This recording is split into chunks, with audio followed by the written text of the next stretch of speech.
We'll call to order the Planning and Zoning Commission meeting for Thursday, January 7th, 2021. Happy New Year, everybody. Exciting, lots of agenda items. So hopefully we can get through them this evening, and hopefully everybody had a safe holiday. With that, first thing we will do is everybody please stand for the pledge.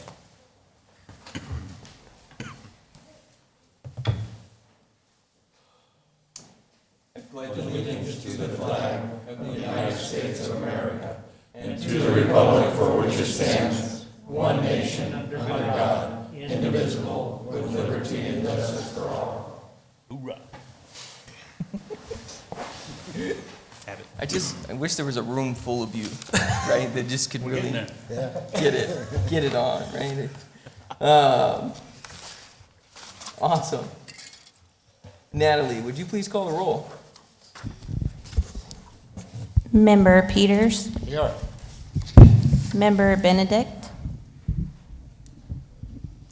He's talking. He's online. Present via Zoom. Member Estrada. Here. He's controlling. Member Dugan. Here. Member Snyder. Present. Vice Chairman McBride. Here. Chairman Miller. Here. Thank you. Director, do you have any changes to the agenda? No changes, Mr. Chair, but I would like to note for the record that we did modify the agenda to add another set of minutes. We added the minutes from your special meeting of December 8th. I believe we sent all the commissioners out the amended agenda along with the set of minutes for that special meeting. So when you get to approve the minutes, in addition to your November 5th and your December 3rd meeting, you're going to be approving minutes for your December 8th meeting. Great, thank you.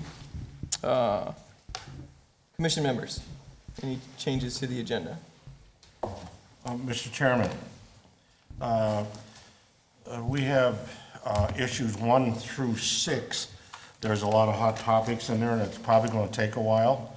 So I'm going to make a motion that we change agenda order to move number 7, 8, 9, and 10 to the front of the line.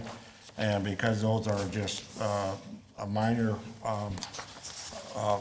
probably won't take very long. And so I didn't want those people standing around for 3 hours while we go through 1 through 6. Okay. So my motion is to move 7, 8, on the agenda, 7, 8, 9, and 10 forward to number 1, 2, 3, and 4. Second. I have a motion from Member Dugan, second from Member McBride, moving 7, 8, 9, 10 to the top of new business. Any discussion? Hearing none. All in favor say aye. Aye. All opposed? Hearing none. Motion carries. Perfect. Mr. Chair, Yes, sir. we did have one other change to the agenda that was also sent out with the amended agenda, and that is the elimination of letter F, call to the public. There will be no call to the public. We will have public hearings, but just no call to the public. No independent call to the public? Okay. That's true. Perfect. All right, so next agenda item, approval of the minutes. Everybody received copies of the 3 meetings of minutes that we have to approve. And Mr. Chairman. Director, I believe we have, Yes, on the November 5th minutes, if you notice, we were able to capture Commissioner Dugan making the motion to approve those, but we couldn't pick up who actually seconded the motion. So if someone could recall who seconded the motion to approve the minutes of the October 1st minutes. If you see that under C on your November minutes. can't remember lunch yesterday. You want October meeting? No. I will second it, but I don't recall if I did originally. If that's acceptable. It's fine with me. You were present at the meeting. I was, okay, I will take it. I'll take the bullet. Okay. So Thank you. we've got What a that. warrior. So then I would just ask that in our motion to approve the October or November? November The November. and December. No, but I think, Director, you had mentioned October meeting, but we actually are talking about the November meeting. You are approving the minutes from the November 5th meeting, but during that meeting, the first order of business was for you to approve the minutes from the October meeting. Right, so within our November minutes. Yes. So what I'm saying is we need to just make sure that the motion includes the amended, because it's not been sent out, That's correct. or write it in, and we're accepting it as presented with the written in McBride. Yeah, I think accept it with the note that Member McBride had seconded the motion to approve the October 1st minutes. Thank you. We can I just wanted it noted that the motion will include Member McBride's name in the blank. Okay? So the motion to approve will include that. And I will second the motion on approval of We need the the first motion. We need the first- December meetings. Are we We there? need the first one. We need the first motion. So moved. Okay. I'll second it. Motion and second. Any discussion? All in favor, say aye. Aye. Motion carries. Now for the next one. And since there's no specific changes, I think we can lump them together and accept them all together now. Do we need a motion? I make a motion to approve the minutes of the November meeting and the December meeting. Motion to Two meetings in December. Motion to approve the 2 December meetings, one regular meeting and one special meeting. Second. So I have Dugan's motion to approve, Peter's motion to second. Any discussion? All in favor, say aye. Aye. All opposed? Hearing none, motion carries. All right, so that's exciting. That's just the beginning of this meeting, everybody. It's not confusing at all. All right. Just getting started, that's it. All right, so unique as we continue to roll through with COVID and new protocols. And so we do, before we move into new business on our agenda, I'd just like to kind of go over, we do have a number of not only applicants and/or members of the public participating electronically. And so what I would like to do is, one, at the beginning of the agenda item, if there is an applicant who is online, please let us know who you are. And then at the end, once we get through the presentation by staff, as well as the applicant, and open it up to the public, if there's any public that would like to speak to an agenda item who is on Zoom, raise your hand. Be patient with us. We will make sure that everybody gets a turn in order to ask any questions or express any opinions that they so choose during that public hearing. And I hope that pretty much covers what we need to cover in regards to meetings.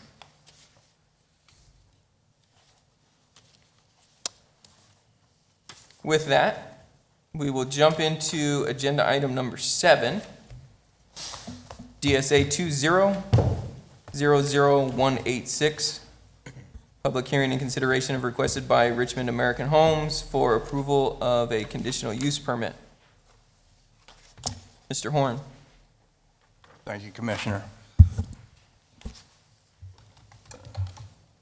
All right, Richmond American Homes is requesting approval of conditional use permit to allow a model home complex with off-street parking to be located at 728, 736, and 744 West Palo Verde Drive within the Desert Sky Ranch subdivision.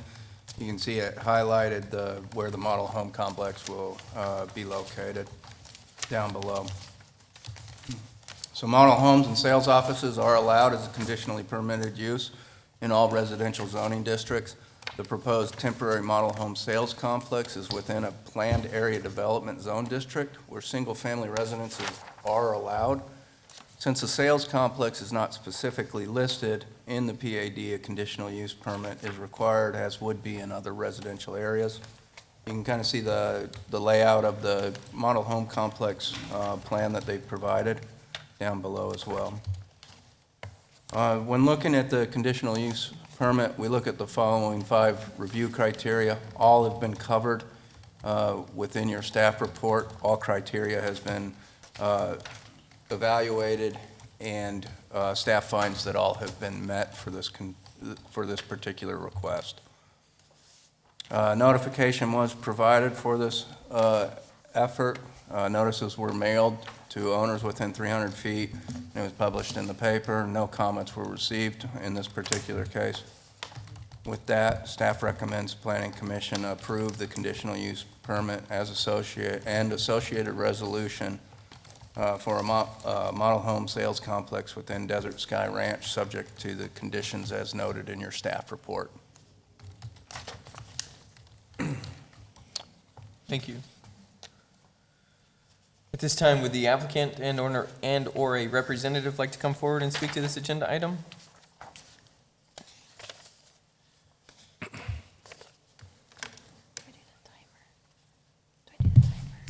Good evening, Mr. Chairman and Commissioners. My name is Jake Nickel. I'm at 18220 North 68th Street, Unit 107. That's Phoenix AZ 85054.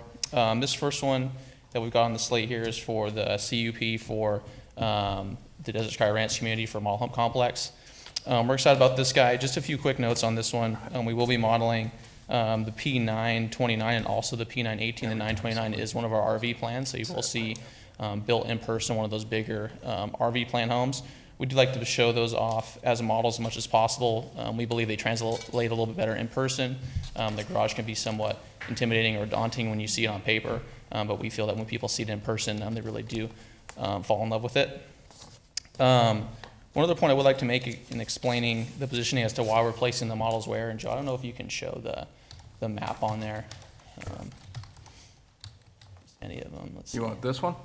Yeah, that one will Or work. would you like the overall? Actually, yeah, this will be better. So as you're approaching where our model location will be, starting from the north end of the property, there's really only one way to enter that space. And as you're going north and you turn into that Artillery Street there, and then you go down, and as you're making your right or left, I guess, depending which way you're coming from, onto Palo Verde Drive.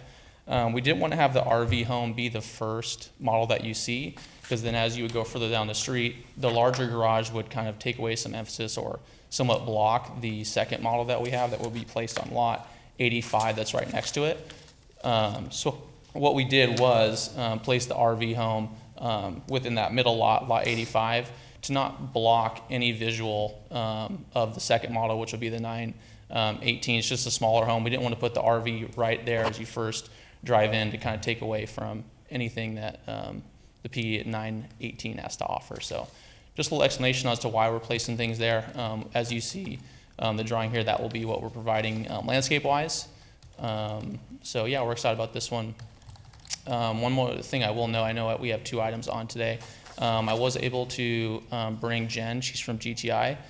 She helps handle a lot of our things that we encounter with our sites as regards to owls or wildlife. I know there was a question that came up about that. The reason why I wanted to bring her here was pretty simple. You know, I'm a student of architecture. That's what I studied in. I'm a student of design. I don't know anything about what happens with the land after you buy that. If there's wildlife on your land, how to handle that, what the regulations are. I just don't want to be up here representing Richmond and speaking out of turn or something that I'm not qualified to speak on. So if there are questions that come up about the owls, I'd love to bring Jen up and she can kind of explain our process way better than I ever would. So I'm just want to keep that in mind if questions about that do come up. But that's it for this guy, for me. Awesome. Thank you. Any questions for the applicant? No? Well, thank you for being here with us this Thanks. evening. All right. But this time, which I forgot to mention, so I will during the wipe down session here, we do, because of agenda items, we do ask that members of the public do keep it to 3 minutes, so we do have a timer to help people to make sure that if they have specific points that they'd like to get across, that they do so within that time frame, just because we may have agenda items, especially further down, that may be lots of people to speak to. And so with that, I will open up the public portion of this agenda item. If anybody would like to come forward and speak to the commission, please state your name and address for the record. My name is Nancy Wood, and it's 513 East Bethel Road, Casa Grande, Arizona. Ma'am, could you go closer to the microphone? We need to pick you I'm up. sorry. It's Nancy Wood, 513 East Bethel Road, Casa Grande, Arizona. Awesome, Nancy, thank you for being here. And I wanted to speak of specifically Richmond, America, because of the issues with some of the owls in the community. And it's not just one location necessarily related to this particular one, but many locations they have. And we just would like to ask, there are a number of people in the community that feel that they're very at risk, and that Richmond, America, to go further in their construction development, that they actually relocate the owls that they find on their properties instead of just displacing them, because a lot of those are dying. And that we would just request that they do the relocation and actually get somebody who can safely do that before you approve ongoing construction, because this has been happening in many of the areas where they've done construction, and it doesn't seem like they're taking the consideration and the necessary, and there are people that are willing to help. And so if they could at least take advantage of the people that will do the right things so that the owls won't die. And that's all I have to say on that. Thank you. Thank you for being here.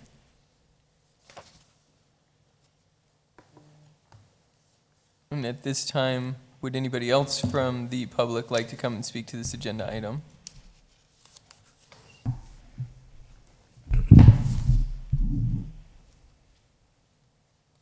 Good evening. My name is Jennifer Jones. I'm the CEO of GTI, 7650 East Redfield Road in Scottsdale, Arizona, 85254. I'm an environmental specialist working with AZ Raptors in regards to the owls on Richmond American home sites. One of the things we have done is we have contacted the United States Fish and Wildlife Service as well as Arizona Game and Fish and have had in-depth conversations.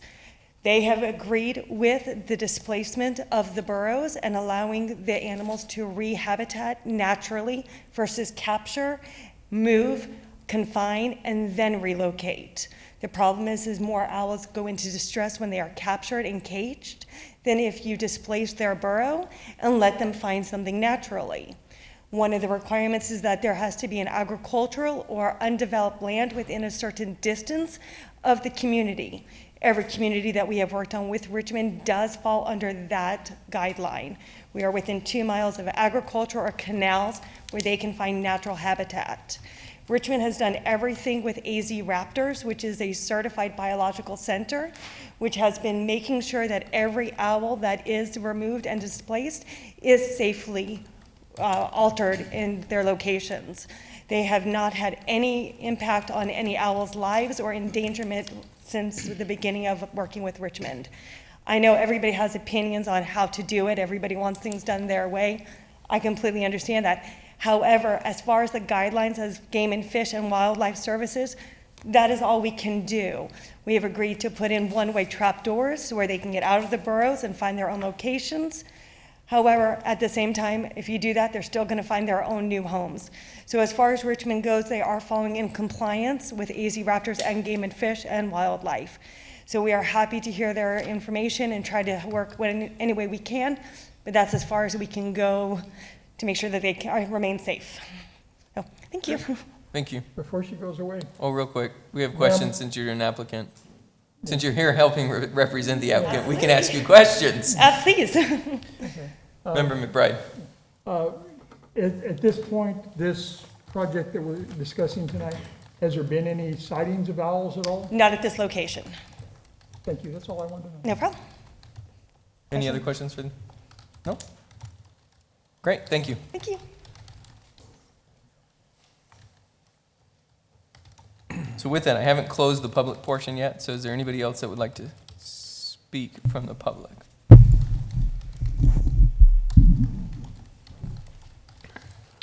Seeing nobody, I will close the public portion and bring it back to the commission.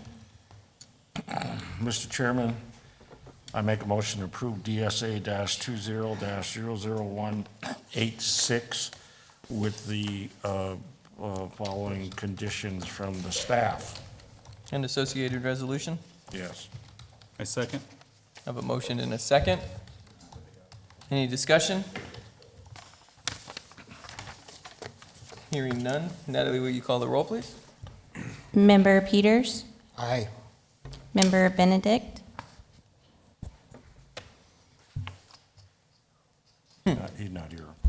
Okay, Brett, Mr. Chair, could you see if Member Benedict is with us? We're going to try to unmute him here. Mr. Benedict. Yes, All right, there we go. yes, Gotcha. Thank you. Member Dugan, Yes. Member Snyder, Aye. Vice Chairman McBride, Yes. Chairman Miller, Yes. Member Estrada, yes. Member Estrada. Member Estrada, Yes. last but certainly not least. By no means. Always say the last for bad. Man, can't you guys do that when it's a tiebreaker? You always leave it on me to skip him and come back to him. All right. Next agenda item, DSA 2000179, public hearing and consideration requested by Richmond American Homes for approval of a housing product. Mr. Gagliardi. So this is a request for design review known as housing product for Richmond American Homes within the Casa Vista subdivision. Many of you may know the location of that neighborhood, but it lies to the north of Jimmy Kerr Boulevard, just west of Mitchell Road. It's a 366 lot subdivision that was developed in 2007 by D.R. Horton. The lot sizes there range from widths of 55 feet and 70 feet.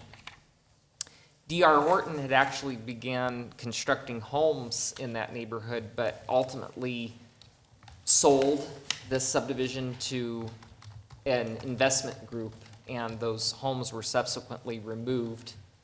And now, these lots have been picked up by both Richmond and Century Complete, and you'll be hearing their housing product request later this evening. Richmond American has acquired half of the 366 lots, so 183, and the requirement of the Casa Vista Planned Area Development Zone District is to first receive housing product approval prior to being able to construct homes. Richmond is proposing 8 floor plans, each with 3 elevation styles. One of the elevations is known as colonial, the other is ranch style, and the third is known as Sonoma. The homes range between just shy of 1,600 square feet to just over 2,600 square feet. Out of the 8 floor plans, 7 are single story. They are offering 1 two-story home. 2 of the homes are offering RV garages, and they are offering 1 side-loaded garage plan, which is a requirement of the residential design standards that apply to Casa Vista. They've provided 18 different color schemes and 24 front yard landscape packages. This is just a sampling of their proposed color schemes. They tie with a particular concrete roof tile, and a sampling of their front yard landscape packages. When reviewing housing product, this particular neighborhood is subject to the 2003 version of the residential design standards for planned area developments. And staff has reviewed all of this criteria and found that they have met them all. The first criteria speaks to providing variation in elevations and a specific number of floor plans. The next criteria moves on to specifics regarding roof lines and roof types. Garages, as I mentioned, one of the major requirements is that there has to be at least 1 side load garage, which, as you can tell from the second image from the top, they are accommodating that. Regarding patio covers, they are providing rear covered patios in all of their homes. Many of them are included into the architecture. Regarding other matters pertaining to Casa Vista, this subdivision was accepted and approved by the city. They are public streets through the community, but because development has not occurred ever since it was first installed back in 2007, there's been a lot of repair needed just because of lack of use. And so both Richmond American Homes and Century Complete, the other home builder, have been aware that there's a number of improvements that have to take place prior to the issuance of C of O. Alternatively, many of these improvements can be financially secured prior to C of O. But it's mainly landscaping, particularly within the drainage tracts, the picnic areas or passive recreation areas that require maintenance, and any walls needing repair or replacement. Regarding the public notification process, there was not a sign posted because there are not any dwellings within that subdivision or immediately in the vicinity to really be impacted by this request. And it's not a requirement of the city code. However, there was notice mailed to owners of property within 300 feet, as well as publication in the Casa Grande Dispatch. No comments were received. Staff is recommending that Planning Commission approve Richmond American Homes housing product in Casa Vista, subject to the conditions within your staff report and on your screen. They primarily pertain to adding certain detail on the plot plans to help ensure conformity with the 2003 residential design standards, and also speaks to what level of improvements are necessary either prior to C of O for the homes or should they want to financially secure. And I'd be happy to answer any questions. Any questions for staff? Nope. No questions. All right. Would the applicant and or their representative like to come forward?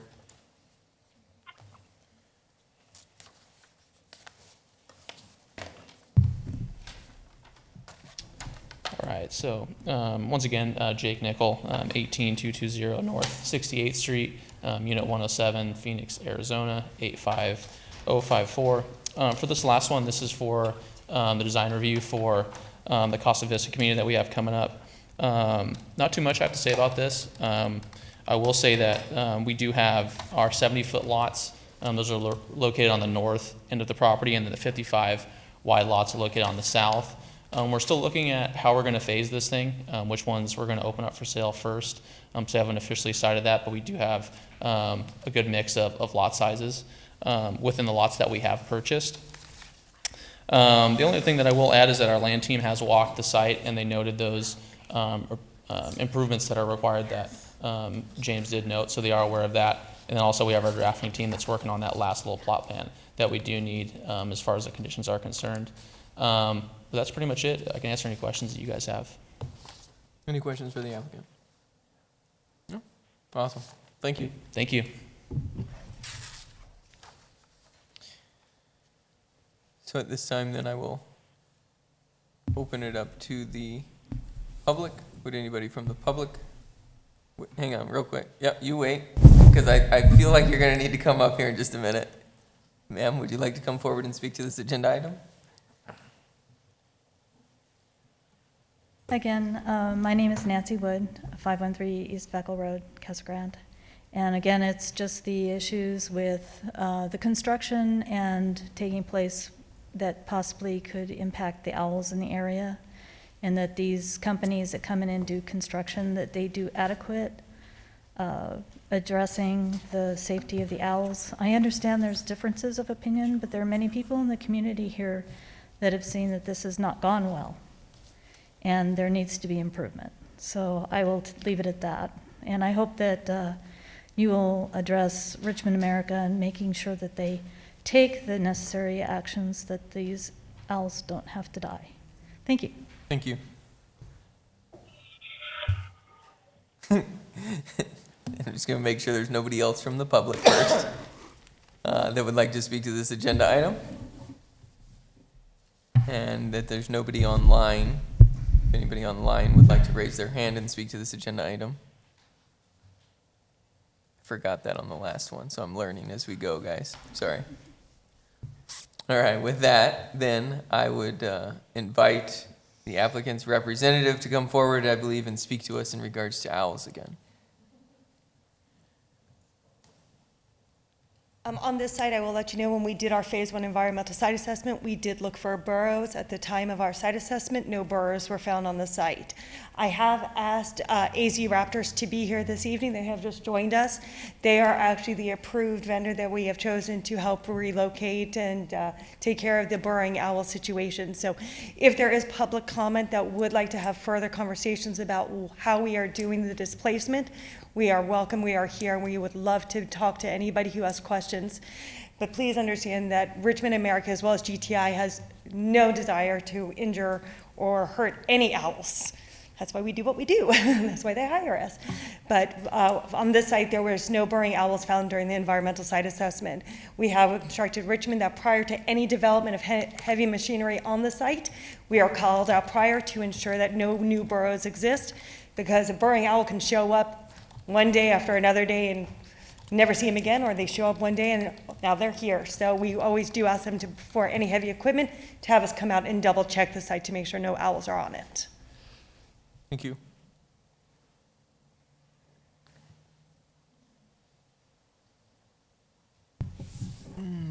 Any question, does the commission have any questions in regards to, I know we have AZ Raptors here just in case, figure I will open that up. Do you have a question? No? Okay, great. Member Peters. Mr. Chairman, I'd like to make a motion that the commission approve DSA-20-00179, public hearing consideration of a request by Richmond American Homes for approval of a housing product. Second. Motion and a second. Any discussion? Hearing none. Now, will you please call the roll? Member Peters, Aye. Member Benedict, Yes. Member Estrada, Yes. Member Dugan, Yes. Member Snyder, Aye. Vice Chairman McBride, Yes. Chairman Miller. Yes. I will close the public portion as well, since I have not done that yet. You jumped me, you beat me to the punch there on that one, Mr. Peters. Well, All right, next agenda item, DSA 20-00196. Public hearing and consideration requested by Costa Verde Homes for a conditional use permit. Mr. Gagliardi.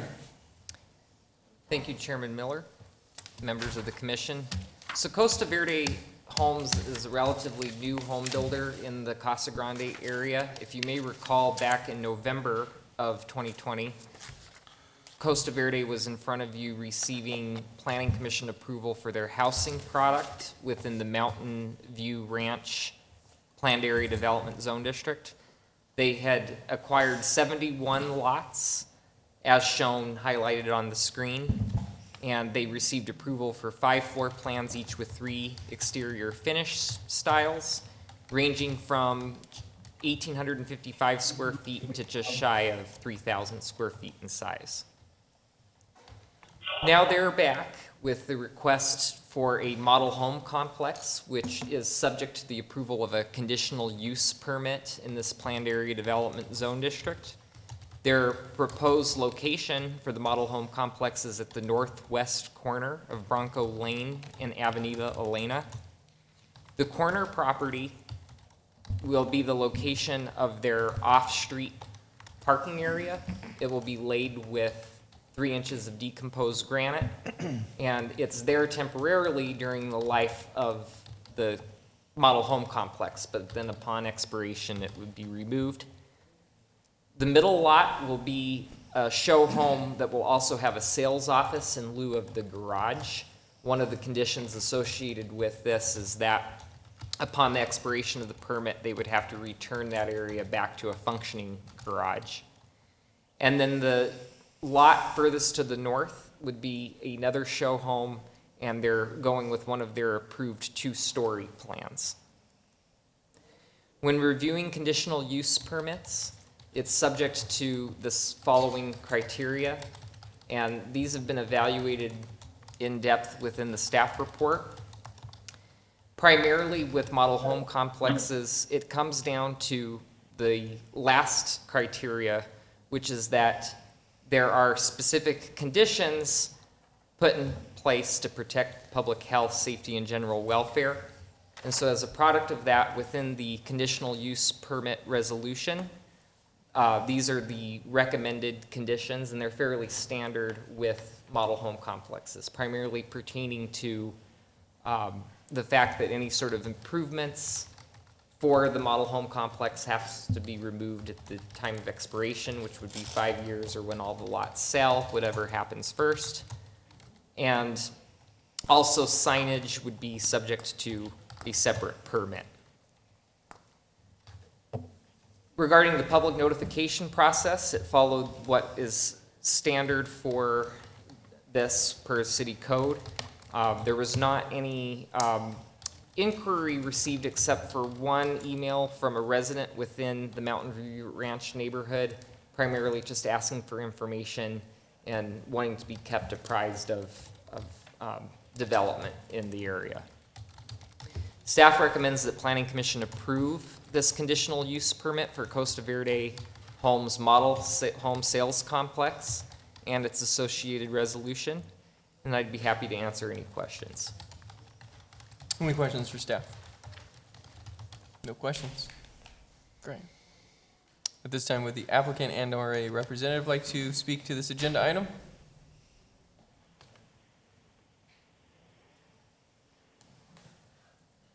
Good evening. My name's Troy Flugel. I'm with Costa Verde Homes. My address is 2879 East Portola Valley Court, Gilbert, Arizona, 85297. I think James has done a great job describing what we are planning to do. It's 2 model homes, 1 single story, 1 2-story, and we are looking to start construction probably in February would be our goal for that. Do you have any questions? Any questions for the applicant? No? Awesome. Well, thanks for being here. Thank you. At this time, then, I will open it up to the public. Is there anybody from the public that would like to speak to this agenda item? Wait for her to finish wiping it down. No, I'm just kidding, John. Good evening, John McGuire, 1748 North St. Francis Place. Just a very quick item. I'm sorry it's not directly related to the model home complex, but the earlier item, Jim, can you remind me? I had a question today whether the Colorado road or subdivision improvements will also be taken care of as part of this. I know you discussed this, and I can't remember whether it's only the portions of the lots that they own or if they're going to improve the entire subdivision. That was my only question. So thank you very much for your indulgence. Oh, you can reach out to staff afterwards to connect on that. It's public comment, not question and answer conversation, right? I think is what I would. Do you have the answer? Sure. So, Mr. McGuire, to answer your question, the lots in which they acquired do not abut the phase that abuts Colorado Street. So improvements to Colorado Street would come in association with that phase that lies to the west, and they do not own that. Whoever ultimately acquires it would have to complete those subdivision improvements. What Costa Verde Homes is responsible for is doing the landscape and tract improvements that lie to, it's within what's encased in yellow here on the screen, but it lies towards the west part. And it would be easier to point out if it were green, because it's supposed to be, but that's what they have to improve. It's a big, long, linear landscape and drainage tract. Anybody else from the public? Do you want to see if we have anyone on Zoom? Yeah, I was gonna make sure nobody else in the. Anybody from Zoom like to raise their hand? Seeing nobody, I will close the public portion. Bring it back to the commission. Mr. Chairman, I'd like to make a motion. By all means, Member McBride. I'd like to recommend to approve conditional use permit for Costa Verde mobile home, or Costa Verde Homes Model Home Sales Complex, BSA 20-00196, and its associated resolutions and the conditions, listed conditions. Second. I have a motion from Member McBride, second from Member Snyder. Any discussion? Natalie, please call the roll. Member Peters, Aye. Member Benedict, Aye. Member Estrada, Yes. Member Dugan, Yes. Member Snyder, Aye. Vice Chairman McBride, Yes. Chairman Miller. Yes. Motion approved. Next agenda item, DSA 20-00198, public hearing and consideration requested by Century Complete for approval of a housing product. Mr. Gagliardi? So I promise this is not deja vu. This is another housing product request for the same subdivision I talked about a few presentations back. But this request is by Century Complete. They're the other home builder who have purchased lots within the Casa Vista subdivision along with Richmond American. Century Complete is also otherwise known as Wade Journey. They've rebranded and merged with Century Complete Homes. And they have acquired half of the subdivision, 183 lots. And like Richmond American, they are requesting housing product approval, as is required within the Casa Vista Planned Area Development Zone District. Century Complete is proposing 5 floor plans, each with 3 elevation styles. Spanish, farmhouse, and craftsman are the exterior finishes proposed. Their plans range from just over 1,900 square feet to 2,246 square feet. All 5 home plans are single story, and they're offering 2 side load garage plans, which is 1 over the minimum required, which does a lot to help vary the streetscape as you look down a street and you see a variation in orientation in garages. They're providing 8 color schemes and 3 front yard landscape packages, meeting the requirements of the PAD residential design standards. Here's an excerpt of the various color schemes and an example of a front yard landscape package that they're proposing. When reviewing housing product, it gets reviewed per the applicable version of the PAD residential design standards. And like Richmond American, Century Complete is also meeting all of these requirements. As I mentioned, they are providing 2 side load garages. The image on the top is an excerpt of one of the 2 that they're proposing. And they are also providing patio covers on all of their homes, many of which are included into the architecture of the house. Just like the discussion with Richmond American, they are aware of various improvements that are needed prior to C of O. Otherwise, there needs to be financial assurance in place. This followed the same notification process as Richmond American Homes within Casa Vista. There wasn't a sign posted, but there was mailing to owners of property within 300 feet and publication in the Casa Grande Dispatch, and no comments had been received specific to this request. Staff recommends that Planning Commission approve the housing product for Century Complete Homes in Casa Vista, subject to the conditions within the staff report. And I'd be happy to answer any questions. Questions for staff? No questions. At this time, would an applicant and/or a representative like to come forward and speak to this agenda item?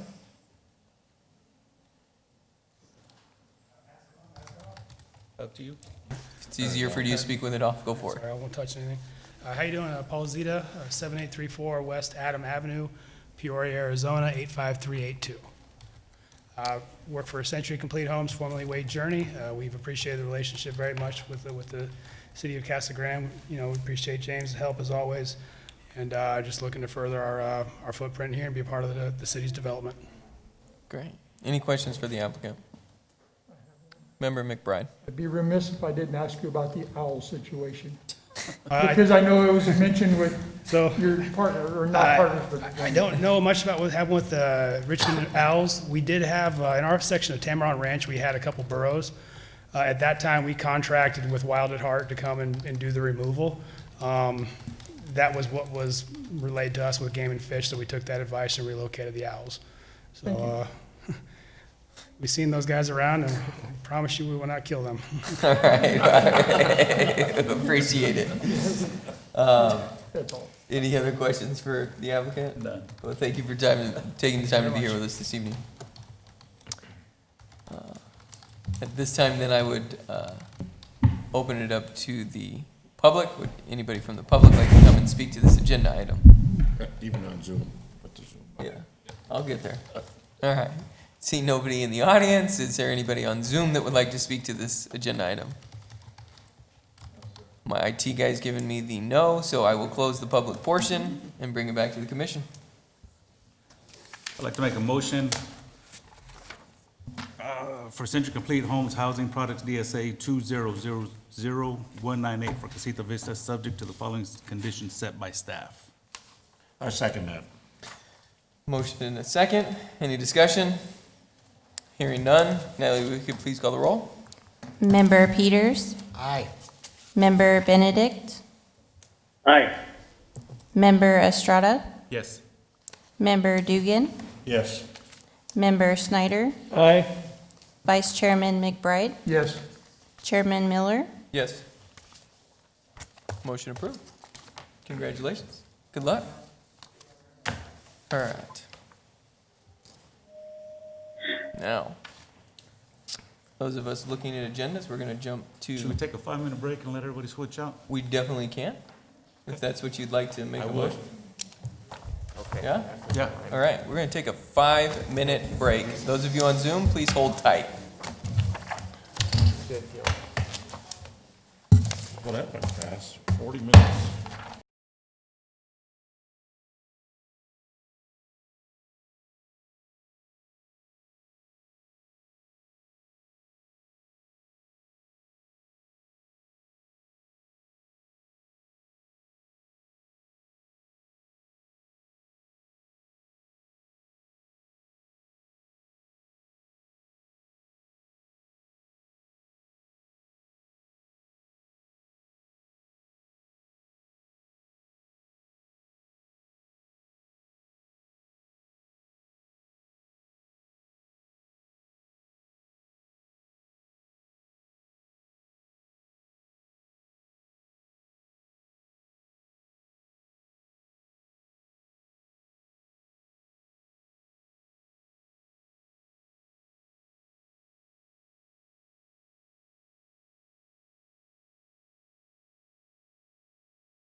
So we'll go ahead and resume. Under new business, on your agenda, it would be listed as agenda item number 1, DSA 20-00178, public hearing and consideration of a request by Jerry Leastman, conditional use permit. Mr. Horn?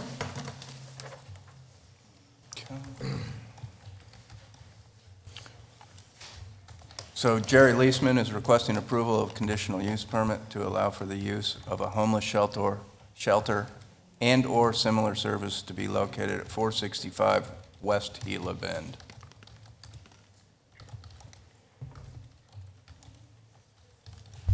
So the Lighthouse is requesting a conditional use permit to operate a service center for homeless persons.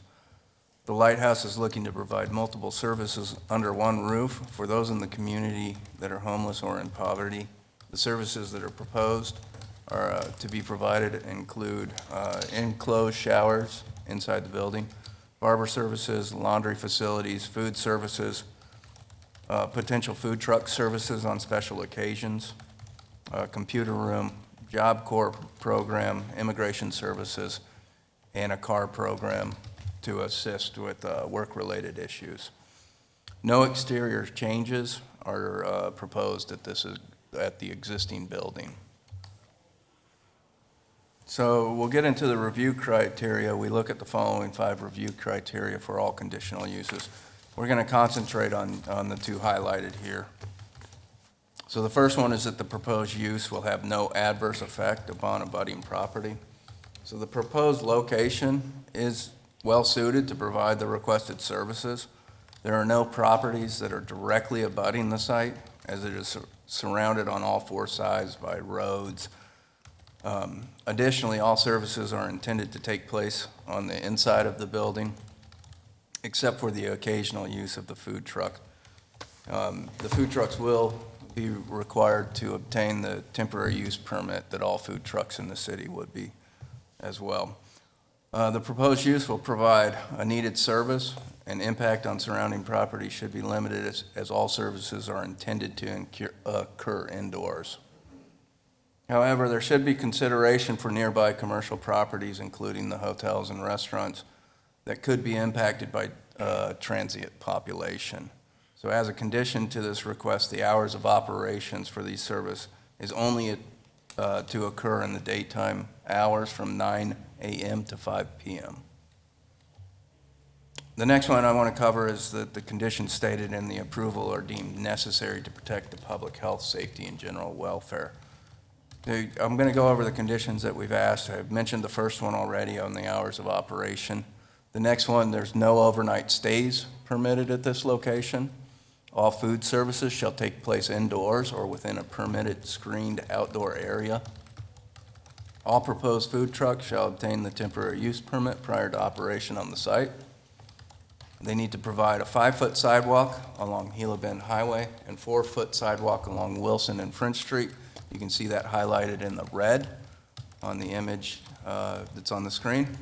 And then they would also have to provide and paint a crosswalk to city standards across Wilson Street. And that's shown in the yellow in the picture. So in regards to notification, the city met or exceeded all requirements. Sign was posted, a notice was posted in the paper, and we did mail to owners within 300 feet. We did receive multiple calls and letters from nearby business owners that are opposed to the proposed use. We provided you with the letters as they came in. So getting to the recommendation, staff recommends the commission approve DSA 20-00178, a conditional use permit and associated resolution to allow for the use of homeless shelter and or similar service with the conditions as stated previously. Any questions? Questions for staff? Member Snyder. Thank you, Mr. Chairman. Mr. Horn, there's several times there's been comments about all the services would take place inside the building. but there's no overnight accommodations. They're not going to be sleeping there. It occurs to me that this is a pretty traffic-heavy corridor. What, in staff's opinion, is going to happen with regard to safety when those who are making themselves accessible for those services can't stay? Either the meals are done, the services are shut down at 5 o'clock. What then? That's a great question, Commissioner Schneider. Staff's opinion is based on the fact that this is an allowed use if they receive the conditional use permit, and not to solve the homeless problem, but to help provide services to the homeless problem. It's a difficult request to find the ideal location for services such as this. So we don't have a complete answer on where they will go, where they will stay, and we don't have control over them. So I'm not sure how we solve that problem with this particular request. Mr. Chairman? Mr. Horn, I've been a resident of this community for 40 years. So I understand I'm a David come lately. However, I also know that the city of Casa Grande, in various iterations, has wrestled with this issue, and solutions have been implemented, and they have been in various locations. My question and concern is specifically has to do with the safety of those individuals because of the traffic, as well as has been stated in your staff report, the impact on other properties around. I do agree that this is an issue. We have a significant population, and as a community, we need to find some solutions. I know the mayor's got a task force. I'm just not necessarily convinced that adding this amenity is going to be a solution that will avoid creating other issues. Thank you, Mr. Chairman. Member McBride. I'm basically going on the opposite end of where he was at. Before it opens, my fear is of queuing of guests that are coming into the facility because with all of our social distancing and all. Is this, or do you know, or is it written any place, because I didn't notice it, of what they're going to do to stage the people before the doors open to make it to where there's not a massive group of people just hanging out? I'll let the applicant address That's fine. that question. That's fine. I just wasn't sure if it was in the papers at all. Thank you. Any other questions for staff? I just have one. Member Dugan. City of Casa Grande must have the numbers of the number of the homeless people that are in Casa Grande. Can you give me that number? I do not know that number. Does the city know that number? The city does an annual census. They did a census 2 months ago. We do a homeless count, Commissioner Dugan. I can't recall the actual number at this point, but we do a homeless count once a year. Would the applicant know that then?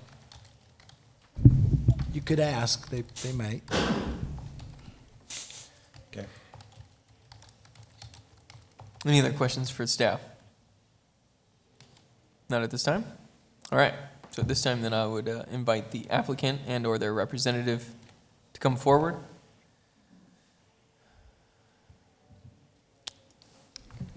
Hello, my name is Richard Cunningham, and I am the director of Lighthouse Ministries.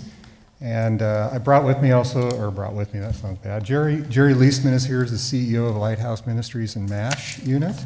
And then we have, I have Janice Gow that was doing all the paperwork and filing with the commission. So thank you for allowing me to come tonight. I just want to... Sir, could we get your address for the I'm record? sorry, yes. 656 West Kingman Loop, Casa Grande, 85122.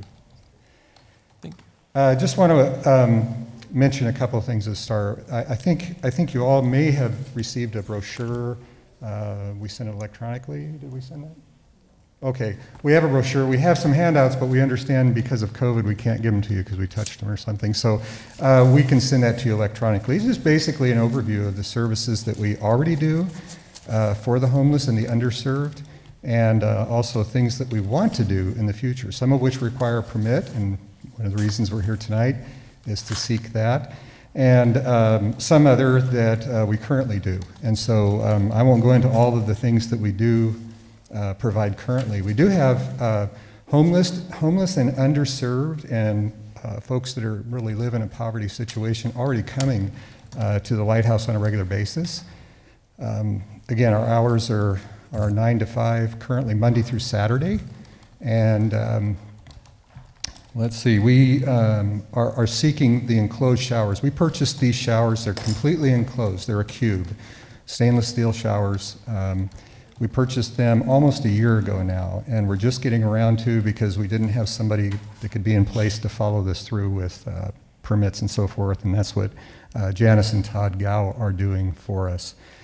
So these completely enclosed showers are our full bathroom, if you will. It's got a sink and a stool. It's got a shower unit in there as well. We plan on stocking that with one-time use, like hotel-sized soap and shampoo and conditioner and that kind of thing.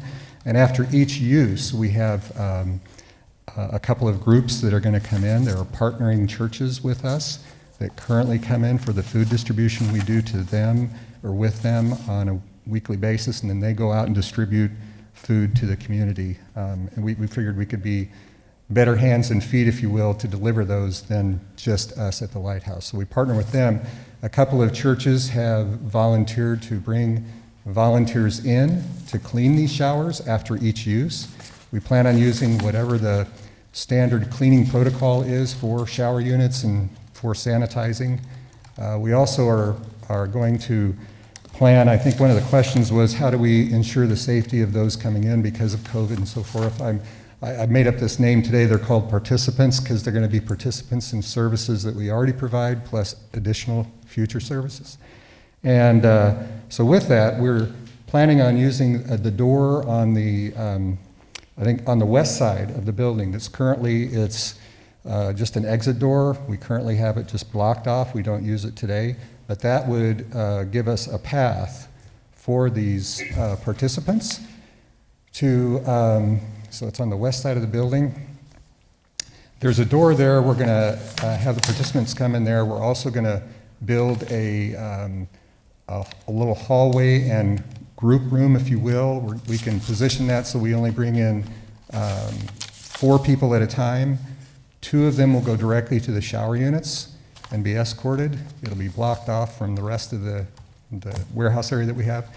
And then the other 2 will be seated in that area following all the COVID guidelines and rules by the state, the governor, and also applying the SMART principles of the council and the mayor. Also, too, I am on the Mayor's Homeless Coalition, and you know, we're going to follow all that. I've reached out to them on and off. We know that this is a needed thing. I think as far as the count goes, I haven't talked to Mary Lou Rosales from Cara yet to get the count for this year.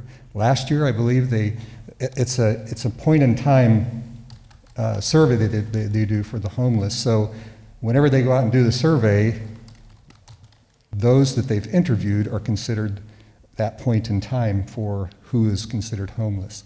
I haven't checked with her yet. We do partner with Cara, we partner with Against Abuse, and many area churches. So I think last year, the count that was actually interviewed in Casa Grande was just less than 80 or 90.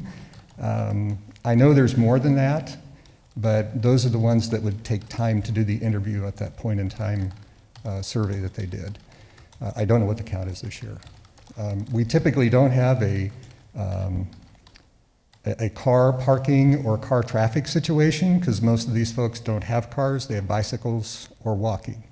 So, and again, 9 to 5, we're going to put all the protocols in place for not only COVID, but safety of not only our participants coming in, but also those guests that may be coming in to purchase some of our pre-owned furniture and clothing and so forth. I think that's all I had for now. Thank you. At this time, is there any questions for the applicant? Oh, can I make one more statement? I'm sorry. I know that, I apologize. I know the posting of the sign outside, and you read that off today as well, that it says the category that we're under is a special use permit for a homeless shelter and or related services. We're only doing related services. Many, many years ago, we did a men's shelter, and we don't want to do that anymore.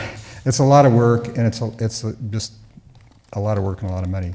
So we are only providing services, and only during business hours, and only when we have someone that we've gone through and done some safety checks, checking with the police department on what recommendations they might have to keep everyone safe, and also the Pinell County Health Department for guidelines on sanitation and cleanliness.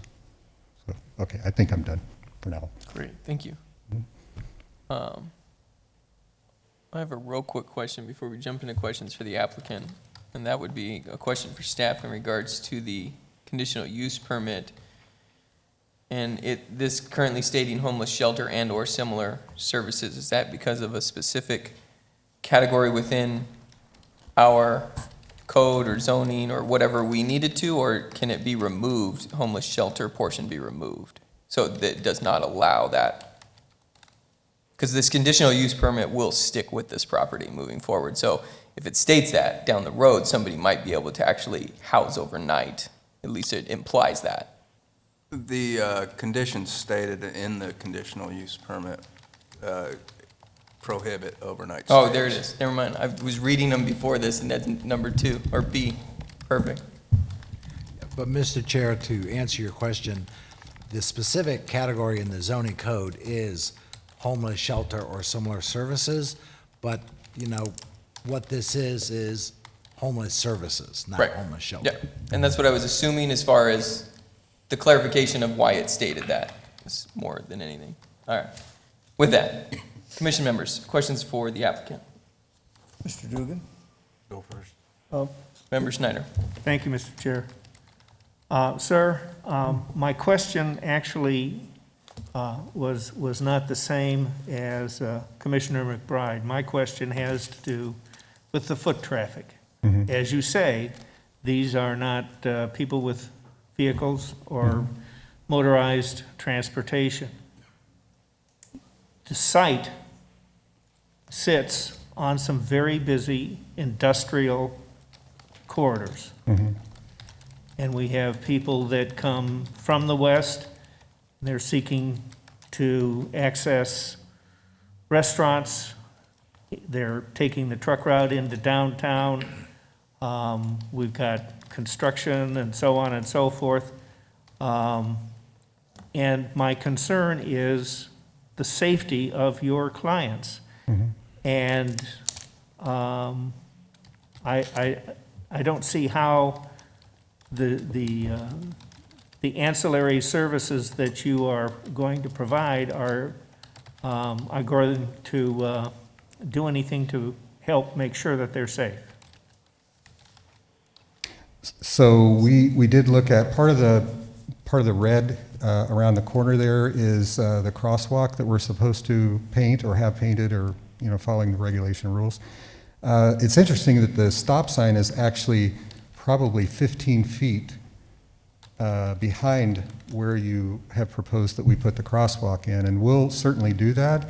The majority of the foot traffic does use that we've noticed. Now, there may be more that just cross the streets randomly and so forth, but we probably have 2 to 3 homeless or less fortunate or folks really in need come a day or so. I suppose that could double. I don't know. It's hard to do numbers because right now the shower unit that's available, that's portable, is I think they do 2 hours on a Saturday, and sometimes they're not busy. Sometimes they are. So, well, we'll go with any recommendation that you might have to see how we can resolve that. We can't keep people from obviously coming across illegally, and when we do see that, we're always mindful of that, and we talk to them and say, hey, can you use the stoplight crosswalk next time you go over toward Holiday Inn, or you go that direction, stay in the crosswalk. And so we're vigilant with that. Mr. Chairman, I have to tell you, sir, that from personal observation, sitting at Eva's and having lunch, I see it all the time. Driving through the intersection, I see it all the time. Mm-hmm. So it's not an insignificant issue. Thank you. Other questions for the applicant? Member Dugan? Yeah, first of all, I'd like to say I'd like to commend you for what you're doing here, because the homeless problem is always a problem in all the major cities and so forth, and it is a problem here. And the question is, what do we do with them? And the next thing is, nobody wants them in their backyard, because if you got businesses and so forth, they're going to run people away from those businesses. The question is, too, is they put that sidewalk in, that crossing in with the yellow there on that picture. I assume that most of those people that are going to come in, you're going to be a drawing card, because you're going to feed them and you're going to give them showers and so forth, which is a great deal. But where are those people going to go afterwards, after they eat there and whatever, there toward the evening? And you are close to downtown area. And I assume most of them are going to be walking into the downtown area because there's a park there, a couple parks there, and that's where they're going to want to stay. Next thing you know, you got a Bash's store, so they're going to want to go in there, and a lot of them are alcoholics and so forth. They're going to be purchasing alcohol and so forth. So how do you plan to handle this if you bring them in? Do you have any contingent plans on what we're going to do with these homeless people in the evening to keep them out of the downtown area? Yeah, one of the things I wrote up, thank you for that question. One of the things that I wrote up, and you didn't get a copy of that, I just wrote it up last night to kind of further explain that, is we don't have the security answers. I'm really relying on Casa Grande police to help us. We do have video, and we have night lights that come on that are really bright lights. So we have deterrence in there, but we really want to work with Casa Grande Police Department to help us to know what do we do next before we even implement. Okay, is there, I would assume you'll be drawing some crowds, and you might have as many as 20 or 30 there waiting to take a shower or get fed, especially to get fed. So is there any possibility of you on the west side of that building is putting a huge patio area with a 10-foot wall around it, so people going down the street don't see all the homeless people in the area? Yeah, let me answer that, I think, in two parts. One is we're not supplying food on a regular basis. It'll be special events that we have to get permit for, and we understand that. We have a food truck that we purchased also early in the summer that we'll get the permit for. But we don't provide food services all the time. Will be special occasions, so the only influx will be coming in are those that want to get a shower. Are you anticipating how many people will be there to take showers a day? So I tried to reach out to the folks that are in charge of the portable shower unit, and I think that's why they've limited it to 2 hours on a Saturday, because they don't have either enough volunteers or they don't have enough people coming in to take use of the showers. It is my understanding that you own a facility, a MASH unit on Cottonwood Lane, is that correct? That's correct. So my question is there, I've been in that side of the building delivering food to for your homeless people and so forth. So my question is, why don't you do it there? Because that is not in the downtown area. It is in a commercial area. There isn't any big residential areas around it. There is, but they're across the street, but there are walls completely around them with the mobile home parks. Would you have any idea why you wouldn't do it there? You've got a huge facility there. Yeah, there's two reasons. Is the majority of that facility is full of the furniture and appliances that we typically sell out of that store. So almost the entire warehouse, except for the back, there's a small area where we repair washers and dryers for resale, as well as the other side of that that's locked is where we keep our dry goods, and we have a big freezer unit for meats that we keep, and then also some reefer units toward the back that we keep some cold items in. So we would have to relocate all of that to facilitate that. Because in other words, we don't have any open space there, but we do have open space available that's separate from the rest of our retail customers.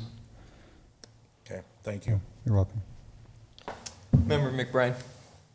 Yeah. I'll go back to the queuing question I'd asked earlier. I was concerned, first off, what's your projection on how many people are going to be using your facilities? And that's a good question. Just like we don't have the point-in-time numbers right now, I haven't reached out to Mary Lou Rosales from CARA to see what they got for numbers. I'm assuming that they did do the point-in-time surveys this year, but I think it might be lower this year because of COVID, and I'm not sure. I don't know. I mean, we're going to be 9 to 5, at least 5. What's your expectation? I was thinking maybe 10 or 15 a day. Okay. Yeah, possibly. And that's why we want to build off of that west side where the door comes in. We're going to build we have a separate entrance, but we're going to build it so that we have a wall and kind of a waiting room for 2 people to be properly spaced, and then the other 2 people will go through. We have 2 complete enclosed shower units. Okay, so your expectations are that there won't be more than 4 people on site at a time, basically? We won't allow more than 4 in, only because we want to follow the SMART concept that the mayor has set up. And so in order to do that, we really have to space them. What will you do with your overflow, if there is overflow, if there's 6 people? So we talked about that. Currently we haven't built into the procedures. We don't have anything built in. Are we going to take reservations, or what are we going to do? We are going to have picture IDs and cards to give them an issue. That way that card can be used for other services as well that we offer. But if it gets to be a bottleneck and we have more than 4 at a time, then we'll ask them to come back at a certain time or come back tomorrow. Okay. Yeah, we want to make sure that we really want to make sure that we're following the guidelines and rules that would help the safety. My big concern, I'll just share with you right now, that there's going to be a group standing there, and we all see the San Diego issues and the issues they have in large cities that we don't really have. Mm-hmm. But if you look down across the street from the cookie jar, we have a group of 8 sitting there. Right. Mm-hmm. And I just, I'm afraid for all the owners and everything around that we would get into that situation. So I was hoping that you'd have a plan for what to do if there is overflow. Rather than if you say you have to leave property, if you have to go away or something, there needs to be a plan for that to come into place. Yes, I agree, and that's why I wrote up the other procedure, the flow that we're going to do, that you haven't received a copy of. We have it here tonight, but can't give it out, I guess, because we touched it, and that's okay. But we want to work with the Casa Grande Police Department before we implement anything, and we've worked with them in the past on the food distribution that we've done, talked to them, they've given us suggestions, we've implemented them, but we want to actually have training. Okay, how do we turn somebody away? How do we, how do we escalate this ourselves without having to call the police? And so far we have a pretty good rapport with what we call our regulars that come around. There's probably about 10 to 15 regulars that come around to come in, and we have a work for things program in place too. So if they say, hey, can I get a couple of shirts and pair of pants. And sure, you can do that. We'll give that to you. Can you help us for about 30 minutes? We need to sweep. We need to do this. And they're pretty good about that. We've never had a situation yet where we've had groups come in. I also work with, I'm pastor of the Catalyst Church also, and we have a program called Angels Unaware.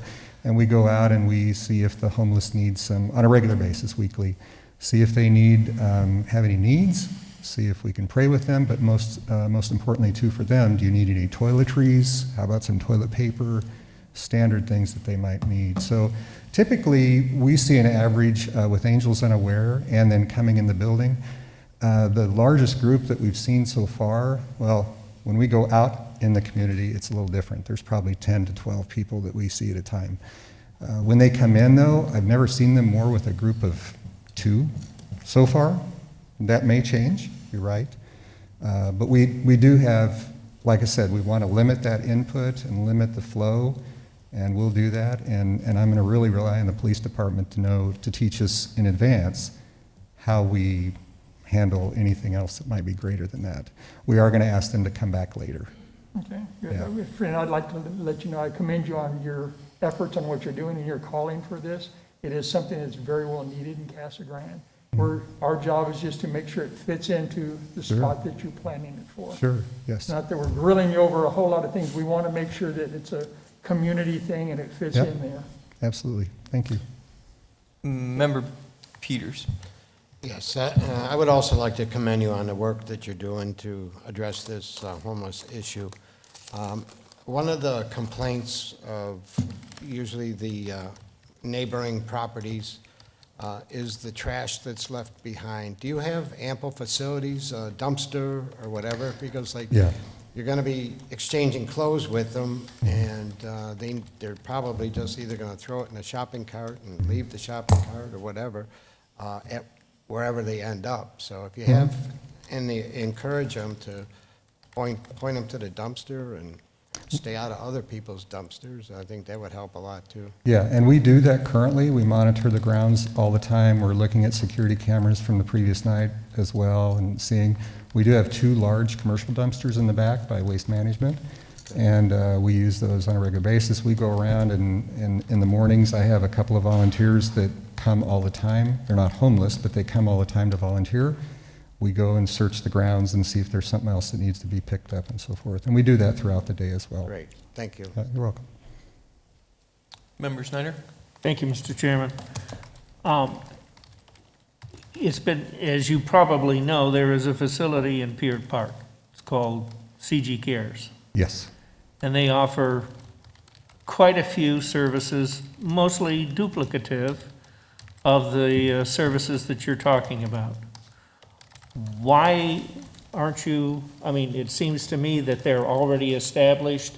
It's in a park, you've got space, you've got proximity to public safety, and so on and so forth. Why not work with them more than creating your own separate thing with the, in adding additional services? No, that's a good question. And so I've done things with Cara for years. And so I met with Mary Lou Rosales and Susan Payan earlier this year. And what we want to do is we don't want to duplicate services that someone else is doing well. And I've talked to Mary Ann Rosales and Mary Lou, and they're in agreement too. We want to be able to take somebody from where they're at today to a point of self-sufficiency, whatever that is along the way, but there's still several gaps. Some of the things that we're doing will be partnering with them on something they already do. Other things, there's still gaps that they don't perform that we'd like to fill in the gaps. An example is when you go into CG Helps, and by the way, I think they're still closed down in that office, maybe just once a week since March because of COVID and short staff that they had. So that hasn't been as available as it has in the past, other than P.O. boxes, I think, and something else.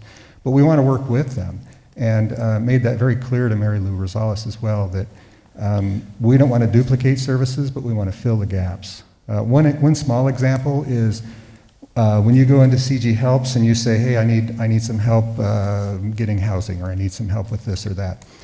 they'll give them a checklist, and they'll say, do you have your birth certificate, your social security card, your this, your that? No? Okay, well, you need to go get that first, and then when you have that packet, come back. We want to help them on that front end, and we want to help them on the back end with the point of self-sufficiency where they are going to move into an apartment and they need some furniture or clothing or whatever, clothing for interviews. We're going to provide some of those services and partner directly with CG Helps, as we do today with CG Helps and Against Abuse. We've done that with them as well, and some of the other area churches too do some things. If I may, I understand you don't want to duplicate services. That makes a lot of sense. I'm actually asking about the shared use of facilities and perhaps working with CG Cares to see what could be done to make that facility adapted to meet your desires as well as theirs, and putting together a more robust, full-service location. No, that's a good question. And it's my understanding that part of that building is not usable because of the pottery and chemicals that you used to have. They're only a small part of that building. I'm very familiar with the building. Yeah, I'm sure. Yeah, a lot more than I am, I know. So with that said, plus they don't have, I mean, we certainly are going to use volunteers. We're going to screen our volunteers, run them through background checks. We want to make sure that everybody's safe. So I'm not sure that they would have room for that in that building for our enclosed shower units that we have. We also have other avenues of services that we provide that they don't. For instance, somebody needs new clothes. Okay, come on in and we'll, after you take a shower, take some clothes in with you and get dressed with those. And they do have something similar, but what they say is, you don't have clothes? Okay, then here's a gift card, go to Walmart. Nothing wrong with that, but if you're walking, then it's kind of an issue. So that's what we're really trying to fill the gap. We're really not, and that's why I met with Mary Lou and Susan, so that we don't duplicate services. No further. One more question. Member McBride. Mine's an easy one. Is there currently any shower facilities in Casa? There's a portable shower unit that's used once a week on Saturdays. I believe it's from 9 to 11:30. Where's it located? It's parked, I believe, in front of Rock Church, if I remember. I think that's what they got the special use permit for. Is it still on Casa Grande Avenue? Or did they move that? The Rock Church? I don't remember, I'm Okay. sorry. I know Yeah. it used to be over there. I don't know if it still is, but. Yeah. Are they someone that you're working with, or you have any affiliations with this group? Rock Church is one of our partnering churches that come in and will do, when we do our food distribution to pastors and leaders and resource groups on Wednesday morning, they're a church that comes in on occasion and will get some food for redistribution. Do you know if they'll be continuing the use of their portable shower units when you open yours, if you open yours? I don't know that. I've tried to reach out to them, and it's probably just me. I don't have the right contact or something, but yeah, I don't know that answer. Director? Thank you. Commissioners, we can provide more detailed information on those portable shower units if you want. James actually worked on the special use permit for that, and we can give you the details. Would you like a quick information on that from James at this point? I would. Okay, Yeah, James, we can you got fill one. them in on One's enough for the me. portable showers, please? So as you were describing, I was trying to remember the name of the church. I think it's called the Fountain Living Waters Yes, Church. yes. Oh, okay. It is near the corner of Casa Grande Avenue and. Cordston. Corton? No, it's east of downtown. It's near Casa Grande Avenue and 2nd Street. Oh, okay. Yeah. And near where Dry Lake merges with Casa Grande. Mm-hmm. Fountains of Living Water, I think that's the name of it. Sure. And when you did the conditional use permit, did they state usage on that? So it received approval through the Board of Adjustment for a temporary use permit, which is any temporary use permits that haven't been contemplated previously can become established through the approval of a Board of Adjustment action. So it was specific to that location for a 2-year period. And James, can you tell them the hour limitations and the day limitations? I recall that it was one time a week, and it was, I wanted, if my memory serves me correctly, it was 5 hours, as long as 5 hours one time a week. But they had some flexibility as to what, if they wanted to choose Saturday or if they wanted to choose another day. Okay. And all I did was I looked at, the usage website, not for the city. So I tried to find that out since I may have emailed or called the wrong person. So I was trying to find, and the only thing I could find was their hours were Saturday from 9 to 11:30, but they may have it 5 hours a day. Could be 9 to 2. They just may have found that the need wasn't there, so they only do it for an hour and a half or 2 hours. Could be, right. Any other questions for the applicant? Yeah, Member Dugan. I want to know, maybe you know it or the staff knows it. What's the policy? You said you work with the police department. What's the policy of the police department right now? If there's homeless in the downtown area, do they move them out of there? Or do they leave them there? Or they make them move? Or what's their policy as far as the police department is concerned? What's the policy of the city of Casa Grande as far as keeping them homeless people out of the Casa Grande area or out of the downtown area? What's their policy? I couldn't tell you. I've worked with the police department before, though, and we do some things for Angels Unaware in the park. I know there was a big push, I guess, if you will, at some point by the police department. They really cleared it out for a couple of months because there were some complaints. And for a while, even Angels Unaware, when we went out there, there was 2 or 3.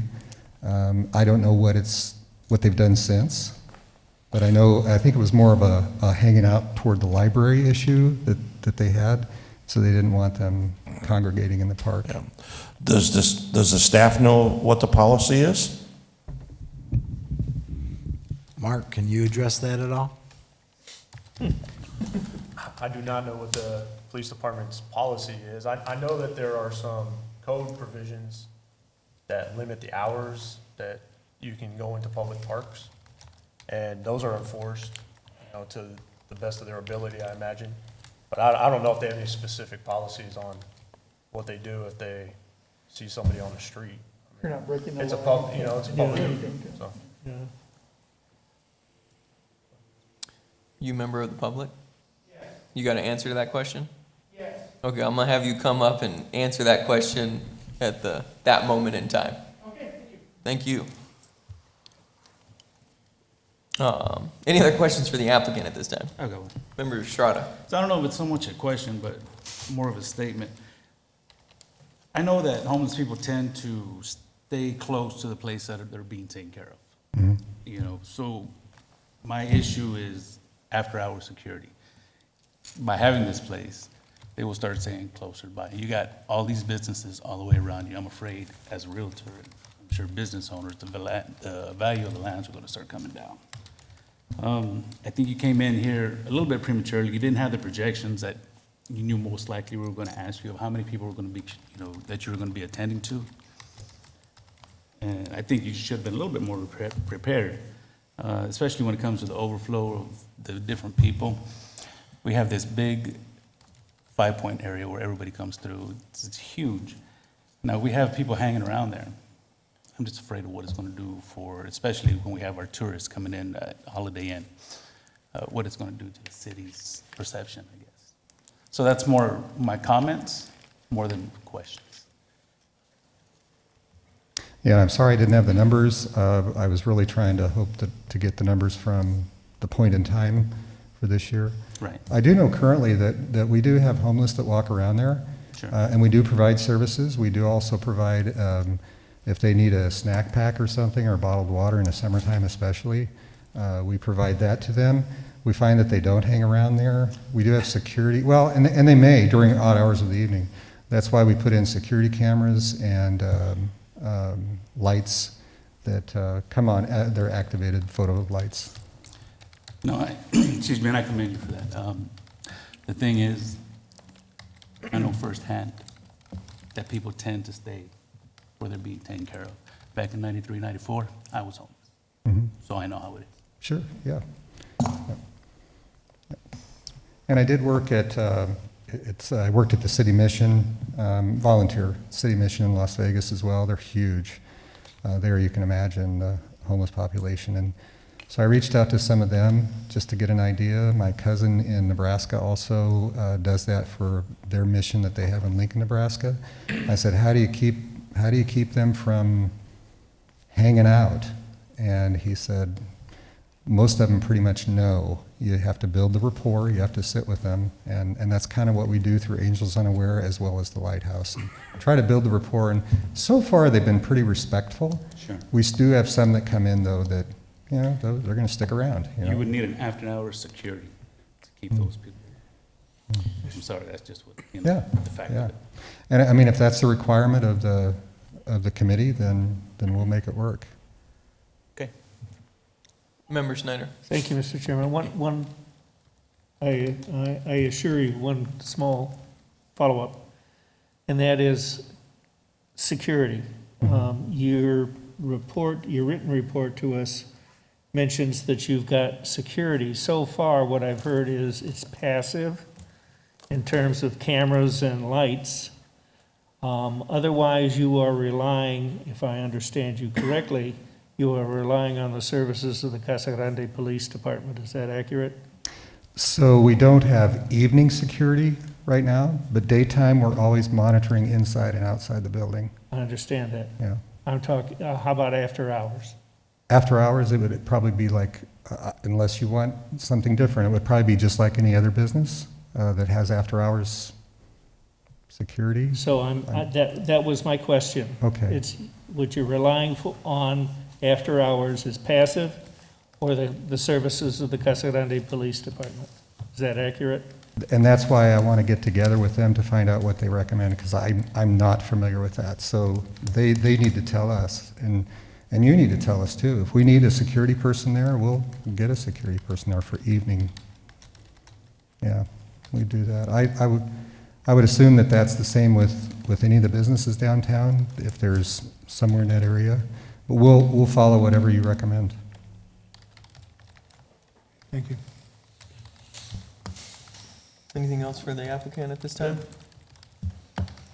All right, so, thank you. Obviously, you've been standing up there for a while. I appreciate that, and I know we have a couple other resources. We're gonna step into the next portion of this agenda item, so you may be asked to come back up and/or one of the other members that you brought with you, just in case, so be aware of that. All right. Thank you. But for this time, thank you for your time so far. And so while she's wiping that down, because we're going to have, we may have a number of different people speaking to this agenda item, we'll go through, as a reminder, we'll have the 3-minute clock. If you have specific questions and/or things that maybe need to be addressed, or the committee thinks that it would be a good idea to have answers to those questions, my goal is going to be to write them down, so we're not having a debate from the podium. And then once the public portion is over, we will then call up we will either ask upon staff and/or have the applicant and/or the appropriate person answer those questions. Just so everybody understands, as you come up, if you ask a question, you may not get it answered while you're standing at the podium. We'll get it written down and then make sure that we get it addressed before this agenda item is hopefully covered, if we can get the answer to it. So with that, I will open up the public portion to those within our facility. Once that's done, I will open it up to the public that is on the Zoom meeting. So would anybody from the public like to come forward and speak to this agenda item? As you come forward, please state your name and address for the record. Good evening. My name is Hugo Correa. My address, where I reside, or the property that I own? I'm the owner of the Holiday Inn. I'm also the, at 77 North Pinell Avenue in Casa Grande. I'm also the owner of Grande Market, which is across the street, 320 West Florence Boulevard. We're rehabbing that place. We did purchase the property almost a year ago. Beautiful property. We seen the area. We liked it. We thought it was a little dim. We've had, and then that's why we brought the property across the street. There has been a lot of vandalism. There's homeless. They do cluster. And we've had negative reviews. It's a negative impact. With COVID and then, then something else being pushed on us, we feel it's gonna be too much for us to handle. Just too much for us to bear. Now, the gentleman means well, yet he doesn't have anything stating how he's gonna take care of the people crossing the street.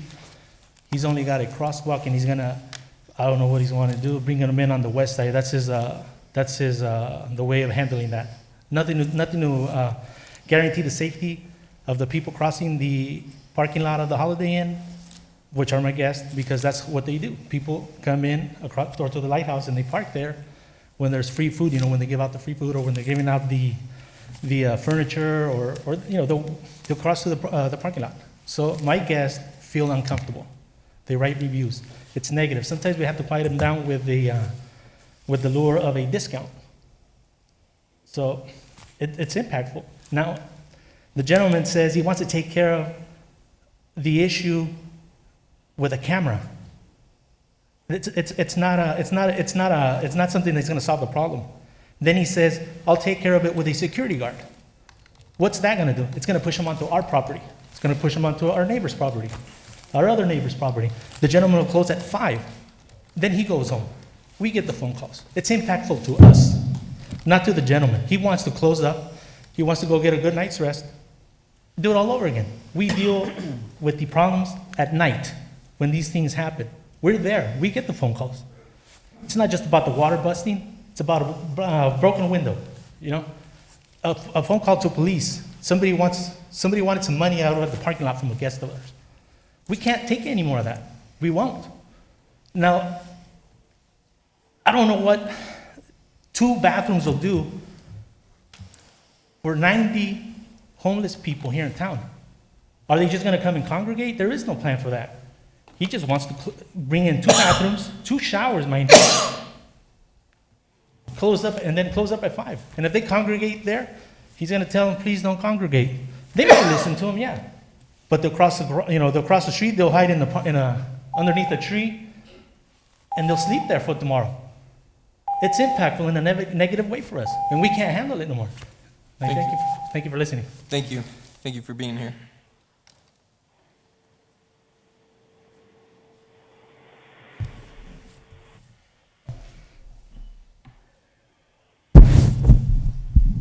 All right.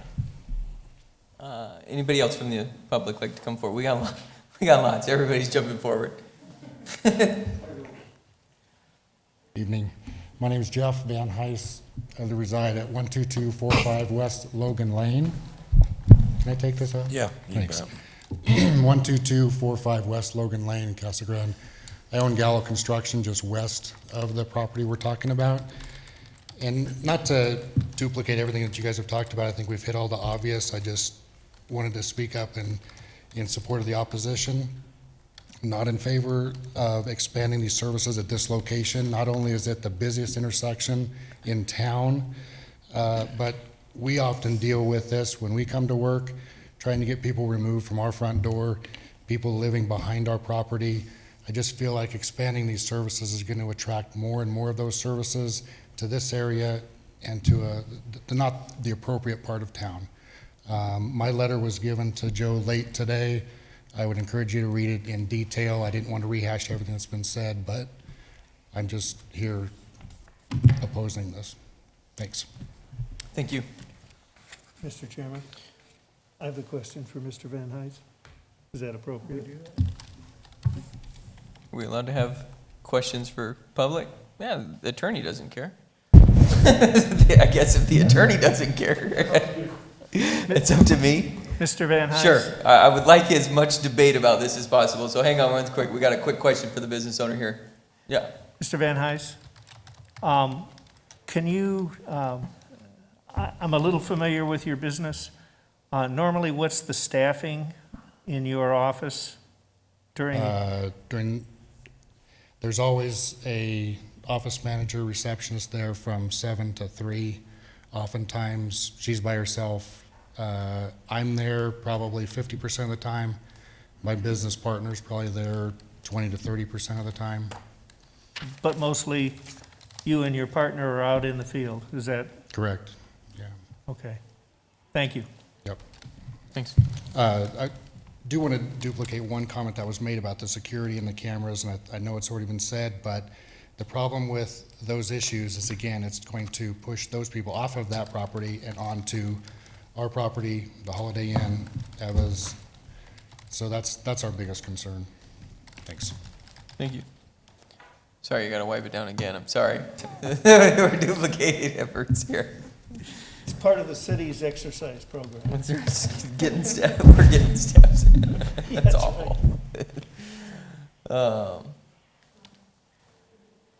Awesome. All right, yep, by all means, come forward. I'll get you next, sir. All right, there you go. Okay, so my name is Melissa Grijalva. Address is 962 East White Wing Drive here in Casa Grande. I am the general manager at the Holiday Inn. Been there for 12 years. And like my boss said, we get calls all the time, middle of the night. It's not just over at 5 o'clock when we want to go home. I get those calls. Have to come back on property because we are, especially right now with COVID, how we've had to reduce a lot of our staff. We have a huge property, 176 guest rooms, and it's hard for us to leave our, employees to oversee the entire property when we're limited staff. Like I said, right now, sometimes we just have one agent there, and it's not the greatest. And we've had incidents. We could pull police reports, and you can see how many times we've had to call to get people escorted off property, people that refuse to leave. We've had a stabbing from a homeless that was asked to leave property. They refused, and one of our employees was stabbed. And that's something that still carries on with our employees. They fear for their safety. We have people hiding in the stairwells. So my concern is when they do leave at 5 o'clock, who is going to be there? Like PD isn't always there right away. We have security, but not 24/7. We shouldn't have to have 24/7 for their overflow or people waiting for them to reopen again in the morning. It's just, like I said, with COVID, we've been hit, hard, like my boss had said. And this is just really going to put even more, difficult impact on our financial and operations. We house a lot of the people, the students from Grande Sports World. A lot of times these students come on their own, the parents send them. That's going to affect them as well. Once they find out, a lot of our contracts will probably be affected when we have to answer these questions. We have to answer them when they request a rate from us. They ask what is around us, and this is something that will definitely affect us. And we are an internationally known franchise, and we have amenities and services that we provide, that we promise. And it's hard to deliver on those when there's other obstacles such as homelessness. They hang out in the dumpsters, sleep in the dumpster area, and I'm afraid that that's where that overflow is going to come, or when they're waiting for the showers to open, they'll be hanging out there in the shelter, in the dumpster areas on property. There's only so much we can do, so thank you. Thank you.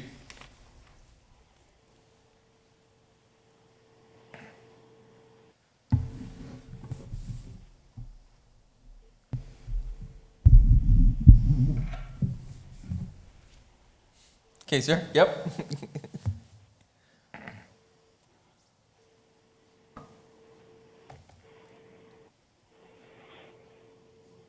My name is Gary Wheatley. I live at 1828 North Parkside Lane. I don't own any business in town. I'm here to object to giving them permission to change this. we have a small, right now, homeless problem in this town, and I'm going to differentiate between homeless being people who have fallen on hard times, Casa Grande residents, and the professional vagrants and transients that come wandering through town, collect everything they can get, and wander on. I've talked to city management about what can the police do. I've been told basically the police can't do much of anything. The vagrants have more rights than the taxpaying citizens of the city. Now, is that true? Take it up with the city management, okay? But I don't see any reason to have this magnet draw for additional vagrants and transients. You've got an entire West Coast covered with these people. Someday they're going to wise up and do something about it. We don't need them coming to this town. We don't need to be a magnet for this kind of people. Now, this gentleman's going to have something going between 9 o'clock and 5. From 5 o'clock at night till 9 o'clock in the morning, it's going to become the city's problem. Police, fire, you name it. Okay? They're not going to foot the bill for it. The taxpayers are going to foot the bill for it. And we're not willing to. Now, if he's going to take care of all of these people, anybody that's ever seen the transient condo they put in behind the post office, that was there for 8 months. And who cleaned it up? Not these people. They didn't go over there and say, hey, our patrons are trashing these places. We'll go clean it up for the people that own it. No. That's somebody else's dime, somebody else's problem. They're going to virtue signal from 9 to 5, and from 5 o'clock till 9 o'clock, it's going to be everybody else's problem. But they'll go home and feel good about themselves. If they want to feel good about themselves, let them take a couple home with them. Put them in their backyard in tents. That's fine with me. And that's all I got. Thank you. Any questions? Clear enough? Thank you. Thank you.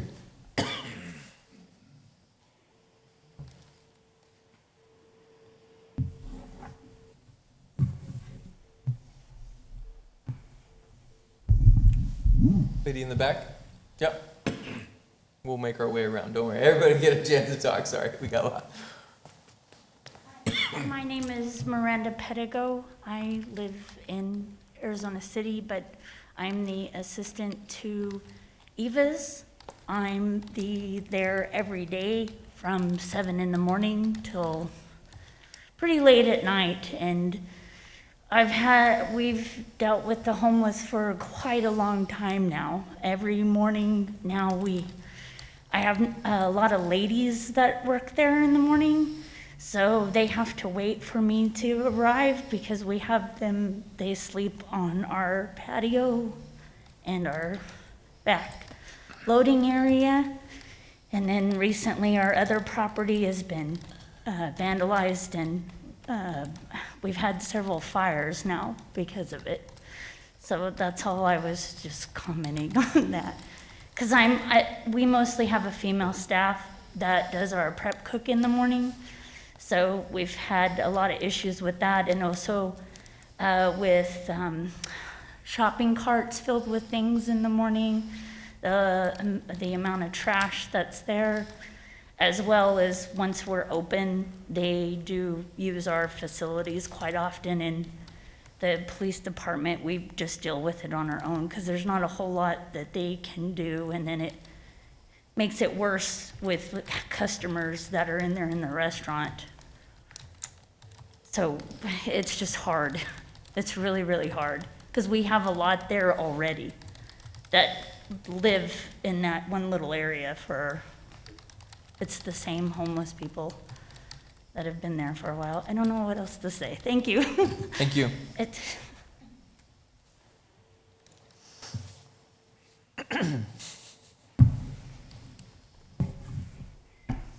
We should have got her a spray. Just... Sorry. Huh? I'll get you next, sir. Hang on, he walked up. I'll get you next, though. Sorry right? about that. My name is Fernando Cornejo, 665 North Pinal. I own Eva's Restaurant. While my assistant was trying to describe what we deal with on a daily basis, I think it's probably important to note that I did have a conversation with Mary Lou Rosales, and she says that there's an influx of 75 to 100 homeless people.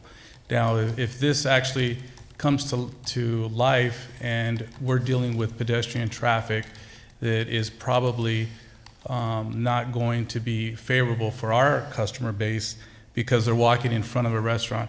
We've been greeted with defecation on our front steps. They leave their clothing there.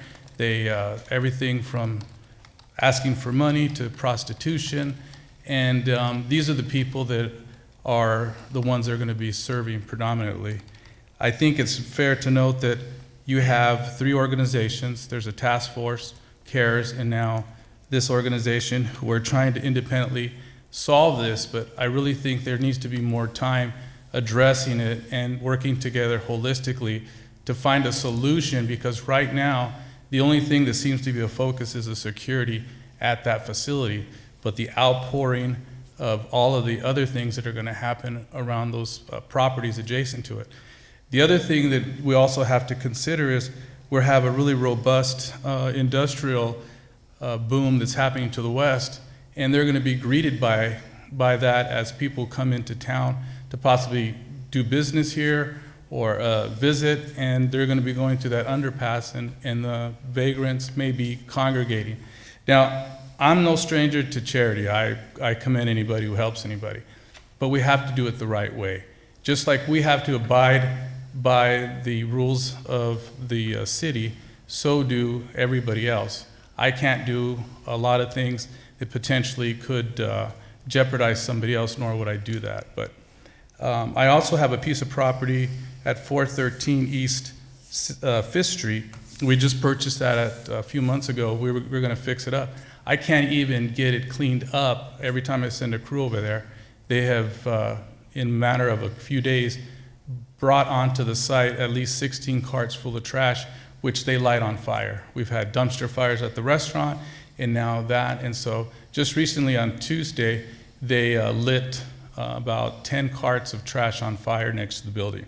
So the police really can't do much. They disappear, they're elusive, they filter through the alleyways. It would be one thing if they weren't causing a menace, but that doesn't seem to be the case. Thank you. Thank you.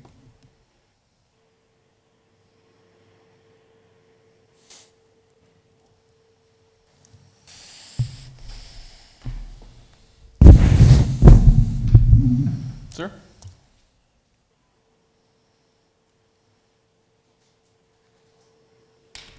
It's James Hemingway, 819 North French Street. I own a storage business that's represented by those 6 white triangles up there. And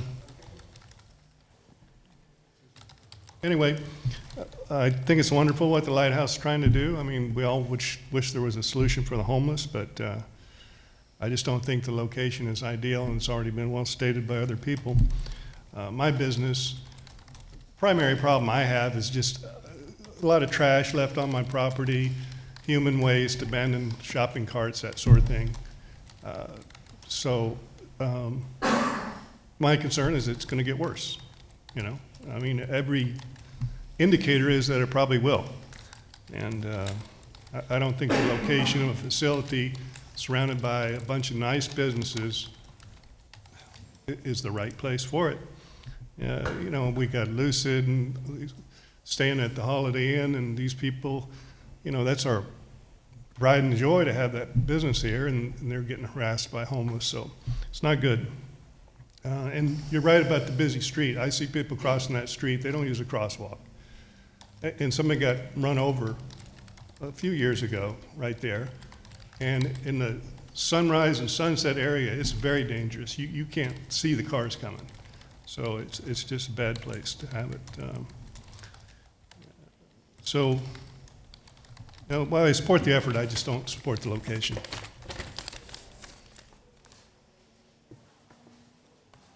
Thank you.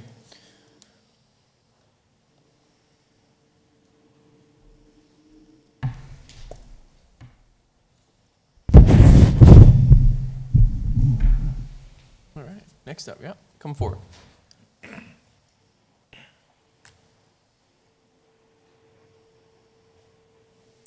Hello, James Wesselman, 602 East McMurray Boulevard, Casa Grande, Arizona.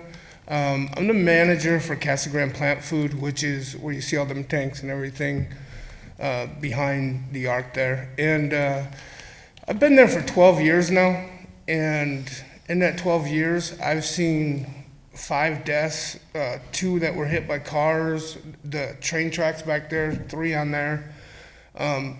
It's just a real busy, like, Florence and Pinnell, that's gotta be the busiest intersection. It's our busiest street we have in town. Like many people have said, this is the spot where a lot of tourists are coming in. This is the first thing they're gonna see. This is what they're gonna remember about Casa Grande when they all start to come in. And Holiday Inn, I mean, I feel for them. Like, who wants to stay at a hotel when you see a bunch of homeless people walking around the parking lots? You'd be afraid to get out.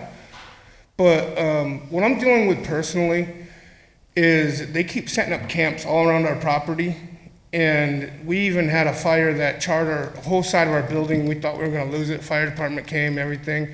I spoke to the cops the next morning, and they basically told me that there's nothing that we can do. They could be sleeping at our front door. They cannot make them leave. And even though he asked me, is it my property? I said, no, but they're up against my fence. So we can't make them leave. We can't do anything about it. And there's been multiple fires. There's theft. There's vandalism. They're coming in. They're breaking into our place. We've put up cameras now. We've got signs. They rip down our signs. They come in. They turn on the water to use it for whatever, and they leave it on. They flood the place. They're stealing our pallets so that they can burn to have fires at night to keep themselves warm. And like this guy stated, you can go out there and fill a whole dump trailer up, and 2 days later it looks like you never did anything because they brought it all back in, and it's mattresses and couches. And I mean, just in the one camp out behind our facility, I bet there's at least 10 people that are staying there currently, and there's 3 different ones back there. If anyone were to just drive around there, you would see it. It's disgusting, and we can't keep it. I mean, we can't clean it fast enough. They just keep bringing it in. And them stating that they have 10 to 15 regulars already, but by putting in these facilities for showers and everything, they're only expecting 10 to 12. Their numbers are way off. I mean, you see anytime you put up amenities or anything for the homeless, it's just gonna draw a lot. Look how it is in Phoenix and other cities. You can't even turn down the streets, they're just packed. I don't know what it's going to do for traffic at that intersection. Like, they're going to be having a liquor store. They got the Pinnell drive-in liquor, and then they got that Chevron's opening up, and they're advertising, selling alcohol. So it's a horrible place for it. Sorry to take up so much time. I've got one thing for you before you go, just in case. So I'm going to give you just a few seconds longer. There was a question about the police that you may have, because you called them, and is that your response where they've come and stated? Yes, after the fire. There's nothing they can do if they're not on? Yeah, I mean, Okay. the fire department responded, everything, and they told me there's nothing they can do about them. Okay. We can't Perfect. remove them. I just wanted to make sure we got clarification from that, so I appreciate it. Another issue is they're constantly cutting through our yard, even though we say do not enter and all their signs and everything. They Yeah. cut through, and they're going into our warehouses. They're going into the shower rooms. We just can't keep them out. It's bad. Great. Thank you. All right, thank you. Thank you for being here.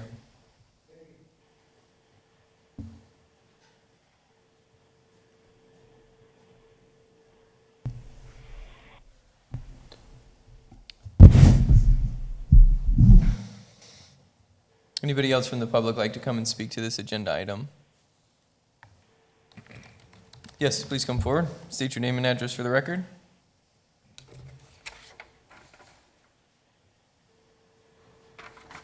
Hi, so my name is Jasmine Enriquez, and I'm here on the behalf of Holiday Inn at 777 North Pinnell Avenue, part of the ownership there.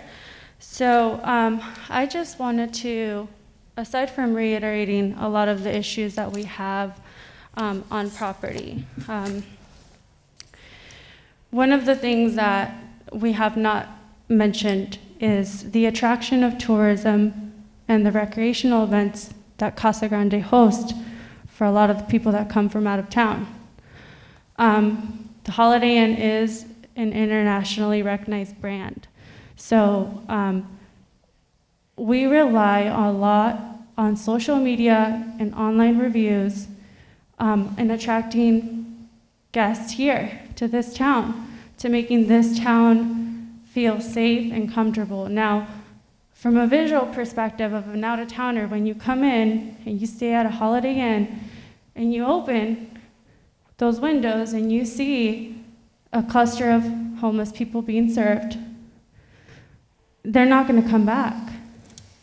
When somebody wants to host a baseball tournament down the street at the Grande resort, they're not going to want to stay at the Holiday Inn. They're not going to want to eat at Eva's. They're not going to want to shop at the convenience store around the corner.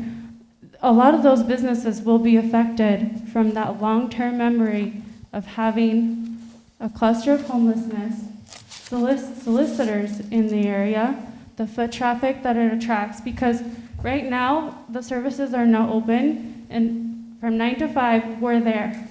We're the ones kicking people out right now. We're the ones that are calling PD to deal with the issue of the homeless population currently existing. After 9 to 5, it's a bigger issue.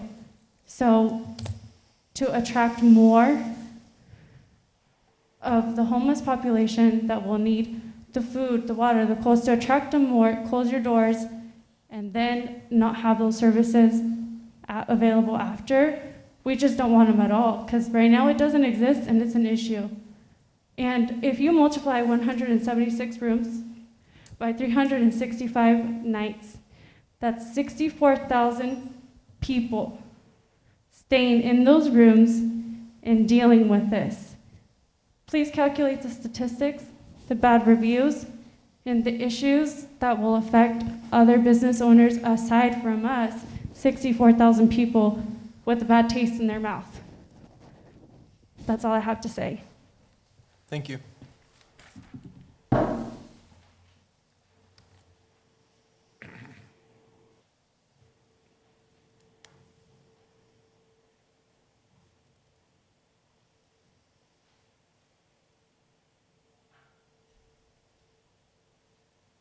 Anybody else from the public like to speak to this agenda item?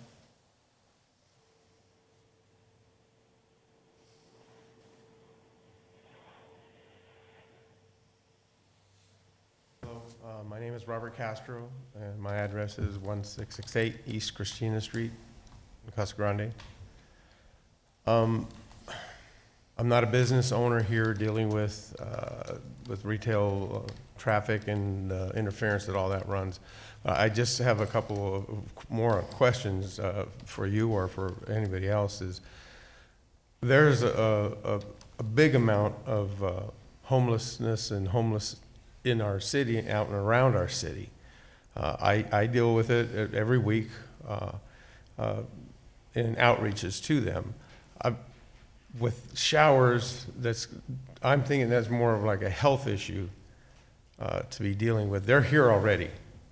And yes, I understand, I do business with a lot of these businesses that are surrounding that, and I understand they're not just concerns, it's more than that. But what can be done for this type of issues in our community?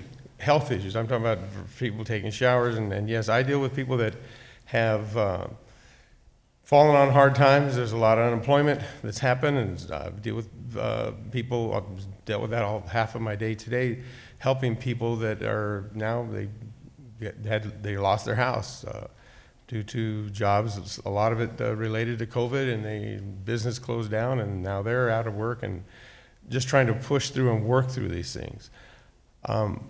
What can we, can you come up with some suggestions of how this can get worked to service people? We're always going to have, I've been in this community for 35 years. I wasn't born and raised here, but I've been here for 35 years. And there's always going to be people always trying to work a program somewhere. I'm talking about trying to just milk something and get something for free and move on and leave a mess. But I deal with a lot of people, that's not their situation. I'm trying to part of a group of people trying to work and get them back to work, get them housing, get them to where they're back productive and moving right along, back in society. But what if, when people that are just sleeping in their cars and they get, you know, and it's not just them sometimes, I'm dealing with a whole family of them today, there's got to be some kind of place where they can get a change of clothes and a shower and then move on to the rest of their day or their week. Where else in our community is there? And believe me, I've been in the past, I've owned businesses most of my adult life. I understand that whole situation with coming into something and man, that has been left a mess. I've got to get a crew of people in here, clean this up, and it's going to be there tomorrow as well. But what else can be done? Thank you. Thank you.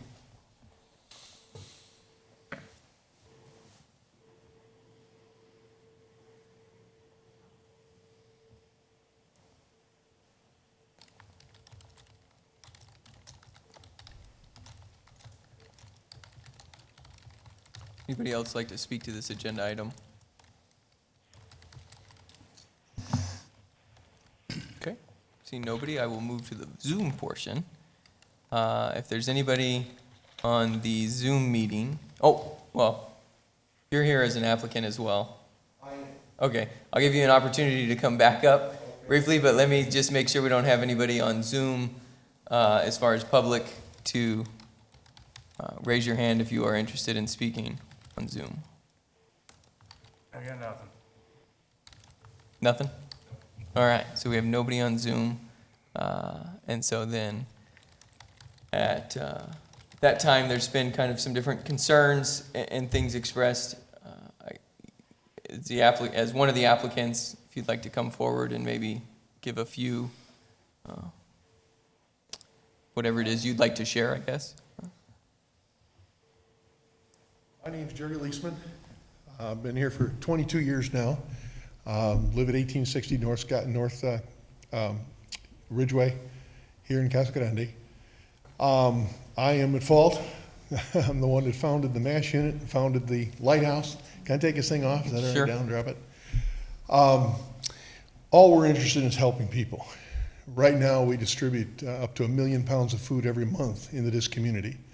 We're working with about 35 different churches right now to distribute food to them as well. We've done the Kmart parking lot thing, and I'm sure most of you are aware of that. We had a men's home, a homeless shelter downtown. It was costing us $5,000 to $10,000 a month to operate it. And all we did was get a lot of problems, not necessarily from the homeless and the people that needed a hand up, but from the logistics of it all. Having to keep up with building codes and all the rest of the stuff. We couldn't afford to keep going. It was cost prohibitive. I've heard the city talking for years and years. I've heard the mayor, read articles in the paper, all the different ideas, and to be perfectly honest with you, nothing's worked. We still have the problem, it's still there. We don't take any city money, we don't take any grant money, we don't take any government money, we don't take a dime from the government. We raise every dime that we do ourselves. Somebody was talking about do it on your dime. We do it on our dime. The city has never given us nothing. We pay our fees, matter of fact, at Cottonwood, we paid over $100,000 in the last 10 years just in taxes. So we're a part of it. We understand what's going on. We're here to help people. That's all we want to do. And the ones that we're really after are not the ones that are trying to live off a system or the ones that are trying to milk it and live it off on the street. And yes, I know there's a lot of them that are like that, that's their lifestyle, that's their choice. They've got some problems going on. We're after the people that are trying to get up out of the ditch. And right now, there's nobody to help them. That's who we're after. It's the people that are down and out, the people that want to get up, the people that want to be an addition to the community. I've worked with and already talked to several different business owners who are willing to hire people like this to give them a chance to get up on their feet. If you read the brochure that we brought, we have a car program. What we're talking about is taking people from one level where they're at right now, maybe homeless, or maybe just about ready to lose their home. We're talking about taking people like that and help them get up so they can be self-sustaining once again. We're not talking about trying to help people stay down or enable people to stay down. We're here to help people get up. And we have a purpose, and a reason we do that is because we're Christians, and we believe that's what Jesus Christ himself would be doing, is helping the people that need it. That's who we're after. We're looking for those people that are down and out, people that want to get up, not stay down, but want to get up. So what happens? You have to filter through. There is those that want to stay down. There's those that are not, no matter what you do for them, they're going to stay down there and they're going to do that. I understand that completely. Those are the ones we don't want to invest everything into. We want to invest the ones that want to get up and become productive. That's what we're looking for. That's all we're trying to do. And no matter where you go in this city, no matter where you go around the area, everybody's going to say, we don't want it in our backyard. Here we are on our own dime, willing to do it and take on the task, and even help with all the people that are panhandling out in the streets and stuff. We have ideas to even help them take care of that. But here we are. Everybody says, I don't want it in our backyard, and I get it. I really do. I'm a business owner myself, been a business owner all my life. I understand that. But who's going to help them? Who's willing to do it, even on their own dime, without the city paying for it?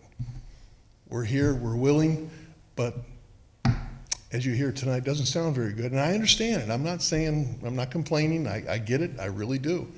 All I'm trying to say is we're looking for the ones that want to get up, and we're going to help them get up. Help them with programs, help them with classes, parenting classes, and so forth and so on. If you'd read the brochure, you'd see what I'm talking about.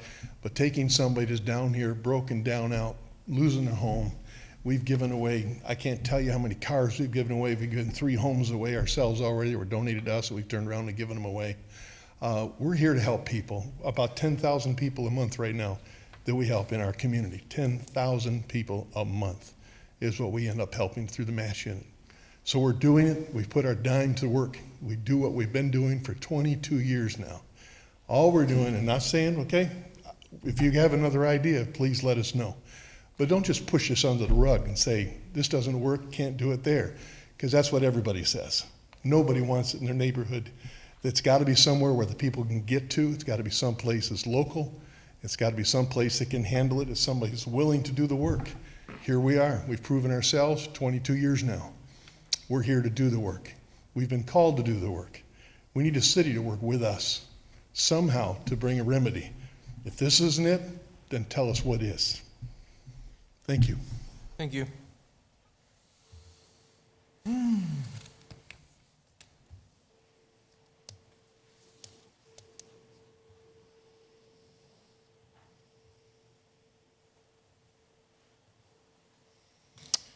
at this time, I will, unless there's anybody else that has not spoken, would like to speak to this agenda item. Seeing nobody, I will close the public portion of this agenda item and bring it back to the commission.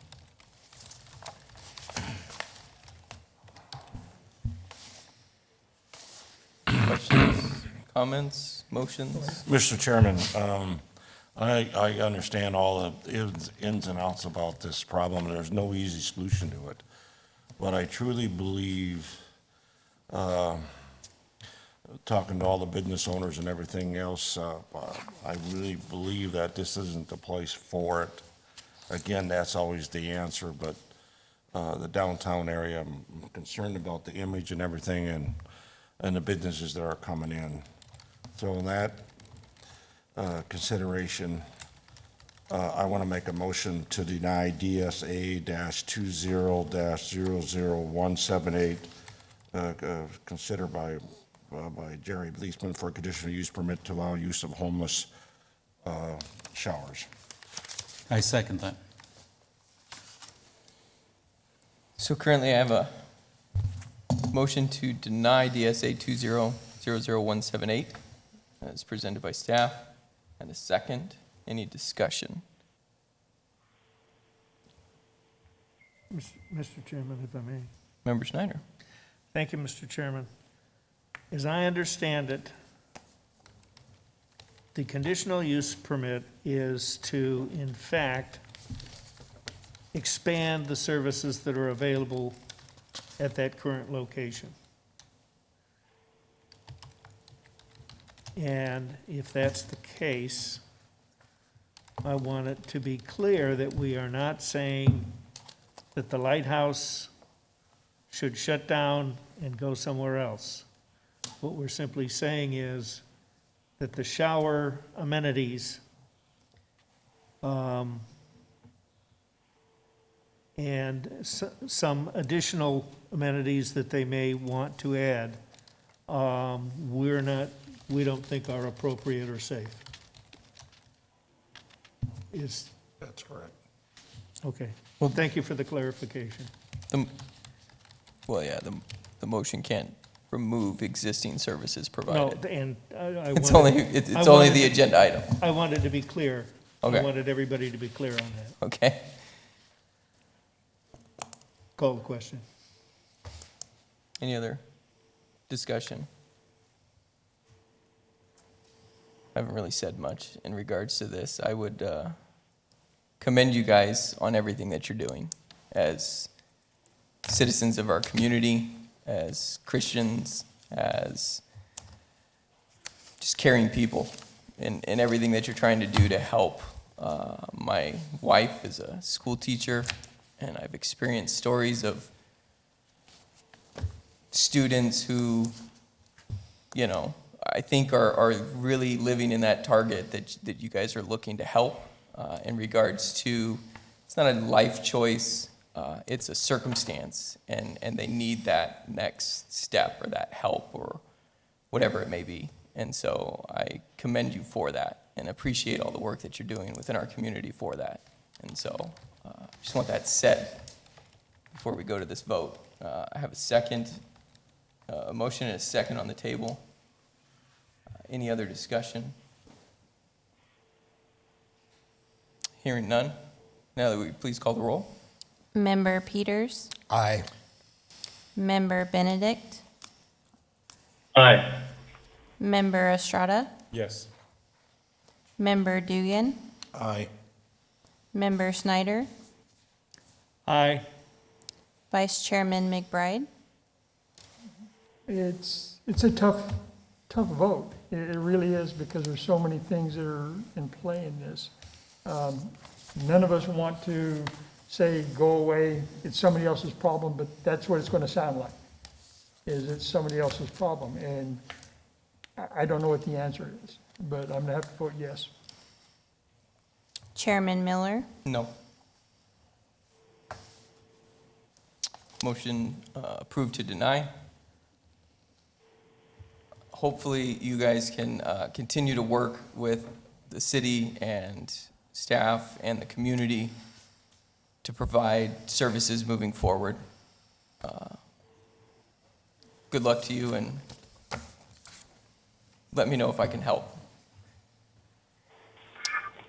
With that, we will move to, or well, I should say, motion approved to deny, right? Did I say that correctly?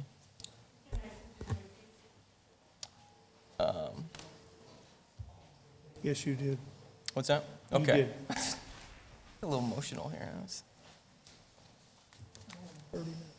I know.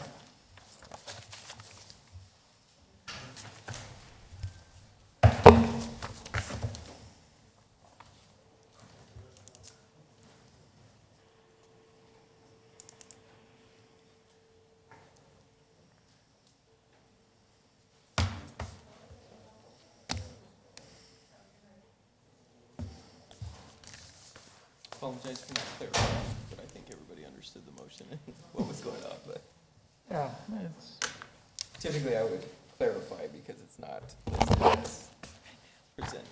But do you need a quick break? No, just a Yeah? quick stretch. Okay. For those of you on the Zoom meeting, we're just waiting for a quick change out of. Right? And Yeah, a little change over, stretching. For those that, and we lost Mr. Gagliardi. sweet.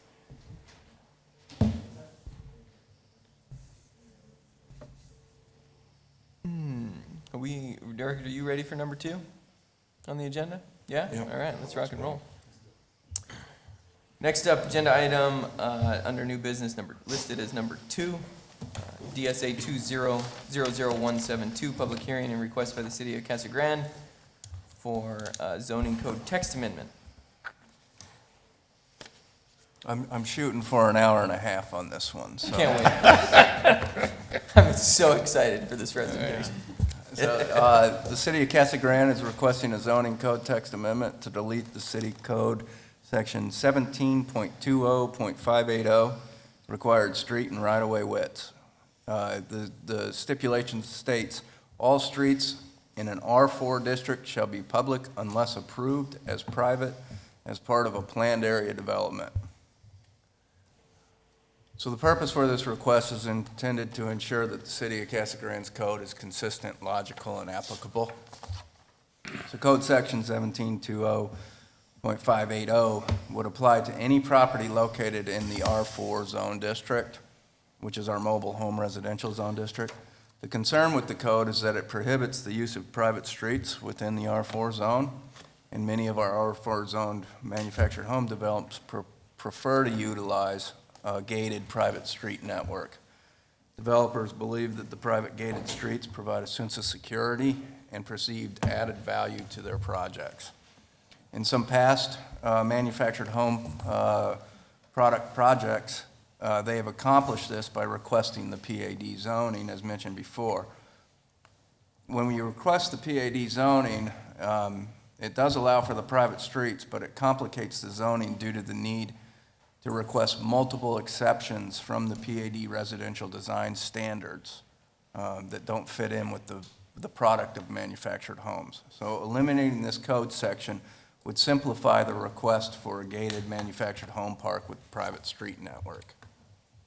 From the city's perspective, the use of private streets eliminates maintenance requirements for both the street and the sewer infrastructure by the city and places that responsibility on the park ownership.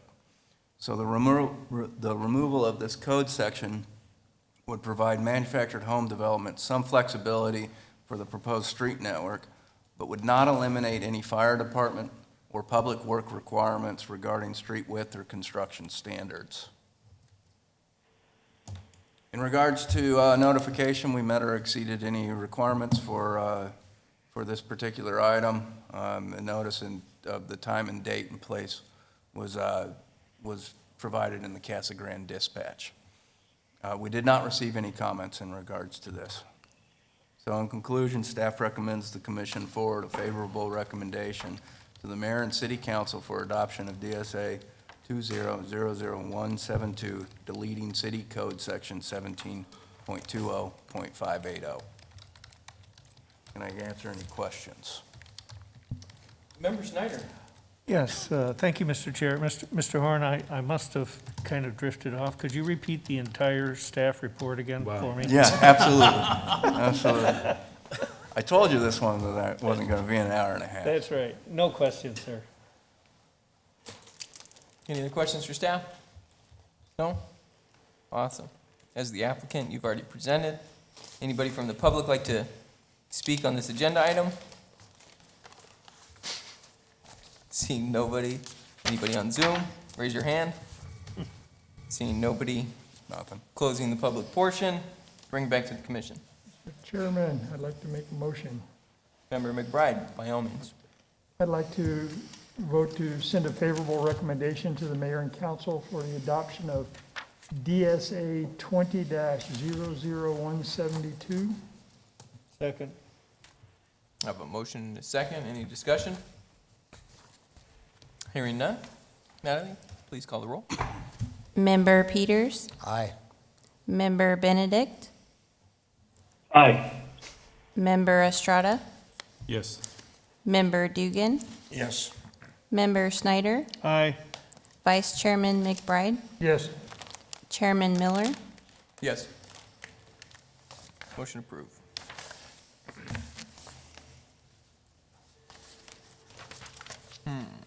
All right. Next agenda item, DSA 20-00152 for zone change, the Buttes at Sundance. Mr. Horn? George McGavin is requesting a zone change from the Desert Views PAD to mobile home residential R4 for approximately 58.77 acres of land generally located east of Thornton Road and north of O'Neill Drive. You can see it outlined on the map below. The applicant is proposing the zone change to facilitate the development of the Buttes at Sundance. The Buttes is an estimated 267-unit mobile home park community.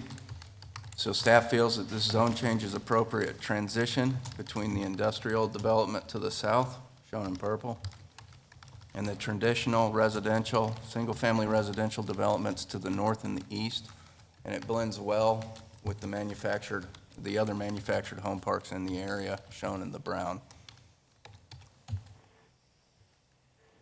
One note that we'd like to talk about is that the proposed project is currently zoned PAD for Desert Views. Desert Views did complete a preliminary plat.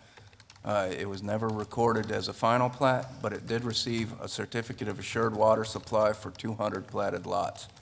This cause certificate is not valid for the current ownership, but it is the city's understanding that it could be reapplied for and potentially granted if there has not been material changes to the plat and other ADWR regulations have been complied with. So this project is not intending to use the certificate and is intending to develop the site as a leased space manufactured home park under single ownership. So just a little bit more overview. This is the general plan category that it currently sits in as neighborhoods. The zoning currently is PAD. The request is to go to R4. So when looking at the zone change criteria, we look at the following criteria. We'll cover all of it real quick. So the first is that the action is consistent with the city's general plan, including the goals, policies, and applicable elements. So among other items, this request supports the following goals of the general plan. The area for the proposed request lies within the Phase 1, or the primary growth area of the general plan. The requested zoning of R4 is an appropriate zone district in the neighborhood's land use category. There's a couple of policies I'll mention real quick. One is C4.7.1, encourage a variety of neighborhood design and development patterns. So this is an area that has multiple manufactured home parks. It also has a multifamily and single-family developments in the vicinity. So staff feels this is a good corridor to apply this use. The next one is policy C-4.1.4, support infill development in areas where infrastructure capacity and services are already in place and available.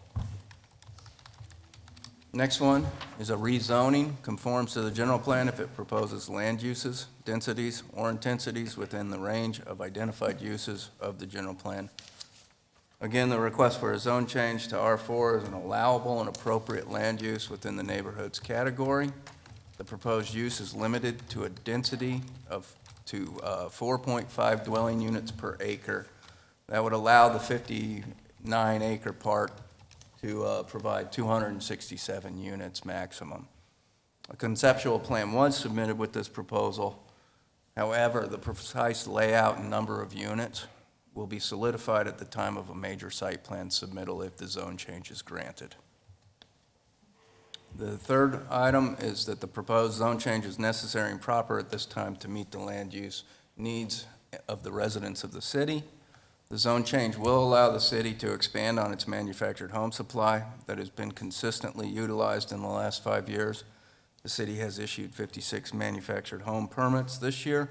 The supply of existing inventory is dwindling, but with 3 significant projects in development, plus the addition of this proposal, the city is in a good position to continue this type of product. Public hearing notification efforts met or exceeded those of the requirements of the city. We did receive inquiries. We received 2 letters from a resident of Desert Crossing opposing the zone change. The letters have been included in the commission package. We also received a phone call covering multiple topics that oppose the zone change as well. In conclusion, staff recommends the commission forward a recommendation of approval of the zone change request from PAD to mobile home residential R4 with the following conditions. No RV spaces permitted abutting the northern or eastern perimeter of park.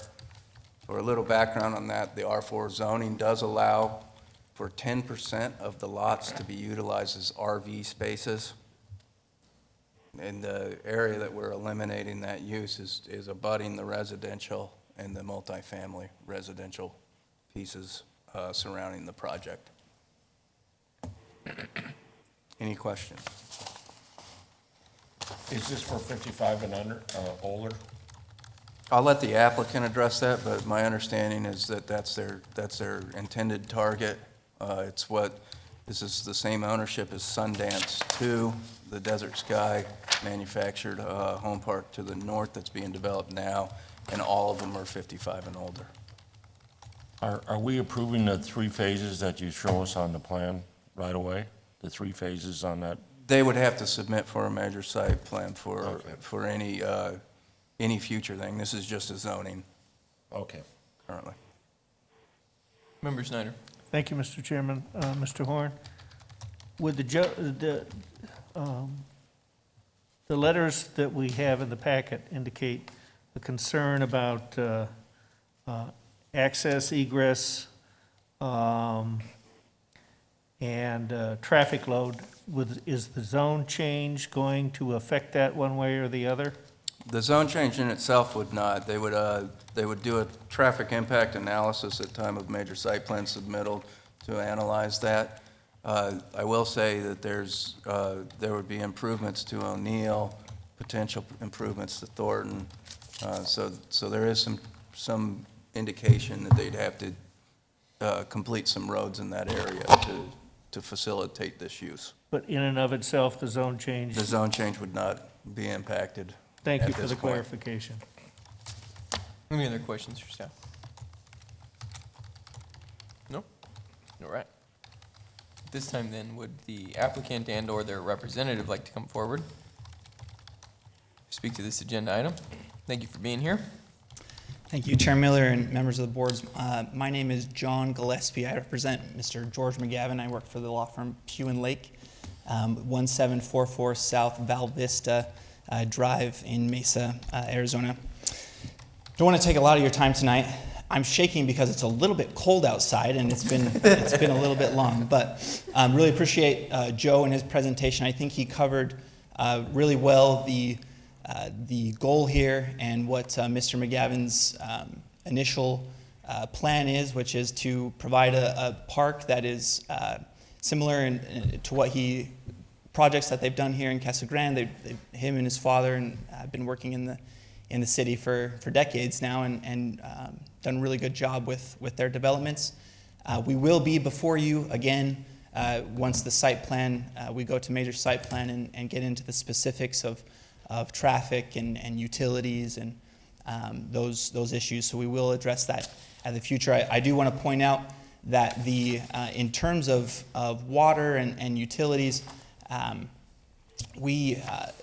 this development will not, the initial review of it has been done by staff. More in-depth review will be done with site plan, but developing this site isn't going to affect Desert Crossing or Desert Sky in terms of lessening their water supply or that type of a thing. And so the facilities are in place and improvements will be made to make those connections in the future. So with that, I'm happy to take any questions now from the commission and or welcome coming back up and answering any questions after. I know we have a few that will be speaking to this topic. So, any questions for the applicant at this time? No. No? Awesome. Well, thank you for being here. Glad you're in here to warm up a little bit now. I don't want to get back out. Right, there you go. But by the time we get out, it'll be 37. That's right, yeah. What do you mean? We're almost done, right? Yeah. Yeah. I love that optimism about you. Right? So at this time, I would open it up to the public. Would anybody from the public like to come and speak to this agenda item? Yeah? Oh, there we go. Harry Wheatley, 1828 North Parkside Lane. It's in Desert Crossing, right across the street from the parcel in question. I'm here to object to changing it from its current, changing it to mobile home park, period. Okay? Casa Grande has in excess of 18 mobile home parks already. The investigation I've done have said that the adjoining properties to a mobile home park lose approximately 15% of their property value by being adjacent to a mobile home park. I'm going to hazard a guess that the staff that said this was a good idea don't live in the adjacent neighborhood, so it's no skin off their nose. Just guessing on my part. However, the Desert Crossing is handicapped with a light industrial rating between Parkside Lane and Pinnell Avenue from Courtson all the way to O'Neill. So there's a handicap right there. That whole area is light industrial. The whole south side of O'Neill is all trailer park already. The east side is open and single family homes, stick built. Now, if this gentleman wants to make money on his property and wants to put in stick built, I'm all for it. If he wants to put in nice apartments, I'm all for it.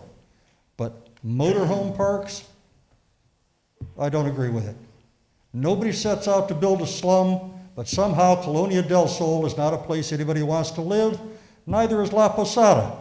And all of those came with wheels under the house. I don't trust this to not do the same thing. And the best laid plans can still go awry. So I object vehemently to it, and that's all I got tonight. Gentlemen, thank you. Any questions? Okay, thank you.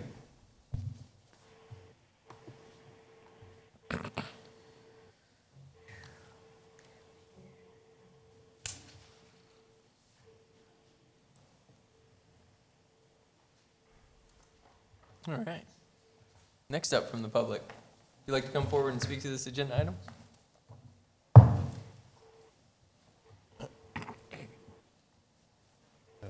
James Andriano. We live at 17, my parents live at 1729 North Thornton Road, right across the canal from the Sundance entrance. We're an objection to it. We have a lot of objections. I won't be able to cover it in 3 minutes. The number one is water. Why would you take a piece of property that has an assured water certificate for 201 homes that right now you cannot get a 100-year water certificate, from what I understand, for a developer to come in and build homes in Casa Grande? Why would you let that certificate go away and put in mobile homes that, for one, devalue in property? Number two, the city is going to lose money on the impact fees that are going to be paid to it. If you put I think I figured up here, 200 homes brings the city $1.9 million in impact fees. You put 267 mobile homes, you take in $1.6 million. You are taking a $300,000 loss for the impact fees by approving this plan. Number two, we have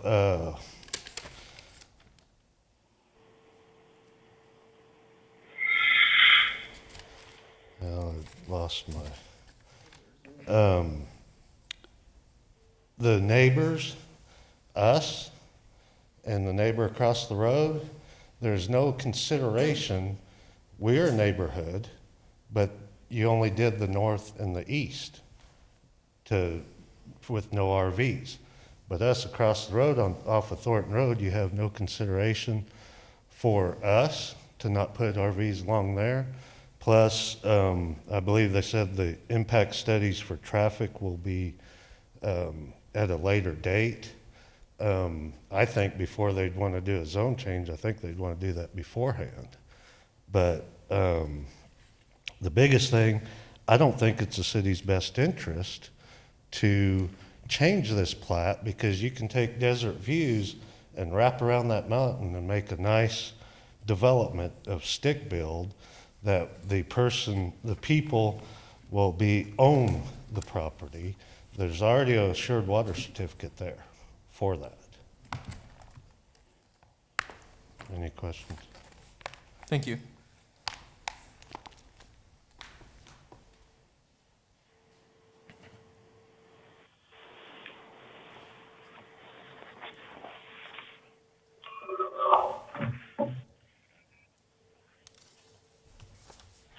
Anybody else like to come speak to this agenda item?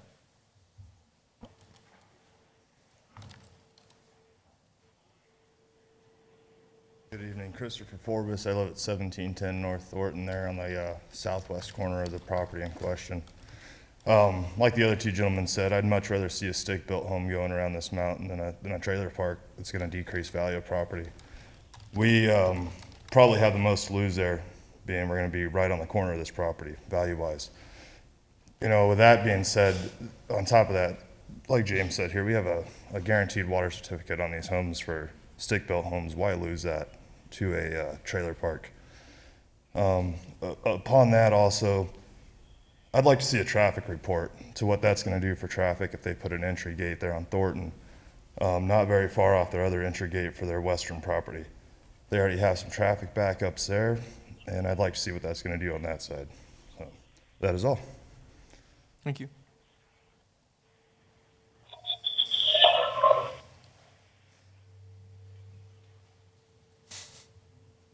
What's Benedict doing on there?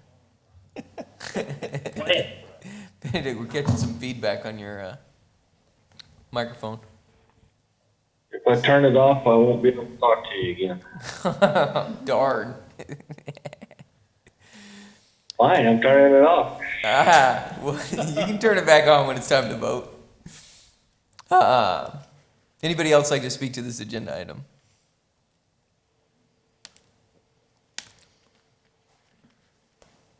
Good evening again, John McGuire, 1748 North St. Francis Place. This is one of these issues that in my view is a tough one. I agree with the speakers that our certificates of assured water supply have extreme value right now. As some of the commission members that are involved in the water issue here know how valuable they are. On the other hand, I've spoken at this dais many times about how I believe in property owner rights. And if somebody wants to develop their property, they should have the right to do so to the best benefit of themselves if they can make it work. I don't have big concerns with the traffic issues here yet. The way that would work, just for the public information as I understand it, would be they would be forced to make whatever recommendations that traffic impact analysis showed. If it turned out to be too expensive to not effectively mitigate the traffic, they wouldn't go forward with the project. But I'm torn on this certificate of water. I think that in this time, we really should save them. I actually have spoken with state legislators recently to try to get them to introduce some projects to be able to trade these CAWs to people who don't have CAWs and somehow make these issues resolve themselves a little bit differently, but that is not in place tonight for you to make the decision. So I'm kind of torn for you. If I had to come down and decision, I was sitting in one of your chairs, I would probably say to deny the zone change tonight. Thank you.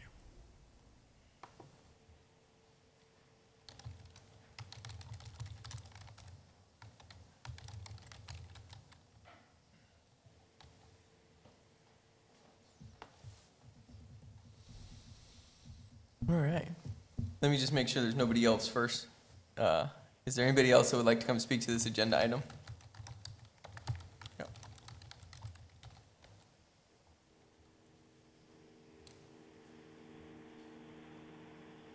Nancy Wood, 513 East Beckle Road, Casa Grande, and I wanted to give my objection to approving this change for Casa Grande because I feel I already had a number of units that were put in close to my place that I objected to, and I keep seeing these multifamily kind of prefab RV structures being put in the Casa Grande area. I think it's to excess, and I don't think it's a value to Casa Grande.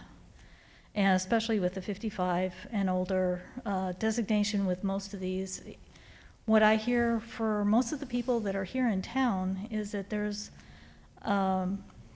real shortage of affordable homes for a lot of people, and this doesn't supply that. Casa Grande, I think, would be better used for some other different structures for that area as development, not mobile homes. So I wish that you would not approve the change. Thank you. Thank you.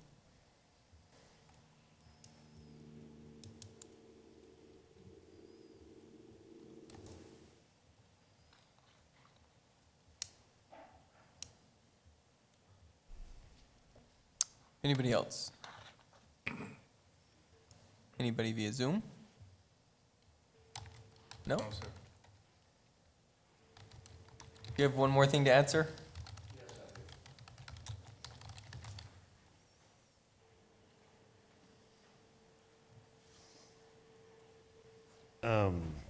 I'm not really good at all this. I get nervous and I forget about things. The biggest thing is I look on the 2030 plan for Casa Grande's plan, and they're gonna ask residents of Casa Grande to give up 15% of the water that they use today.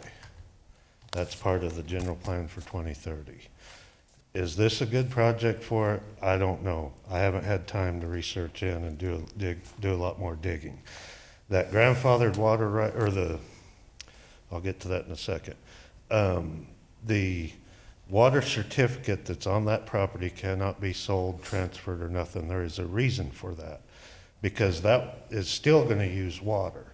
Why would we double up water use? I have friends that have been here over 100 years in this town that have grandfathered water rights.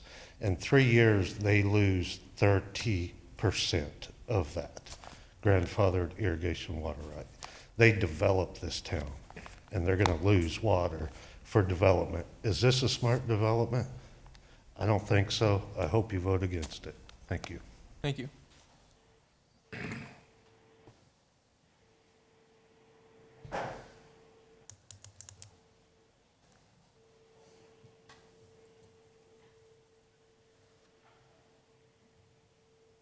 All right. Anybody else from the public? Seeing nobody, I will close the public portion. Commission members, any questions? Back up, more for the staff. Okay. That water tank and the area around that water tank, is that all owned by the city of Casa Grande? No, it's actually owned by Arizona Water Company. Arizona Water Company. And they own the whole part there in the green, that's to the east of that, correct? I can outline their ownership. It's here. So they do not own the property with the water slide on it. But they own all the rest? Yes. Anything in green, including this little flag area out to Thornton.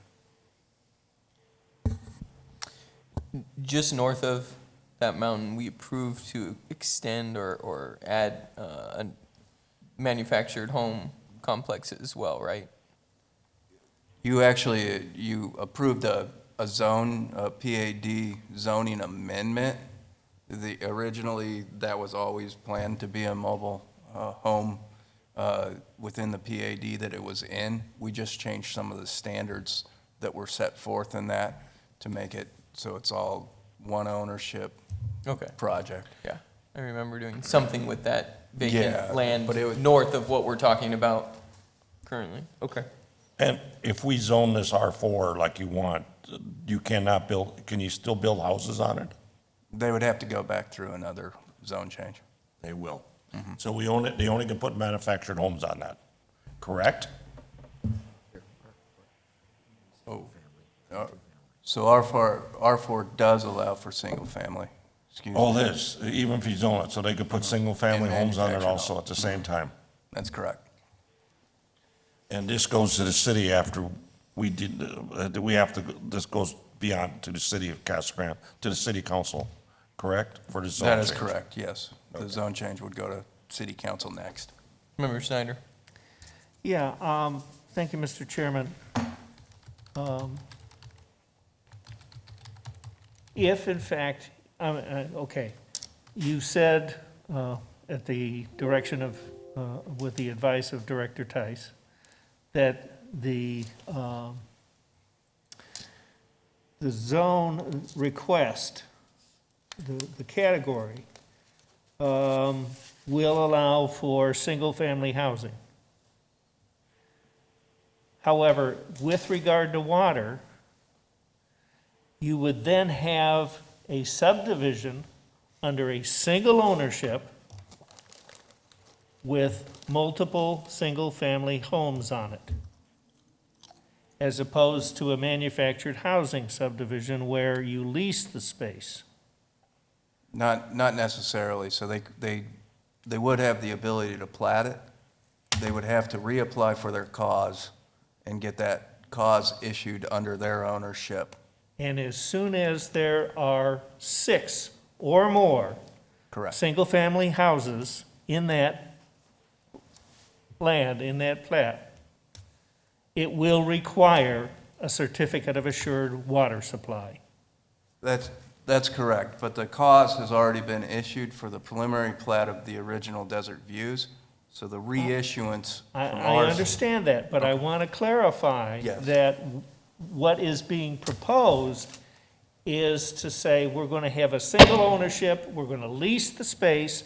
Correct. The housing units are going to be manufactured housing units, and therefore there is no subdivision. Correct. It's a single ownership, and the certificate then is moot. That's correct. It does not double up on the water consumption, however. The certificate is for the consumption of water consistent with 200 or 201 single-family homes, because that's what they applied for when they asked and were issued the certificate. If the certificate is moot and there's a single ownership, the amount of water consumption doesn't change. The certificate is moot. Correct. I want y'all to understand that. So if the commission's desire is to see single-family housing or single-family homes constructed in this area, and we say, well, okay, we can do that in this new zone, that's a consequence that I'd like you all to know about. You need to walk me back through that. So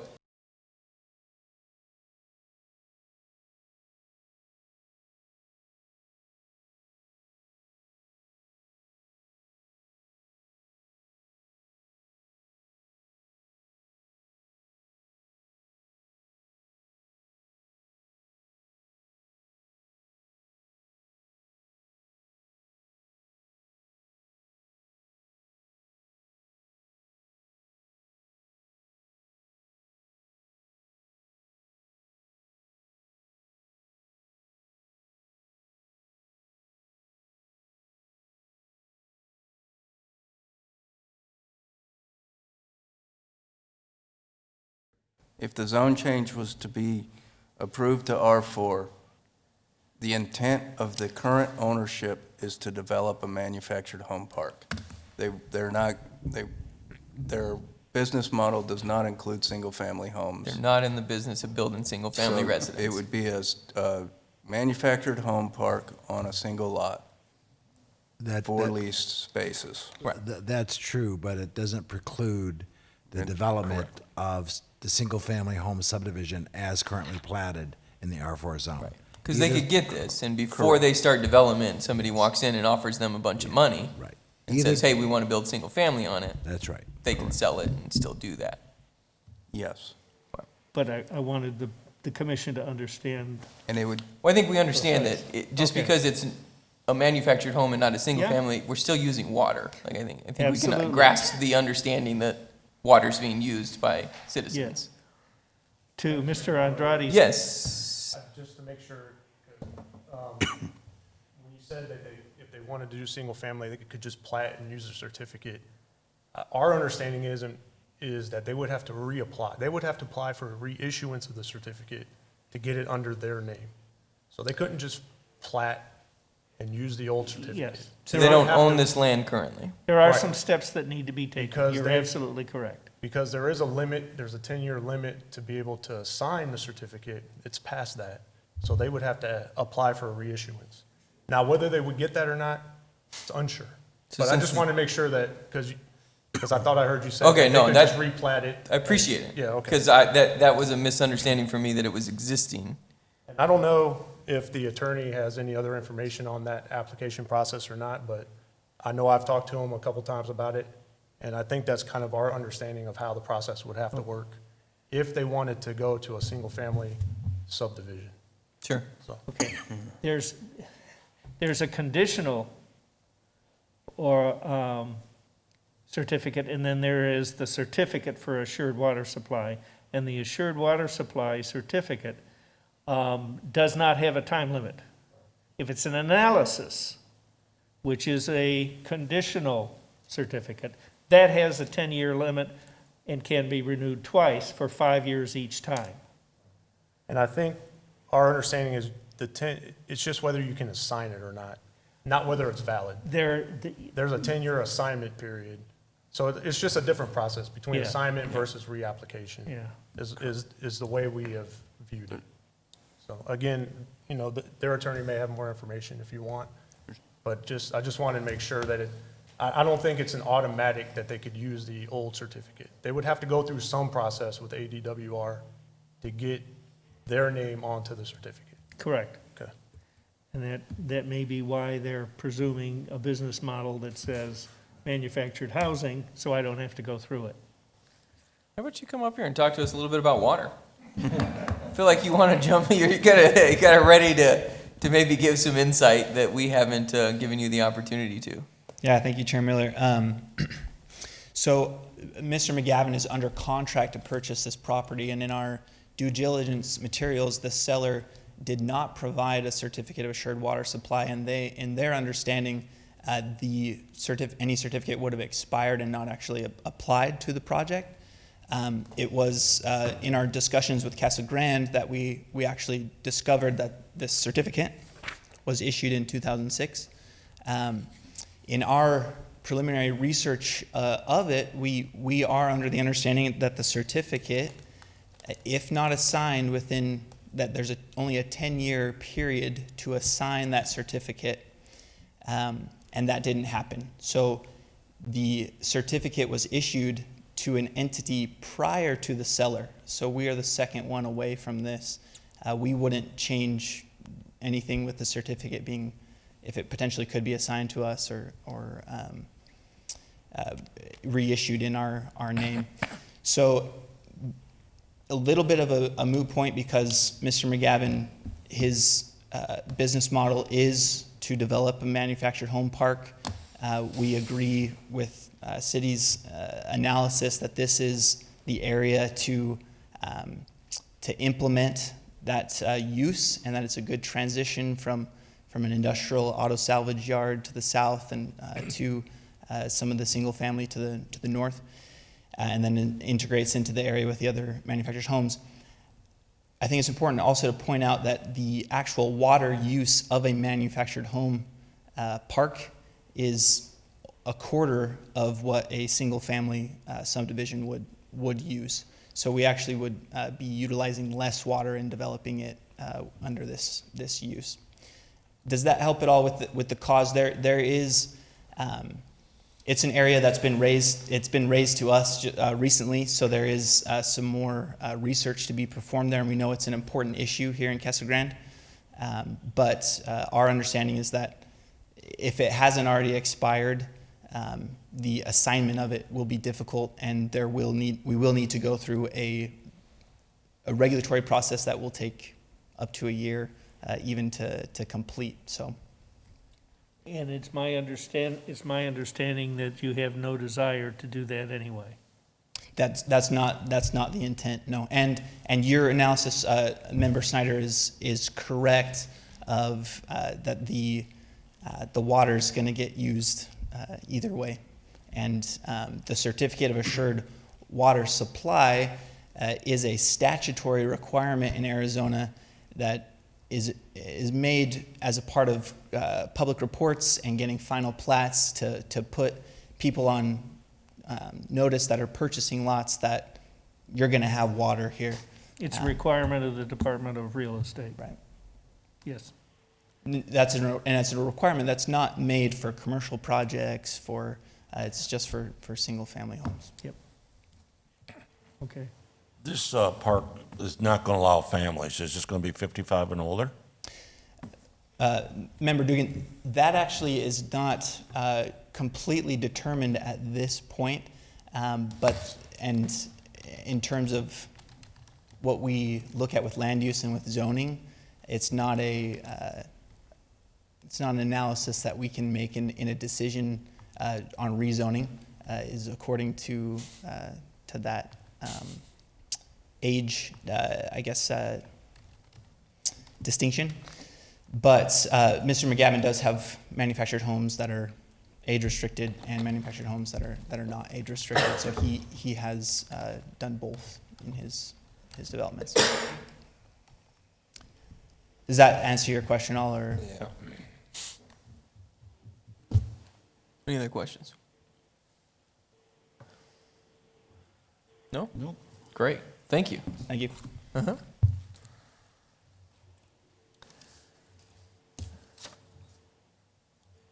Member Schneider, I feel like you want to say something there. Mr. Chairman, if a motion is in order, I would move to forward a recommendation of approval. Zone change request DSA 2000152 from PAD to mobile home residential R4 with the following conditions as set forth by staff. And I'd like to speak to the motion once it's seconded. I'd second that. Discussion? Thank you. I certainly understand the discussion and the recommendations from the neighbors. I think single family would look good at that site. I also share the concern that we seem to be rolling down a path in current land use decisions to go with mobile home subdivisions. We don't have a surfeit of them, but I'm concerned in general that we may be sliding in that direction, and that's a long-term concern from my perspective. However, having said that, I see no reason to deny it, and therefore I vote aye on that motion. We haven't called for your vote yet. But. When we get there. Yeah. So you'll accept the first applicant, but not the last applicant? Just messing with your words, sorry. Just stop. Just stop, sorry. Any other discussion? Hearing none? Natalie, would you call the roll? Member Peters? Aye. Member Benedict? Aye. Member Estrada? Yes. Member Dugan? Aye. Member Schneider? Aye. Vice Chairman McBride? Yes. Chairman Miller? Yes.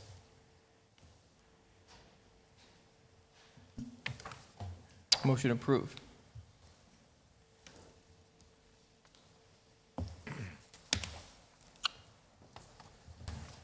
All right.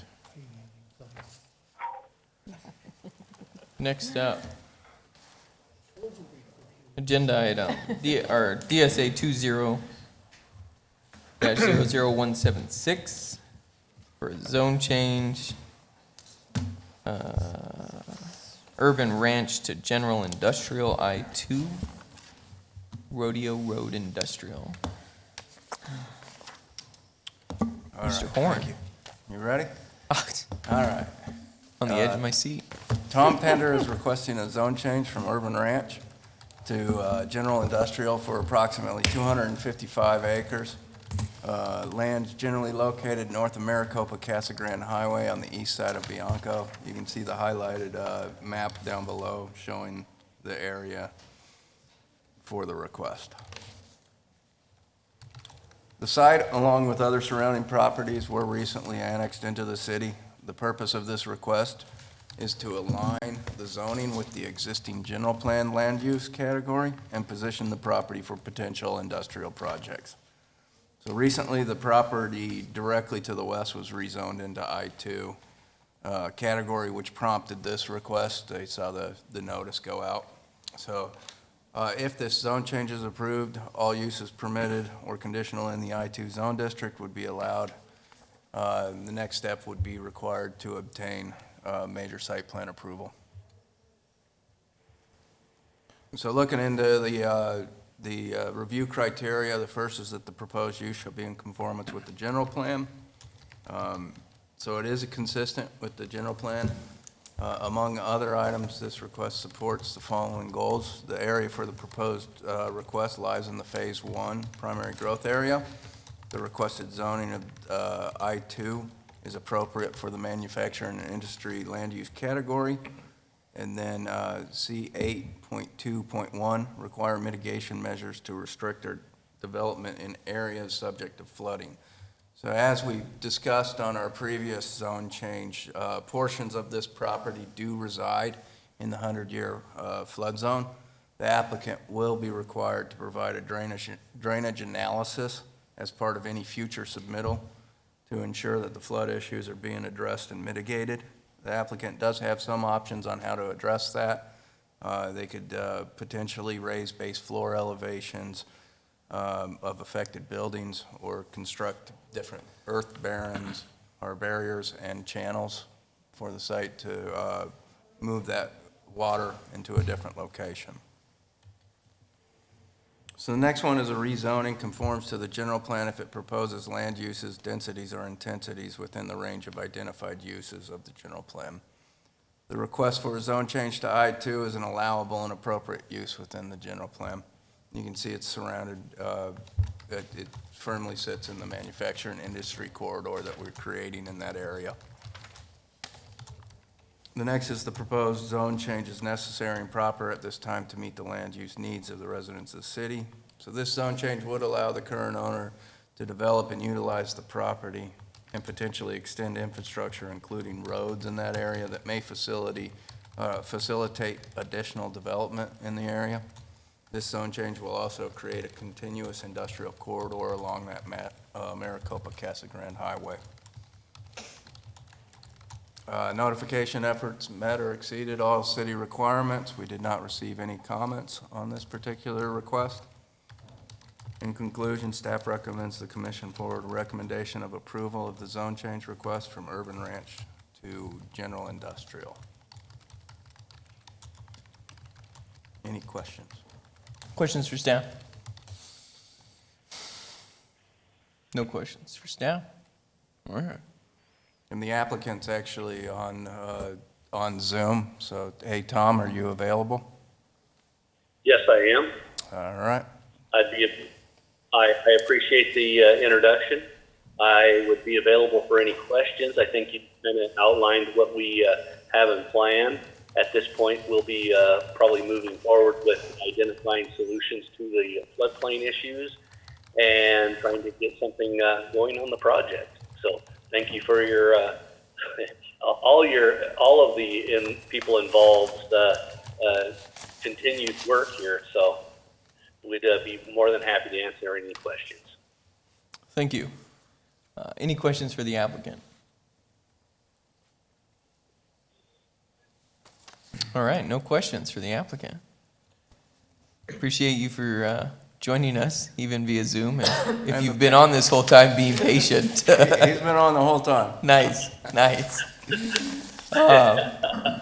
At this time, We're here. At this time, I'll open it up to the public in case there's anybody from the public that would like to speak to this agenda item.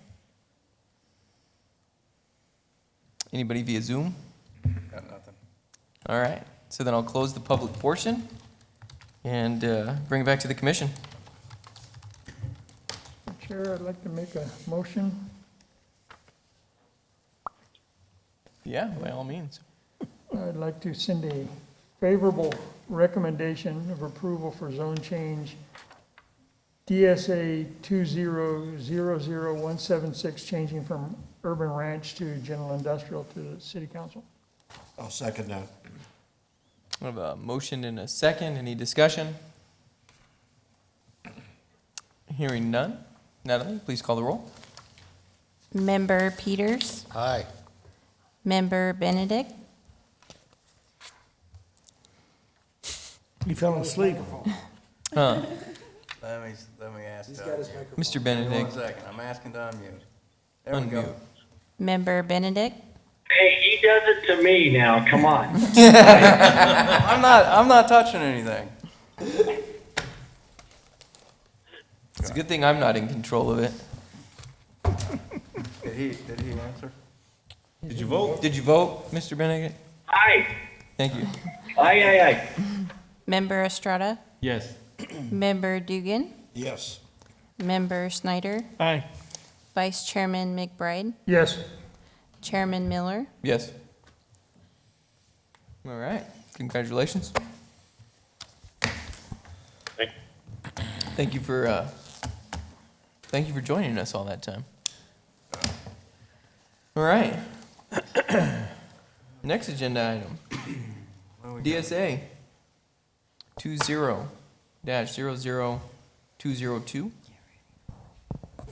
Public hearing and consideration of request by Mullen 360 LLC. Mr. Gagliardi. Thank you, Chairman Miller. So as you introduced, this is a request by Mullen 360, and they're proposing the Casa Grande Auto Park, which is an amendment to the commercial area of the Mission Royale Planned Area Development Zone District. To give you just a little bit of overview and background information about the Mission Royale Planned Area Development Zone District, it's bounded by Florence Boulevard to the north, I-10 on the west, and Hacienda on the east. Primarily, it's a single-family residential neighborhood. Early Road divides the PAD. South of Early is the single-family residential family community, and north of Early is the single-family residential active adult area where it's age restricted at 55 and better.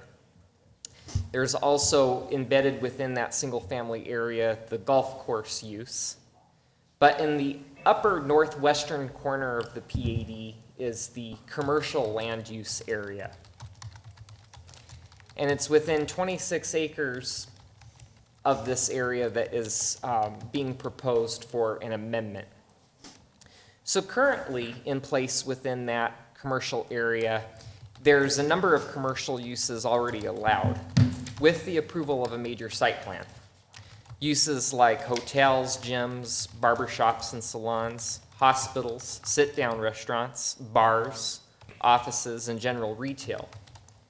It also would be, with the approval of a conditional use by Planning Commission, allow for tire sales, mounting and repair, car washes, churches, schools, and fast food restaurants. So the request specifically is to amend a 26.68 acre portion of the commercial area of the Mission Royale Planned Area Development Zone to accommodate an auto park. The amended area affects parcel 5, where the former Sam's Club sits, and parcel 8, the undeveloped site that lies to the south and east of the Sam's Club site. Now, auto sales and services is currently a prohibited use per the Mission Royale PAD zone, so an amendment to the PAD is necessary in order to accommodate this. Some additional uses that the applicant is requesting to be allowed, as they're also currently prohibited, are rental centers, liquor stores, and convenience stores. Now, primarily why those additional uses are being requested is to repurpose the 1.6 acre pad site that was the Sam's Club fuel station. The reason why it was allowed as a fuel station is because it was ancillary to Sam's Club when Sam's Club was open.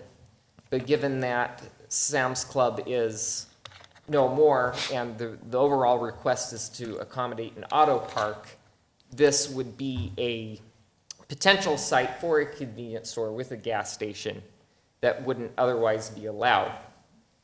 Now, there would happen to be some additional area on this overall site that could accommodate rental centers, liquor stores, or convenience stores, but the intention behind the request is to primarily accommodate an auto park. But because of the concerns that we received specifically to allowing the uses such as convenience stores, liquor stores, and rental centers, the proposal is to limit that specific type of development to a total of 4 acres. So should the auto park development not happen, it wouldn't result in 26.68 acres of convenience stores, liquor stores, and rental centers. Now, also as part of the PAD amended guide, any outdoor storage is prohibited for the rental centers unless fully screened. Auto repair, including auto body associated with auto dealerships, must take place within an enclosed building. Vehicles awaiting body repair must be behind a fully screened enclosure. And I do want to point out that what's in front of you tonight for a recommendation to council is simply to amend the PAD to allow these uses, but it doesn't approve these uses. It basically would enable the applicant to go forward and submit a major site plan, which would specifically provide for some additional details such as elevation styles, analysis of the infrastructure demand, such as traffic, wastewater, water, drainage, etc. And there'd be additional public review at that portion of the process. Development of the site would require conformance with the existing standards already required for the commercial portion of the PAD, which includes a landscaped buffer along the eastern portion of the commercial area that's 25 feet in width. The building height maximum within 75 feet of the residential area is limited to 26 feet in height. The building height maximum beyond that 75-foot area is limited to 35 feet in height. And the maximum floor area ratio is 0.35. There would also be a requirement for 15 feet of landscaping adjacent to public right-of-way. Now, those were existing development standards that aren't proposed to change. However, as part of this request, there are some new development standards and some revisions to some of the development standards proposed. The applicant, per the direction of staff, is requesting to remove the restriction of a 50% maximum light reflectivity value for exterior paint colors on bodies of buildings. They're requesting to remove the requirement for mission-style architecture. And those two particular requests are being brought forward primarily because when working with potential auto dealers, there'd be franchise agreements in place requiring car dealerships to provide specific architectural styles. And so by removing that, that limitation would help with the formation of the franchise agreement. Another request would be to allow a 15% minimum landscape coverage to apply area-wide versus on each specific site within the area. No matter what, that overall area would have to provide for at least a total of 4 acres of open space, but it wouldn't be fractioned across individual sites should it develop as individual sites. There's some new additional development standards that staff has advised the applicant to provide in the PAD narrative to specifically address compatibility concerns. And those are that the maximum light pole height within 75 feet of the residential area shall be limited to 25 feet. That currently isn't a standard in place in the PAD. However, there are no light poles currently within 75 feet of the residential area, but that would ensure that the area most impacted by development would not have overly tall light poles. Light from poles, signage, or buildings are to have no light trespass at the outer perimeter of the property adjacent to residential property. The use of loudspeakers would be prohibited. Outdoor storage must be fully screened by a block wall of at least 6 feet in height. And signage for the area would be subject to a comprehensive sign plan to be considered by Planning Commission. Of the number of concerns that I received as a result of the public notification efforts and additional correspondence upon receipt of notification from the HOA, the primary concerns, and I'll talk more about it on a later slide, but came down to light. That was a huge concern about the impact to adjacent residential properties, the sound from loudspeakers, and signage, and also architectural concerns. And in the later slides, I'll elaborate a little bit more on how those conditions help address that. This type of amendment is considered a major change, which involves a change of land use because currently those specific uses are prohibited. And so it would require both Planning Commission consideration and City Council approval. When reviewing amendments to the PAD, the City Code imparts these list of criteria that have to be addressed. Staff's evaluated each one of these criteria, and there's a more in-depth overview in the staff report. But I do want to highlight the fact that these items in yellow, the impact of the plan on existing and anticipated traffic and parking, pedestrian and vehicular ingress and egress, building location, height and elevations, landscaping, utilities, drainage and grading, and loading and unloading of areas are criteria that are best analyzed during the submittal of the major site plan. Because elevations, for example, even though the request is to remove the 50% maximum light reflectivity value of body paint color for buildings, as part of the major site plan, the applicant would still be required to submit elevations, and they would still be required to be reviewed for appropriateness in the context of adjacent land uses. There'd be engineered reports required with the major site plan to determine adequacy of infrastructure, including a traffic analysis, as well as placement of trash enclosures and dumpsters, etc. These items are items that I want to particularly talk about because as a result of the public notification efforts, it really hit on these red highlighted items. Truly, the relationship of the plan to conditions both on and off the property and the adequacy with respect to land use and lighting and signage were big ones, as I mentioned on the previous slide. So through the staff review of this request and the neighborhood correspondence received from notification efforts, identified the following concerns. And I'm summing up the concerns, but this captures the bulk of them that were received. Liquor stores and convenience stores would be too close to the residences. They operate at late hours and could disturb the peace and enjoyment and affect the value of homes. Convenience stores aren't a good fit, especially since there is available land elsewhere.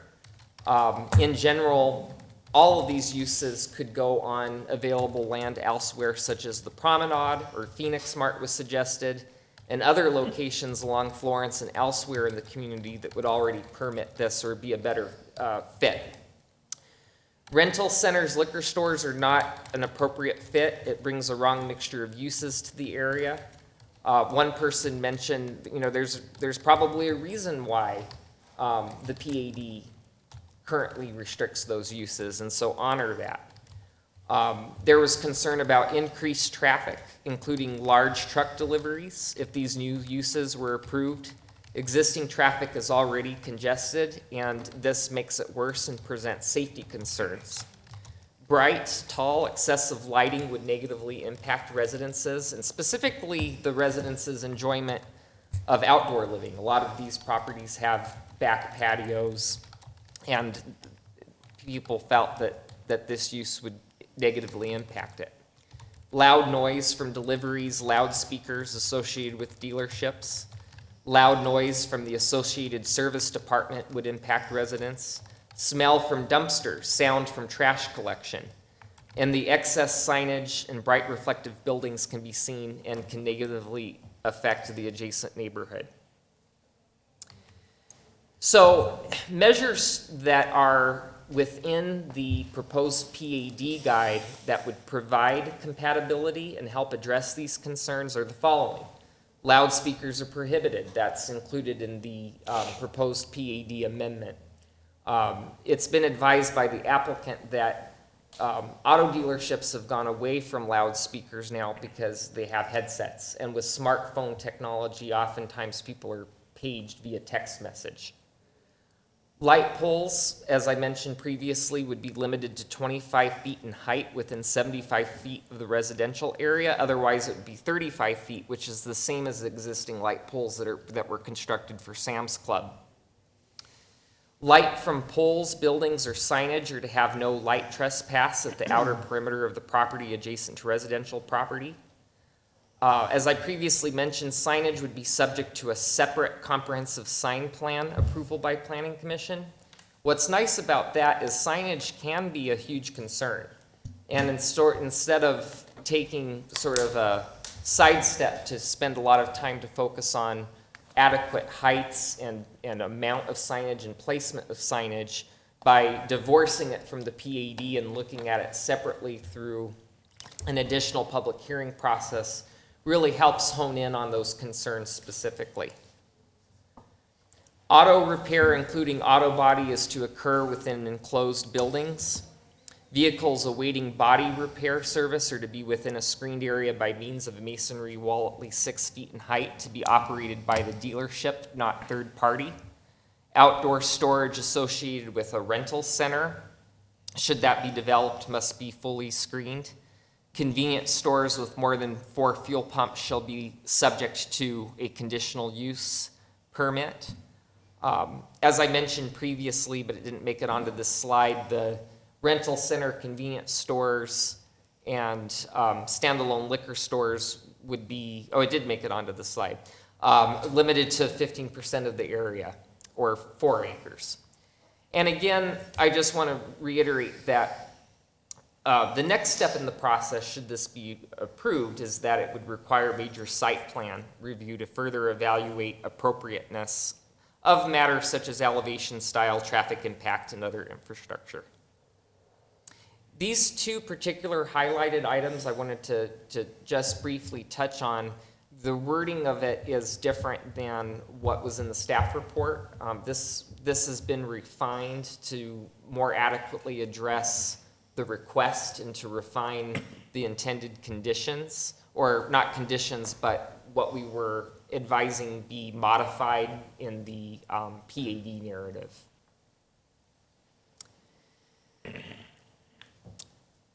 Lighting and signage, as I previously mentioned, were 2 of the biggest concerns, and the applicant is prepared to talk a little bit more about lighting, but it's an understandable concern, because I know when I think about car dealerships, I do picture a very bright area.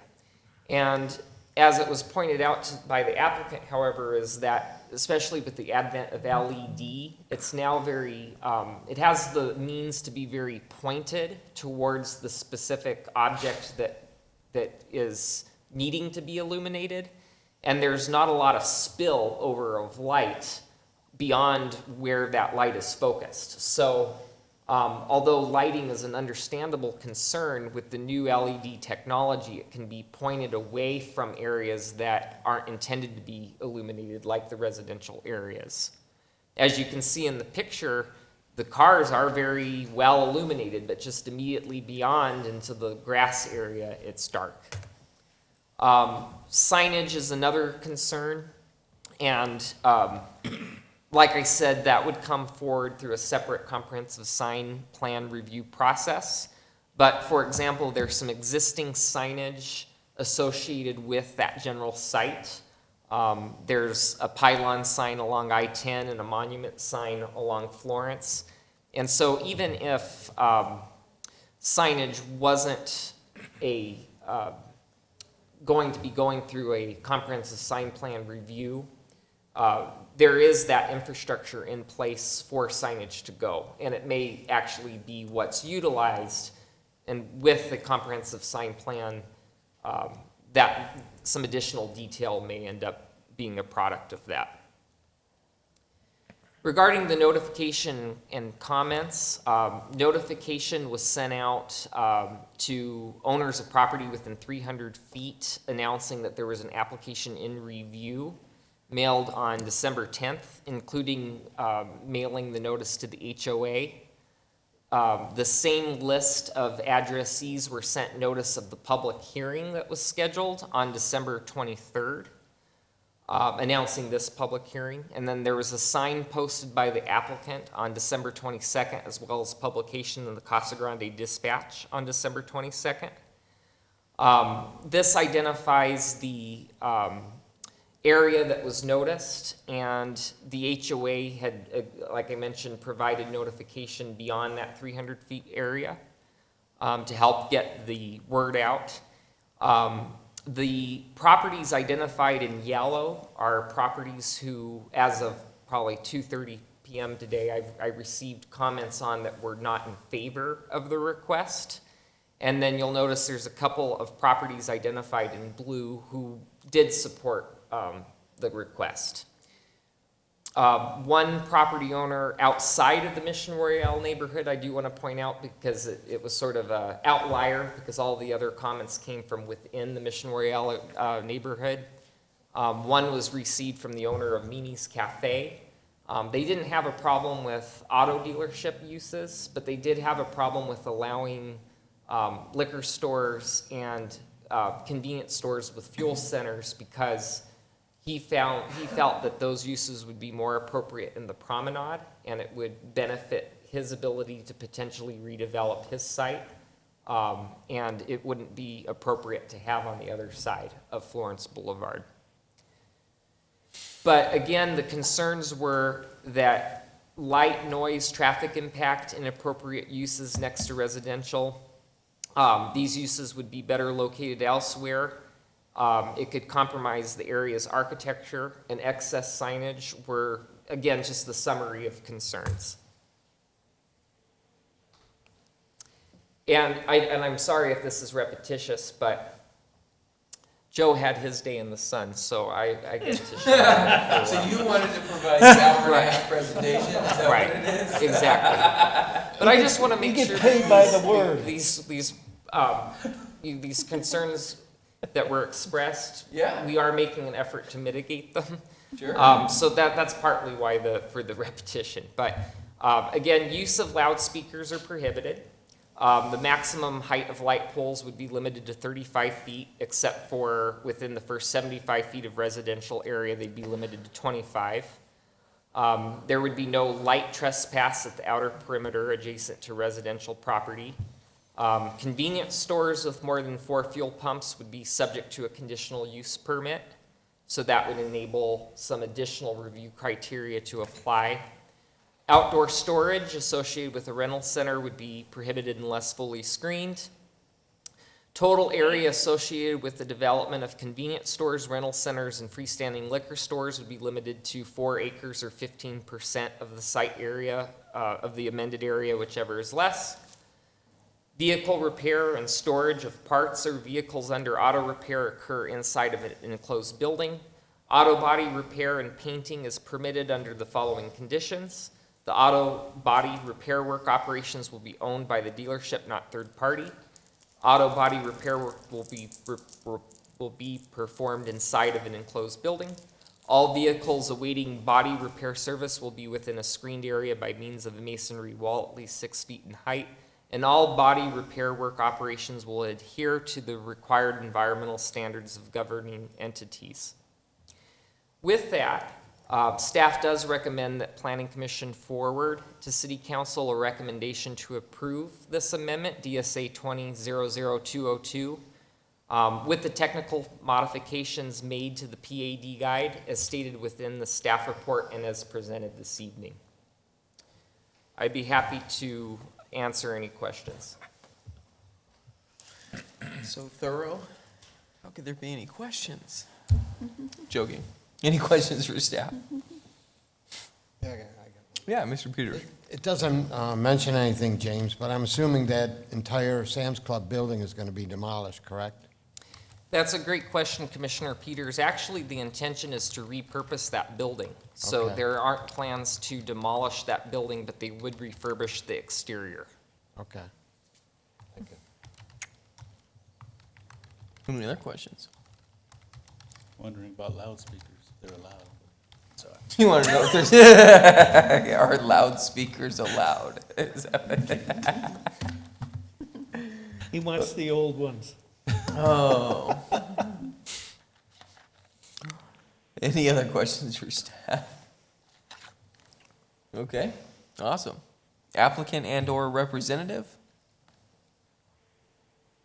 Welcome. Thank you for waiting patiently. Look at you're stiff from sitting there for so long. Golly, man. I like your chair right now. Right. My name is Jim Mullen. I'm 8401 North 87th Street, Scottsdale, Arizona, and Chairman Miller and all of you that are here, commissioners, thank you for your time. This is an exciting project. I'm here to answer questions. As just 3 or 4 sentences of background, we've been involved in the auto development business for 34 years. My father was a rural dealer. My grandfather was a dealer back east.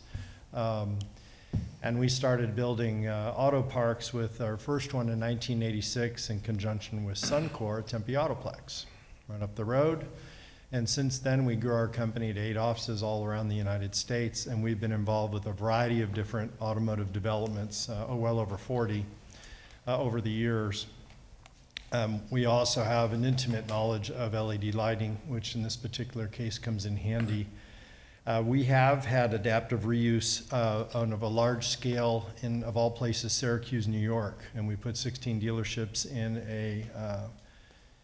in a regional mall there and repurposed and adaptive use of that project, which has been very successful. So we're excited to be here. We've also looked at Casa Grande since the Gary Cropper days, when we were looking and trying to figure out where an auto mall and auto park might go. Most recently, which isn't that recent, a place in time where we had a 70-acre auto mall thought to be north of the regional mall, but we do what's called a net growth demand analysis, and it helps us understand the size of the park and who wants to be there, volumes, a variety of information that's unique to this development niche, and it wasn't validated. So we did not move forward on that 70 acres back in 2007-8, I think it was, right in there, just before our little blip in the road.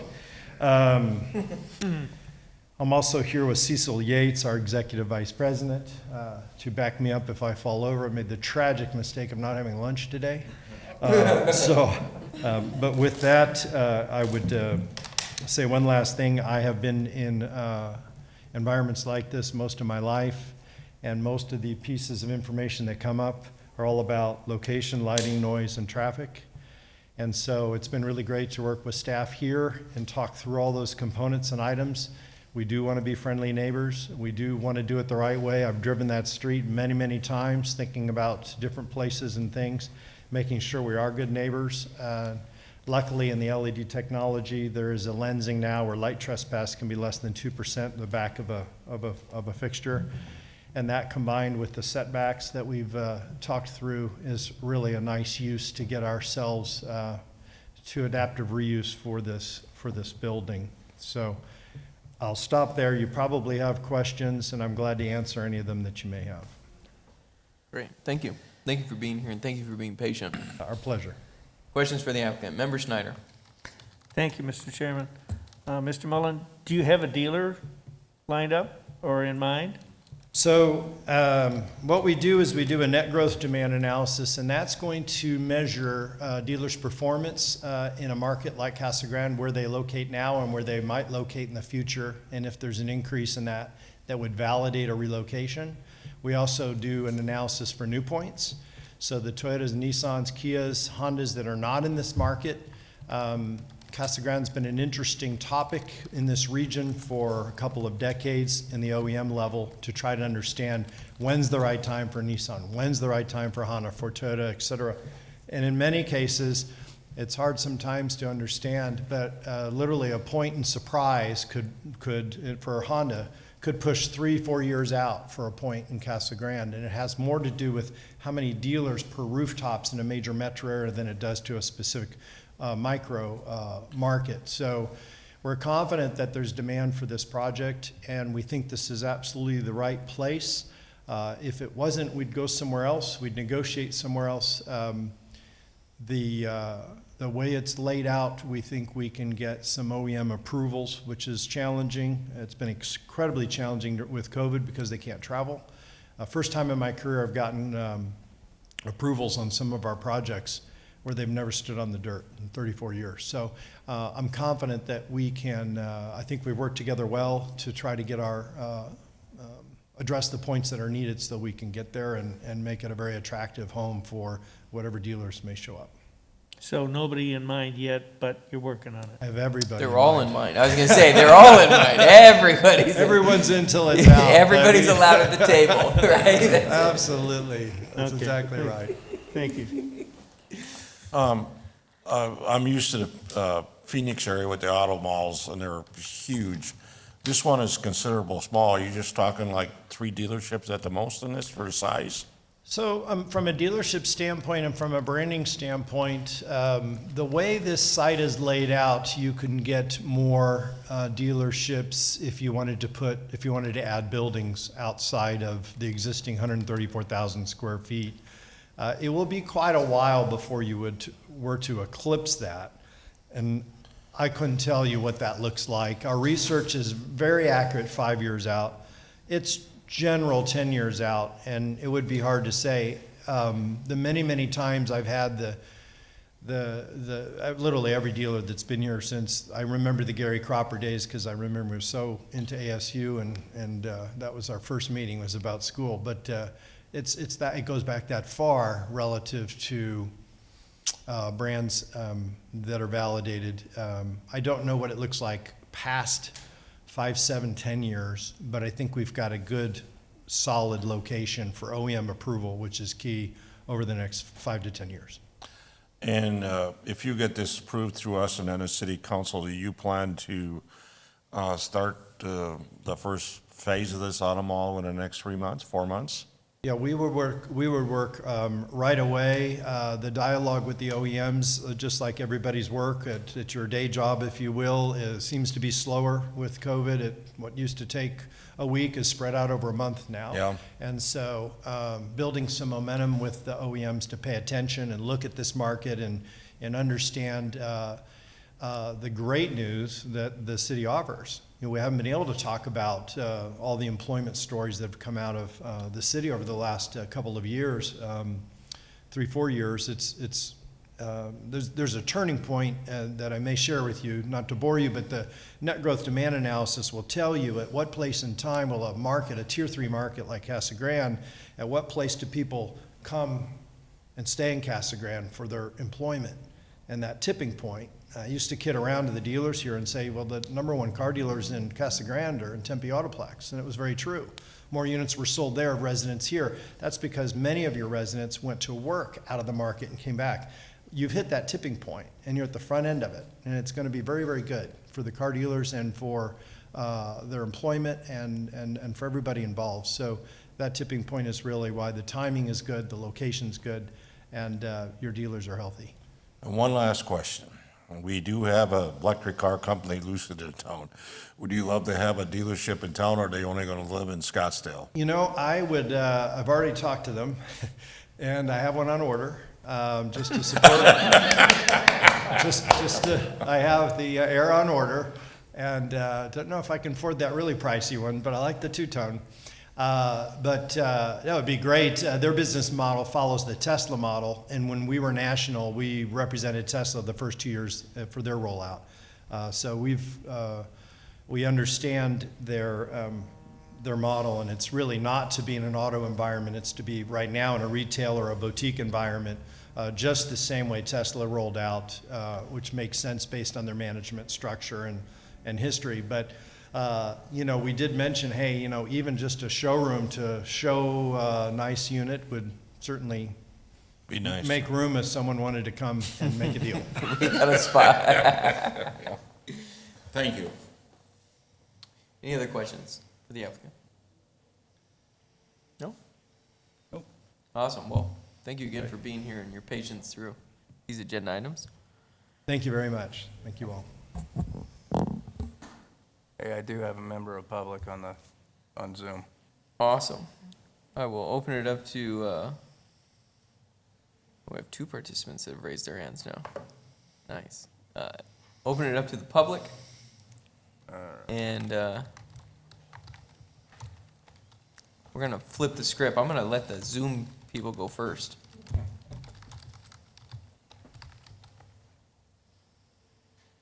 All right, I have Daryl Block. All right, Daryl Block. Can you please state your name and address in case Thanks. that's not your name? That is my name, Daryl Block. I reside at 2388 East Santiago Trail, so I'm right along the wall and immediately opposite where this proposed car operation would be located. I guess my first comment is I don't understand what has changed since the original Mission Royale PAD zoning was arrived at and put in place. What's changed since then that would justify changing the zoning at this point? I mean, Mission Royale is still a residential area. The traffic concerns are the same. I guess I don't know, what would justify making the change. Obviously, the zoning requirements were put in place, I assume, to ensure the quiet enjoyment of the residential properties that we homeowners have enjoyed. So that's my first question, I guess, is what has changed that would prompt the city to consider these zoning changes? I don't understand that and don't think there's been anything that would justify that. And secondly, a question, if this is approved, from listening to the discussions, I assume this is new car dealerships only. It wouldn't include used car dealers. So that's a question I have. Okay. Those are my comments. Thank you.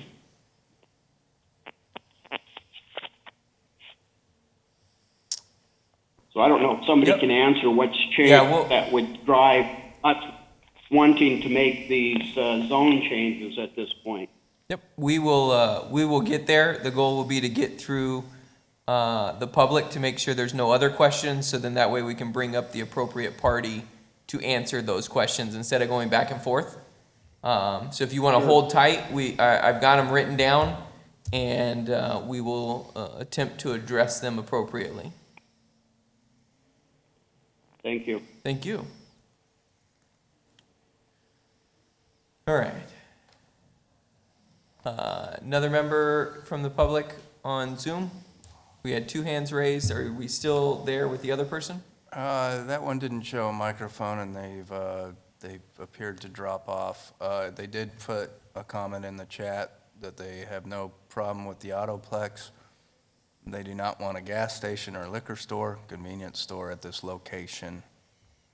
And then I have one other comment on the Zoom chat that says, we agree with the Mimi's owner manager that the liquor store and convenience store should be placed north of Florence in the Promenade Mall. And that's from Joan Kroll at 256 North Masilla Court, Casa Grande. Sounds like Promenade's got some good advertising going for potential uses. Anybody from the public here within the chambers would like to speak to this agenda item? I promised last time for the night. John McGuire, 1748 North St. Francis. I appreciate Mr. Mullen and his team coming out and sticking around this late to remind a couple of concerns with traffic and things like that. My guess, and it's a guess, I haven't seen the traffic impact analysis, that'll come later, that the Sam's Club generated quite a lot of traffic. The fact that it hasn't been here for 6 or 7 years at this point, probably some people have forgotten how much traffic was generated and not at, especially with the gas station that was there at the time. So I don't think that's going to be much of a difference if it's even as close in this use here with traffic trips. But again, we'll see that later. The only other thing I'm going to add is I did do some, my social media group did do some polling in this, and absolutely overwhelmingly, like 85% to 15% people said this is a good thing that we need. This is an amenity that we don't have currently. Aside from the benefits to the city from a tax standpoint and all those things, business and economic wise, people would like to be able to shop for the next level of car in Casa Grande if Mr. Moensen can attract it to our city. So I'm fully in support of this zone change recommendation and look forward to seeing the actual site plans at a later date. Thank you. Great, thank you. Anybody else? Okay. So the first thing, staff, can you address maybe briefly on the reason for the change needed is obviously because of the use, but you can maybe go in and articulate that a little bit better just to respond to the question asked by the public. So Chairman Miller, in response to Mr. Block's questions, I would start off by saying that this is, although one could look at this as a rezone, it is technically considered an amendment to the PAD for a reason, because it's not a situation where it was entitled for a residential zone district like R1, and now it's being placed into a new zone district through a rezone to like B2 to allow a completely different land use to go from residential to something else like commercial or industrial. Rather, this is a situation where the PAD already identified an area for commercial uses in the northwest corner. However, it specifically restricted some uses that are now being requested to be made allowable through this PAD amendment process. That might be just a technicality, but just to sort of set the stage that it's not a completely different land use, it's eliminating the restriction that was put in there to begin with. But it's a good question, why now? What is driving this change? And perhaps the applicant could also discuss it to an extent, but primarily because in the age of the ever-growing internet and ever-shrinking big box stores, there's definitely been the presence of a lot smaller footprint for retail services, especially now in the era of COVID. We're seeing a lot more drive-through type restaurants versus sit-down, et cetera. I think so goes the trends of commercial areas as a whole, and there needs to be ways to repurpose those uses to some extent. An auto mall is one such use that could provide life into an area that was Sam's Club that unfortunately likely couldn't, I mean, I shouldn't say likely never ever. I think Sam's Club did really well here, but the likelihood of another big box store replicating the square footage that Sam's Club was is not as likely as seeing much smaller stores since we're so reliant upon Amazon, et cetera. So this is a really good opportunity to repurpose that space for a use that is still in demand. People are still seeking out the purchasing of cars. As to his other question, I think the applicant can address if the intent is for used versus new. Yeah, that was my intent, just Okay. hopefully in the first one. So just for clarification on that, in the very beginning, when Sam's Club came forward, was there anything that we needed to do to prepare for that situation or that site or that type of retail within this location and area? So it was allowed as a permitted use in that commercial area. Okay.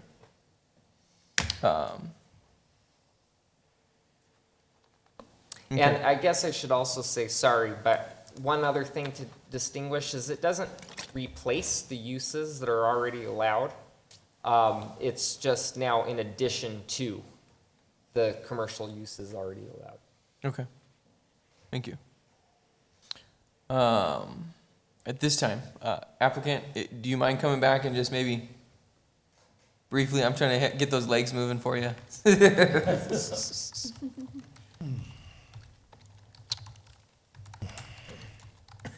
Chairman, Commissioners, thanks for having me back.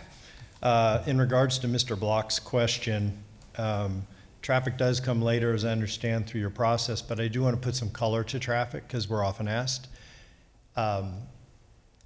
Pre-internet, about 1996 and earlier, for every 10 people that walk into a car dealership, one person buys. So you could predict your traffic fairly easily by the number of sales that a dealer had. Today, depending upon the brand, I don't want to get too deep into that, but on an average, it's about 4 now, 4 to 5.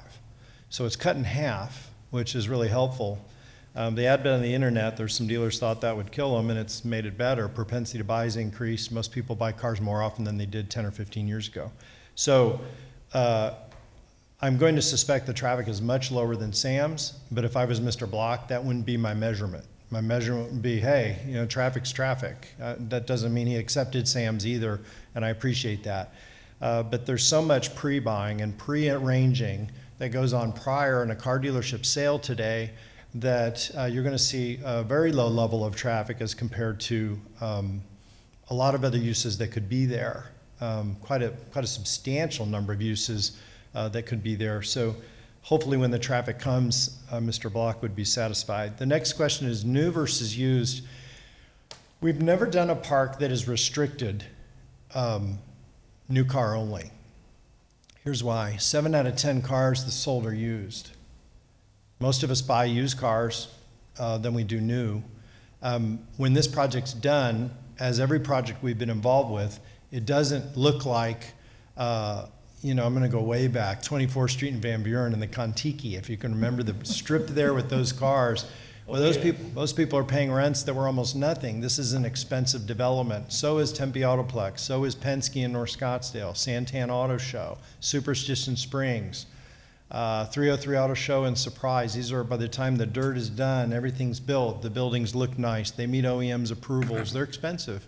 And Billy Bob and his buy here, pay here, tote the note just can't afford it. You know, so the customer, all this is driven to the customer. So what we want to do is we want to build a automotive retail environment that gets more than its fair share of customers. It's on the freeway. You'll get more sales here from Tempe and other surrounding areas than you will if it weren't. And so we want to make that as advantageous to a customer that includes all of us as possible, whether we buy a new car or a used car. So in that regard, it would be new and used. There are branded used cars. CarMax is the leading dealer. CarMax sales per point is higher than any dealer on average, Toyotas, et cetera, average dealers in the country, and they're all used. And you go on a CarMax site, and it's a very pleasant process, and the units are well prepped, and they have a great business model. Penske has a new one called CarSense. It's just coming out. We're building our first one at Scottsdale Auto Show in Indian Bend and 101, and they're breaking ground literally right now. So those are branded used cars, and they can afford to pay, but they adhere to design guidelines, image programs, and everything else that they self-impose on themselves so that it looks like a Toyota, Chevy, Nissan, Honda store. So we hope that Mr. Block would be pleased when it's done, that the new and used developments would look nice. Why now? I was trying to do the math in my head when I was listening to that, and I don't know that this is exactly overlapping, but our dialogue started with Westcor before they were Macerich in '04 for the roughly 72 acres to the north of the existing regional mall. And I don't know if that dialogue had any influence over what could and couldn't or dynamically pushed or pulled uses on other properties. I wasn't here at that time other than working through some analysis with them. But maybe that's why auto was prohibited, so it could advantage a potential auto mall somewhere up the street. I don't know why it was removed otherwise, but I do know it's a very good use for it now in the places we've been around the country. We make our home in Arizona, and all of our 7 developments here have done exceedingly well, so this one will too. Do you want me to comment on other comments that were made on Zoom, public comments? If you would like to address them. Okay, I'll be brief. So as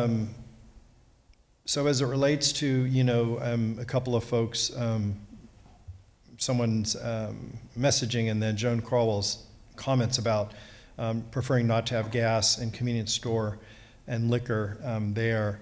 That intersection is a successful intersection. We just don't want to limit ourselves to what might be available. Cons has a brand new concept out for renting furniture on a rent to buy. Cons is a great furniture store, so that's a rental component.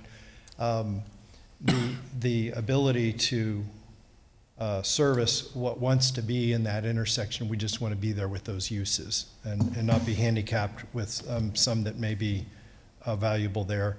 And they are a nice service to the immediate area, convenience store to grab and go for something, whether it's a 6-pack of firewood or a 6-pack of Coca-Cola. It's nice to be able to grab and go. I think we all do that from time to time. And then we appreciate John's comments, and with social media being positive, we don't have any feedback, so it's nice to hear that. Thank you. Other questions? Member Snyder. I'm disappointed that you didn't haul out Kyle Worthington and his dog Spot. Yeah, he's in the car. Good. Good to hear it. So Thank you. All right. Mr. Block does have his hand up again. Okay. So I will ask to unmute him. All right, Mr. Block, you're available. Okay, thank you. The question regarding new and used has to do with the dealership, not the vehicles themselves. And I heard your comments regarding some of the new large national resellers, but what precludes the mom and pop used car dealer? You say price, but that could be negotiated with the number of used car dealers to accommodate the revenue requirement. Also, regarding the other uses, could they perhaps be limited to the northern portion of the area so that they're not along the residential portions of the property? Maybe where. Yeah, within our condition, promenade. there's 2 parcels there that are included in this, right? Yes. And so you could restrict it to the parcel furthest from the residential properties. Is that what you're asking, Mr. Block? Yes, exactly. Okay. We would have the ability to potentially, I think, include that in a motion. Not sure of the entire intent on the site currently, but I guess I'd have to answer it. It is an option, potentially.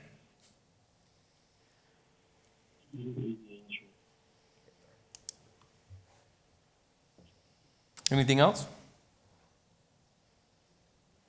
Nope. Okay, thank you. All right. The new and used, the feasibility of any business in new build or substantial, adaptive reuse remodel is economic. And it's going to be very difficult for a lesser used car brand to afford any kind of rent or any kind of an economic proposal that would make any sense here. And there are so many more, there are better sites for that type of use in the market and out of the market for those types of users. We're not interested in those users, but they just wouldn't be able to afford the project that we're talking about, and they haven't. I mean, we've done 1,200 car dealership sites, 40 auto parks around the country, and it would be my first time that Billy Bob's Tote the Note would actually come and be able to afford and do a project like this. So I'm hopeful we'll keep our record. And as far as the retail sales, our intention is for the previous Sam's Club gas parcel for those uses. So if that brings comfort to Mr. Block and other folks in the HOA and in that development, that would not be a hardship on us. Great. Thank you. Great. Thank you all. All right. So this time I'm going to close the public portion. I'm going to bring it back to the commission. Any questions, comments, or motions? Make a comment. Okay. I believe that the use of that compared to the use with Sam's Club puts so much more traffic into that area than I could imagine any car dealership could ever put in there. With as much as their gas station ran through there, and I'm sure the all of people that that. going into it, they want to generate that kind of traffic. If they're selling one out of every 4 now or whatever it was, right? We'd love that many cars coming in and out every day. Yeah, but there's more people buying toilet paper by the case than there are buying cars. So I'm sure that there's more of that. There'll be enough for your use, but I can't see how that would be a problem with going forward with something like this, is people being afraid having too much traffic in there. The traffic is going to have to be a lot less than what Sam's Club put out, so that doesn't seem like it'd be an issue. I'm going to add into your comments. It just made me think about something because I was talking about the 2 separate parcels. The goal is to incorporate these 2 separate parcels into this one kind of idea. Whether it's leveraged or not in the future is obviously up to dealership deals, development, major site plans, and all those other things. But we're including both parcels in this change or this amendment, correct? Correct. Okay. Full clarification and wrapping my head around the. I think it is a customizable zone district. And so one thing that you all could entertain is, I think to Mr. Block's point, is restricting some of the uses that were otherwise already permitted there. That was designated as a commercial area in the conception of the Mission Royale PAD, allowing those uses. But there could be particular uses that are eliminated, not just introduced. Should that be your... Sure. Or you could say that these uses aren't allowed in parcel 5. Right. It's the convenience store if it's already going to go where it is. But we Or have you could those, limit- but it or you starts to could get limit complicated. the size, like auto dealership has to consume X percentage of the overall area, or that use has to consume it. So then it would restrict the other uses to a smaller footprint. Try and make this. Mr. Chairman, I move to approve DSA-20-002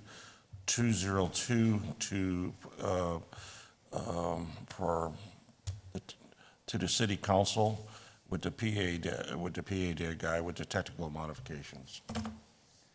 Even though I Close can't enough? afford to be there? I'll second it. I can't afford to be there, right? Stay So I on my have Van Buren side. we have a motion and second to approve DSA with 2000202 with technical modifications and to forward a recommendation to City Council.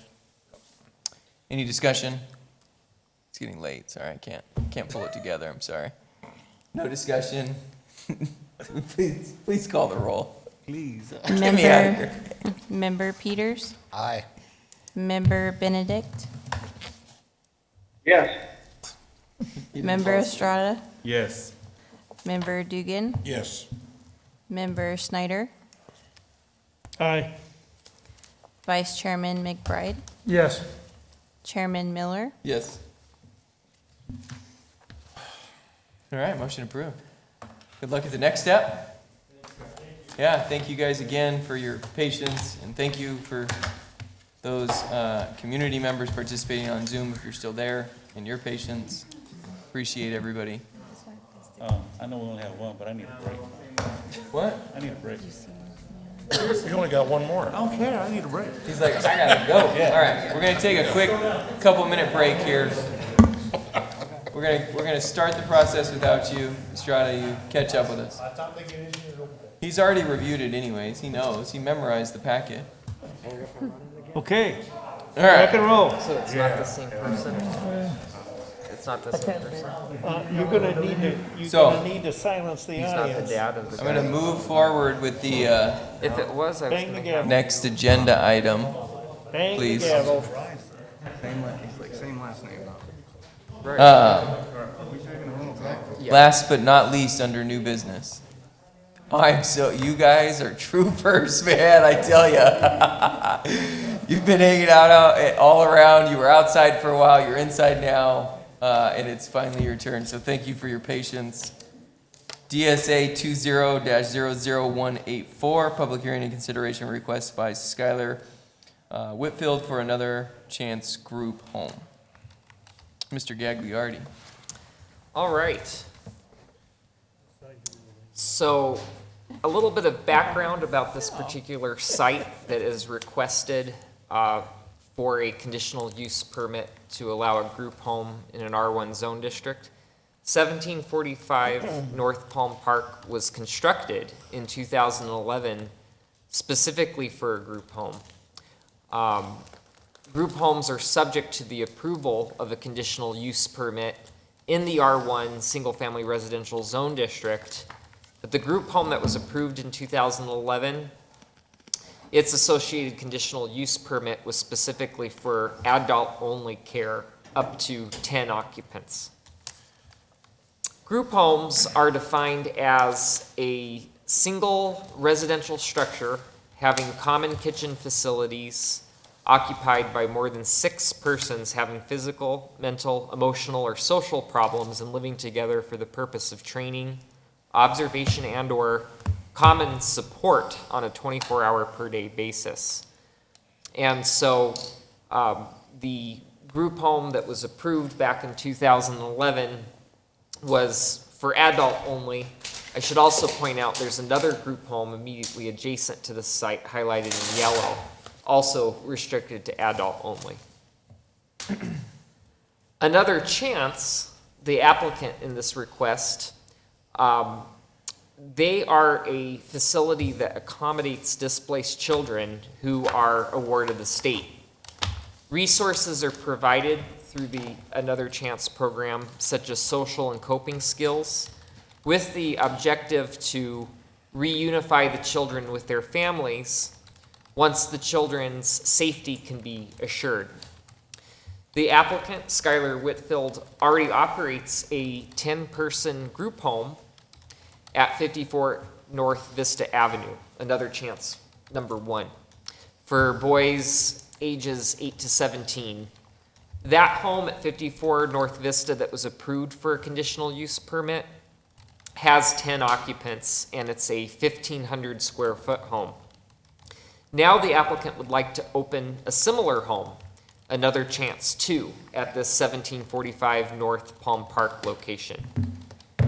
The only difference is that he's requesting up to 19 boys at this location, same age group, 8 to 17.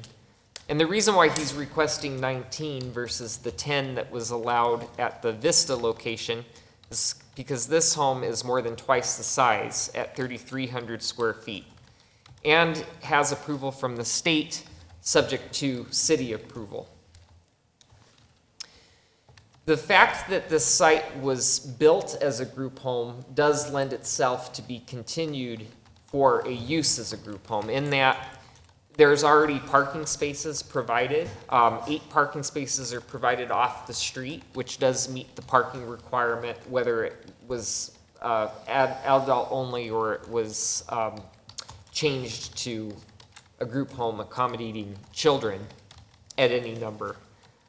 7 bedrooms exist in the home, and the house was constructed to meet occupancy requirements for a group home. However, some additional modifications may be necessary to accommodate more than 10 occupants. And I know this may be hard to see the detail of, but this is an example of the floor plan where you can see there's 7 bedrooms within it.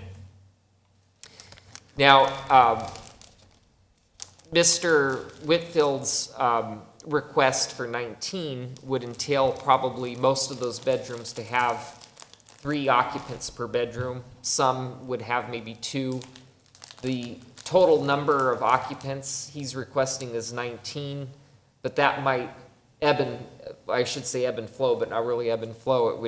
In some instances, would be fewer than 19, depending on who comes into the program and who exits. When reviewing conditional use permit criteria, these are the following that have to be evaluated and addressed, and the staff report goes into it in further detail. But in looking at what these criteria are intended to achieve, it's primarily to determine whether or not there's going to be adverse effect on abutting property, and what conditions may be necessary to help protect public health, safety, and general welfare. And that's the primary condition that I want to focus on, because in looking at a group home, particularly one of this size as requested, 19 occupants, there is a lot of potential impact from that. As a result of concerns that staff received from our public notification efforts, this captures basically the gist of the comments. There's too many occupants. 19 residents are too many people living in a home within a single-family neighborhood. The residential area should stay residential. A facility providing care to that many people is not appropriate. The house is too small for that many people. The existing adult care home to the south had phoned to express concerns that the residents of this newly proposed group home could potentially steal the medication that is prescribed to the people of that group home to the south, or vandalize property. He contended that the fence height between the properties were too low and it creates a privacy issue. And so he would request that fence be raised. And in staff's evaluation of the request, we did seek out the report on the calls for service from the Casa Grande Police Department for their existing location. And there were 52 calls from January 1st of 2020 to December 18th, and that's been included in your staff report. It details what types of calls. Some were just checkups and follow-ups, etc. But that number represents about 1 a week. And so that helped sort of also determine what type of reality could be foreseen at this location at Palm Park, not to mention if it were 19 occupants versus 10. Now, in spite of these facts that in spite of the fact that we did receive concerns that did not necessarily support the request for 19, staff did receive a number of comments, and it's been passed out to you this evening since the publication of the staff report, that we're in support of the request. One respondent indicated that it's a great, well-managed program. These kids are offered a great service, and many success stories come from the program. Another person had indicated that they were raised in a group home, so they recognize the value of this program. Another person providing comment indicated that, you know, if the state approves them for 19 youth, that's a good indicator that they are a well-managed program, and it's meeting the credentials that the state requires, and they've demonstrated by that it's a good program and it fills a need. Staff understands that it does provide a great service to the community, and in my opportunity in meeting with Skylar and the house manager at the Vista location, Teresa Hillis, sorry, you know, I get the impression that they do run a very well-managed facility. And I also think it's an excellent service to the community, because these children have been removed from their families due to circumstances beyond their control, and it provides a really good support system for them. So definitely the sentiments are for that purpose. The largest concern was allowing 19 residents at that location. It did seem like the neighbors' feedback that we received, some of them were okay with 10. I mean, they just thought 19 was out of the question. So that is why the recommended condition associated with this conditional use permit is that it shall be limited to a maximum of 10 minors, ages 8 through 17, operated by another chance organization. And any request to increase the number or type of residence or modify the group home operator would require a new conditional use permit approval by the Planning Commission. And you know, this is an opportunity to perhaps come back with a request for more, should this be approved, limiting it to 10, to give the neighborhood an opportunity to see if there's any sort of concerns or issues that come up with the approval for 10, should that be approved. As I mentioned already, there were public notification efforts that resulted in comments received. Staff did schedule a neighborhood meeting on October 6th. No one attended. There was some correspondence received as a result of the notification of that neighborhood meeting, though. And then there was again notice published in the Casa Grande Dispatch notifying this public hearing, which did generate a few more comments. And there was a sign posted on December 23rd. And the inquiries and comments were as I've presented in this presentation. So the staff recommendation is that we recommend that Planning Commission approve this conditional use permit for another chance group home and its associated resolution, subject to the special condition that it's limited to a maximum of 10 minors, ages 8 to 17, operated by another chance organization. Any request to increase the number or type of residence or modify the group home operator will require new conditional use permit approval by the Planning Commission. And I'd be happy to answer any questions. Remind me, there's 7 bedrooms? Correct. Yeah, I was looking at the plans, and the bedrooms are decent size. You could put 2 to a room, and that wouldn't be a problem. That'd be 14, but is 14 too many? I don't think 14 would be too many, but 19, I think, is definitely way too many.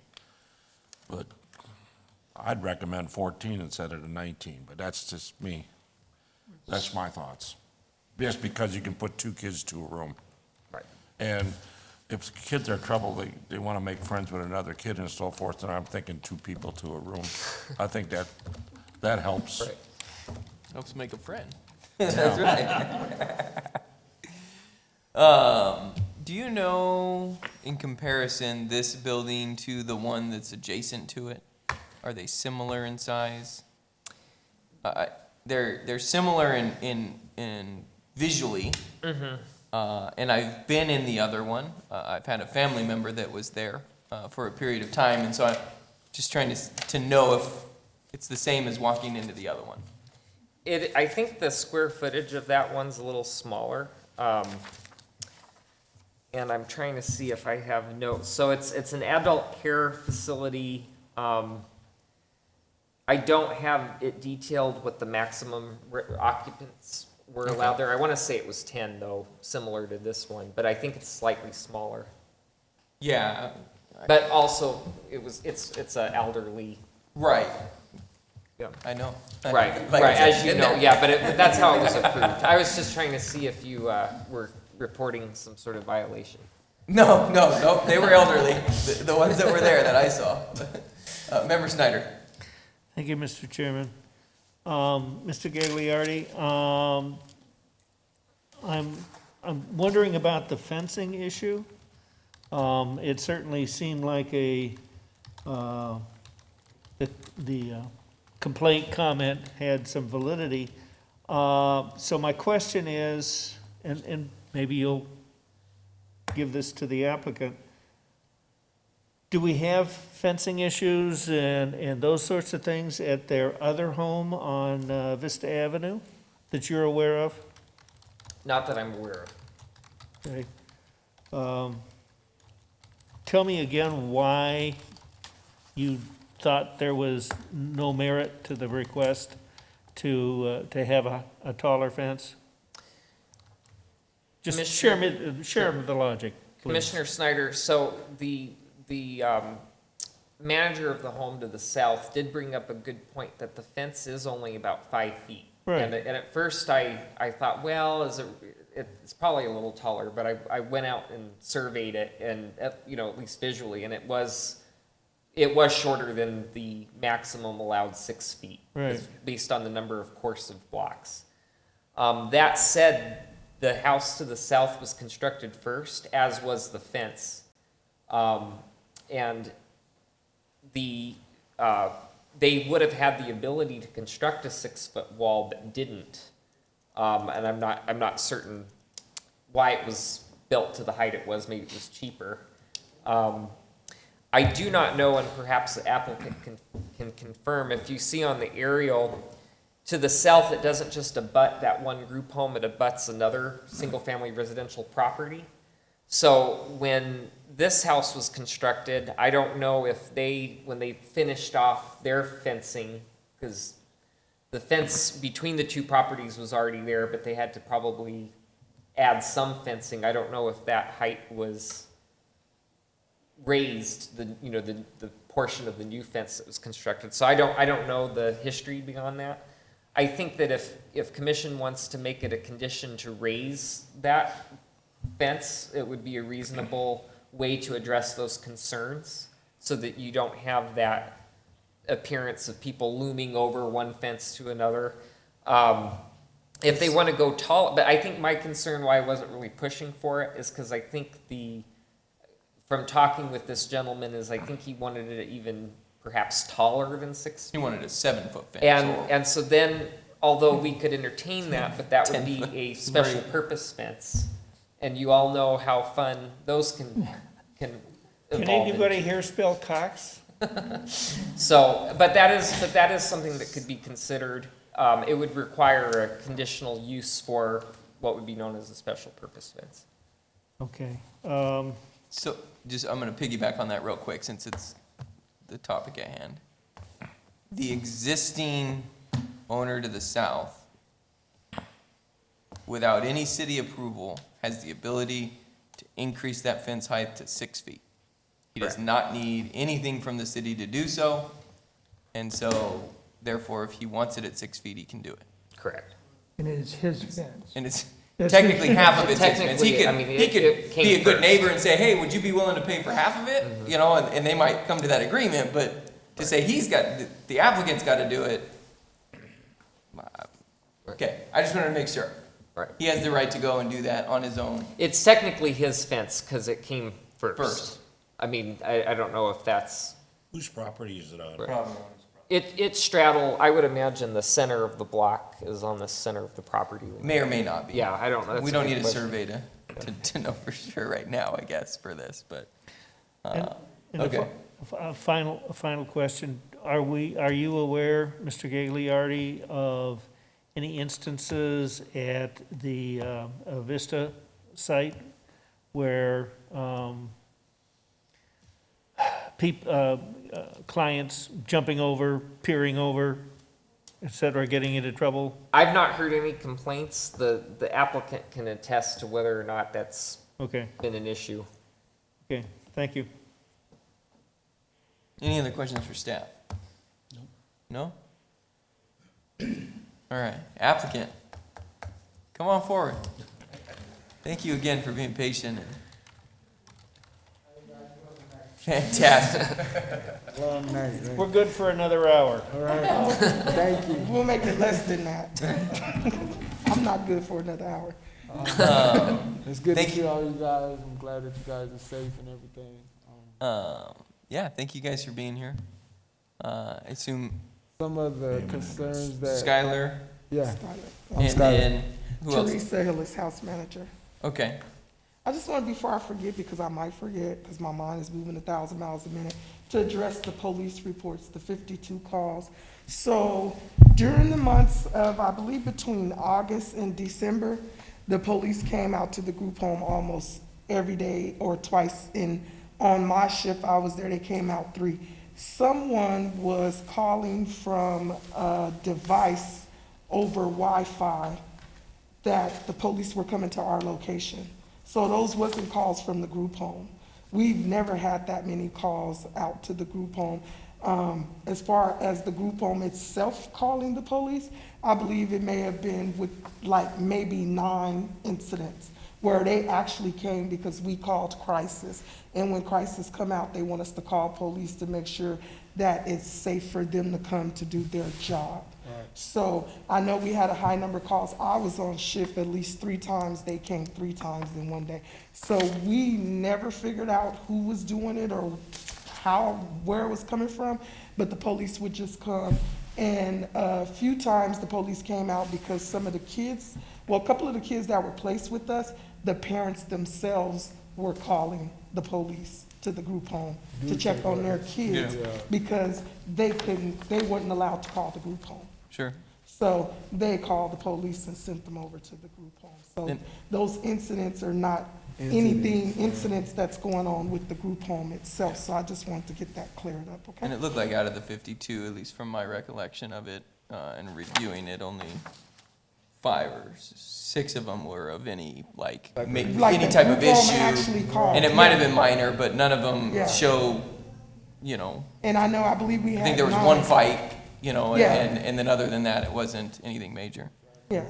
So we had that. We haven't had no problems with neighbors or any of our teens looking over the fences or anything like that. I think the neighbor is a little bit upset because me and him both were going for the property. Oh. So his concerns are not really, I wouldn't take them in consideration really. I mean. Now you guys have been here before, right? Yes. With the previous home. Yeah, before. And I remember us having a discussion about a wall that I wasn't necessarily in favor of. So and we did the wall. He did the wall.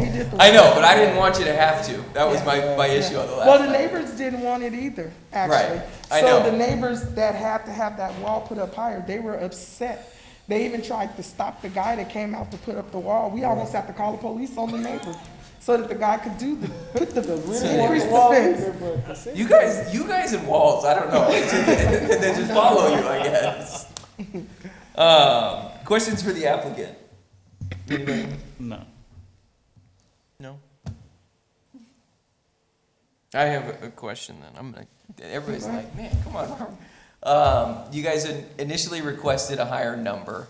Obviously, you're trying to, I assume, help as many people as you can.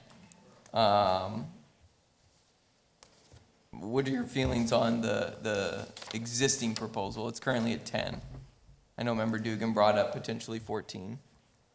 What I mean, the goal being kind of how does this fit into the neighborhood? I think it's a great location. There's a park there for the kids to be able to hang out, centrally located in town. I think there's a lot of good things with it. Just curious your opinion. Well, the house is built kind of funny. So one of the rooms is a suite room, and I kind of consider it 8 bedrooms. So I was thinking 2 kids each room, 16, 14, 16. I think he made a great point. I'm okay with that. I just want to help as many kids as I can, and I've been doing an awesome job. Sure. And my neighbors have got behind me. Community has got behind me. I haven't really had any problems, you know. And I think that we will do awesome in this neighborhood. The house is 2 to 3 times bigger than the house on Vista. We have plenty of staff. We have support, counselors, case managers, lawyers, Casa. There's so much support that the kids they have their own service plan, that they have their own life and their own goals that they're trying to get to. So I don't think the neighborhood would have any problems. Like as you've seen, it's only 5 police calls that you said. So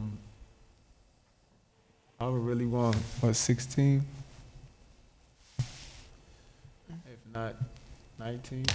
Right. 19, right. There you go. Fair enough. Fair enough. Remember, hey, I just asked for your opinion. I didn't. Yeah, I know. That's all I wanted to know. Remember, But we definitely want to service more than 10 kids because the home can service more than 10 kids. Sure. And there's a need for placements for children. We get the packets every day. The kids are still sleeping in the center. I was reading packets today. I was like, oh my God, I wish the group home was open. They needed to place 4 boys with no behaviors. I was like, we could take all 4 of them if the group home was open. Sure. So definitely want to service more than 10 kids because we have the ability to do that and to be able to help more children. So I know 19 is a big number, but I know I came in here with the thought that at least we could have 14 to 16 kids. And I think the other group home, it's adult, so the regulations are different through the state. When it was elderly, Sure. So it's only 1 client each room. Yeah. I think you can have husband and wife as well in there. Yeah, you at can least have in that husband one, but yeah. Yeah, so. Member Dugan. Is the state requirement on these kids, I know on daycare, well, you gotta have 1 person, so many little kids. So do you have to have, for 10 people, do you have to have, how many people do you have to have there for those 10 kids all the time? The ratio? The ratio of yes. staff to So the it's adult 1 to to child. 10. 1 to 10, so you only have to have 1 person there. Yes, but I don't. You only have to have 1, but I don't. I have 2. And do you keep just 1 person at night there? At this property, it'd be 2. You have 2 during the day? Yes, and then it's always upper management. So it's always 2 to 3 people there. So if you went to 14, you'd be okay? I'll be just fine. Because the law says 1 per 10. Be just fine. Okay, yeah. Is the demand great, or is there a waiting list to get in your homes? Oh, yes, I get calls, I get 2 to 3 calls a day about kids wanting to come back to actually, to give you a story, I had a kid, it was his birthday, he's been with me for a year. He wanted to go out for his birthday, but during COVID, I told him he couldn't go out, so he ran away. He ended up getting in trouble, going to juvie. They had placements for him. He told the judge that he refused to go to any other placement but my placement, and he stayed in jail until I had a bed open up. And he just came to me on December 31st. He came with me, he came to us, credit deficient, didn't never go to school, had some major behaviors. He graduated, and now he's working and saving money, and he'll be 18 in August. So the demand is very high. Like, people are waiting for me to open up. Any other questions? No? All right. Well, thank you guys. Again, thank you for your patience. Thank you for being here. I know it's been a long night so far, so. You're still cold. All right. So at this time, then I will open it up to the public. Anybody from the public or anybody via Zoom? Yeah, member from the public? Yeah, please come forward. You have also been here all evening, and so thank you. It's not many we get, and it's not often we get dedicated citizens to be here with us all night. Well, I had a bunch of things all together, so Yeah. knock it all out at once. There you go. Anyway, my name's Nancy Wood. It's 513 East Veckle Road, Casa. And I don't have any objections to the designation of being group home or anything like that with that. But I do have issues, and I know neighbors have issues with the number that they're talking about increasing it to 19, which I feel is really kind of a high number for the area. I think 10 has worked out pretty well for that area. And one thing, I don't know if you've considered that it's been 10 with elderly people so far within that area. And the traffic in and out probably isn't as high with that population age range and such. That if you have younger kids and the coming and going is going to really increase the traffic even with just 10 compared to what it's been. So, and the other thing with that street with Palm Park and Viola is a pretty high traffic area. People come through Palm Park and go through down Viola and through across Grande Avenue and out quite a bit. And you're going to have a new RV park, a number of them on both Grande Avenue to, it's the west of that location. So that's gonna be increased traffic that's gonna be coming on as soon as those come live and people start moving in there. And so the traffic in and out of that area with that number of people in that area would really be an issue probably for the neighborhood. I think 10 would probably be less of an impact, and 14, considering it's 2 to a room from what they were talking about, 14 I think would be absolute max. So I would not agree to having the 19. I know the neighborhood people that I've talked with are not comfortable with that number in that area. So those are some things to think about is with that kind of age range group, there's going to be a lot more in and out traffic than there has been in the past. And then you're going to increase the number of people, and it's going to double increase the traffic in and out of the area for the single family homes. And there's also a church there, and a lot of people use the park. So it's a fairly busy area right in that section right where those are. So I understand the need for taking care of the youth that have those circumstances, and I appreciate it, and I don't have any problems with that. It's just the number, okay? All right, thank you. Thank you. Yep. I think as noted in one of the previous discussions, the traffic is foot traffic mainly if they're coming and going, because not a lot of them have vehicles. Right. No, and it's not push traffic either because the children are outside the home like that. Right now, even prior to COVID, the children, a lot of their therapists and counseling sessions done via Zoom. Okay. So we don't have a lot of traffic coming in. Currently, yeah. Yeah. And yep. Even before, because when the case managers comes or everything is scheduled. Yeah. So we can control how much traffic is coming in and out. And even at the location we have one, there's not much traffic. There's certain staff coming and going. Or you'll see a cab that pull up to pick up kids and take them to their visits. Okay. All right. With that, is there anybody on Zoom that would like to speak to this agenda item? No? Okay.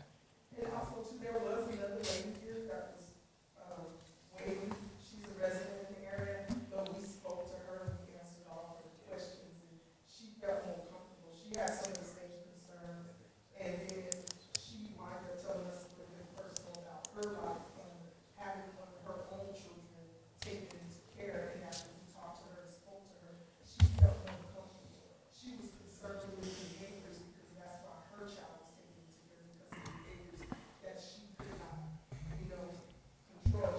Okay. So she was concerned that, Mhm. and he spoke to her and explained to her the programs and the services that the children have to help them with those behaviors so it does not cause any issues within the home or within the neighborhood. Thank you. All right, so I'm gonna close the public portion. I'm gonna apologize, Natalie, in case we don't catch all of those words, because we weren't at a microphone. That's right, that's right. She's gotta do the minutes, not me, so I'm sorry. Especially,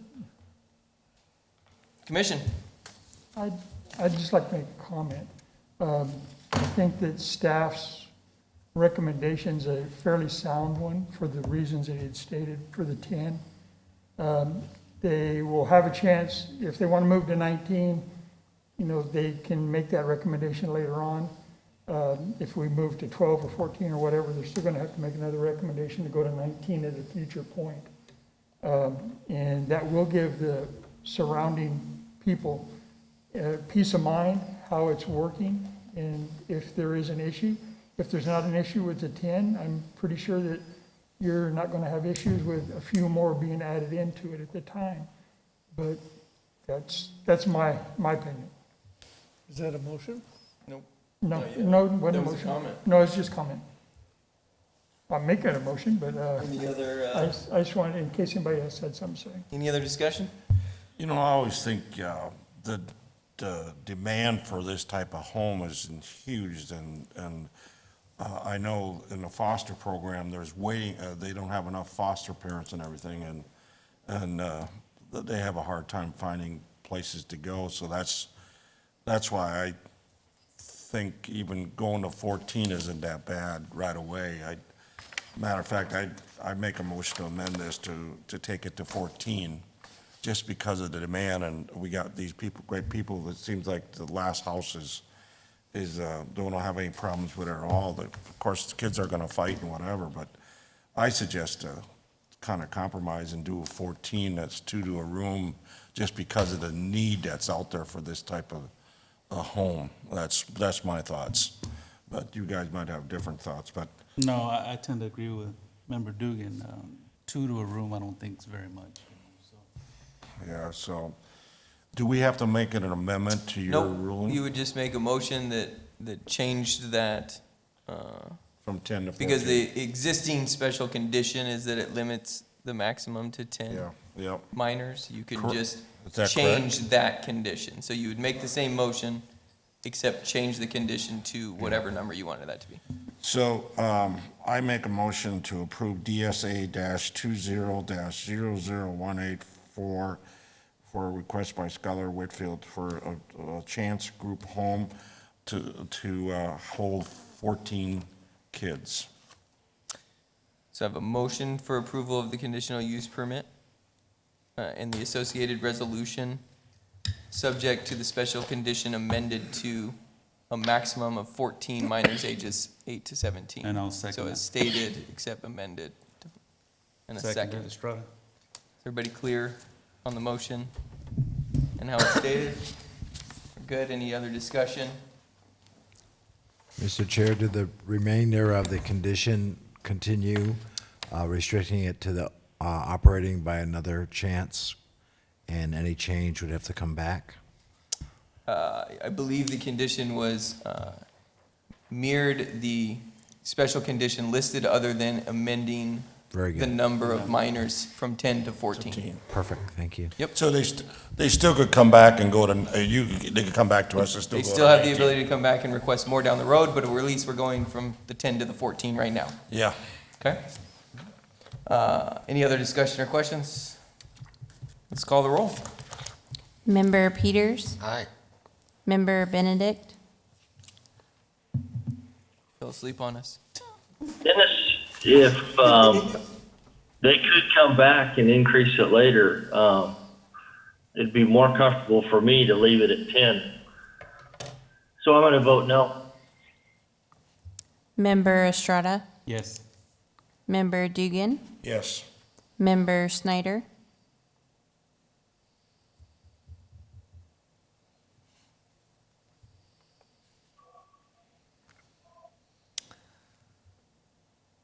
I'm reluctantly going to vote yes, although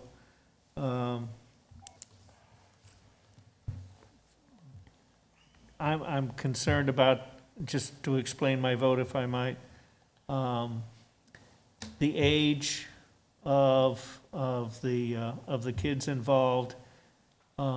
Setting it at 14 means that every room is going to have 2.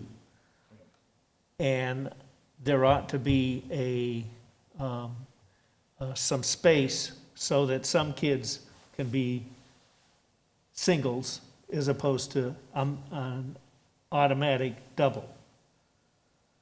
So that's my concern, that starting at 10 is probably a better idea. I'm going to change my vote and vote no. That's my official vote, no. Vice Chairman McBride. He looks and laughs at me because he knows I'm the split vote.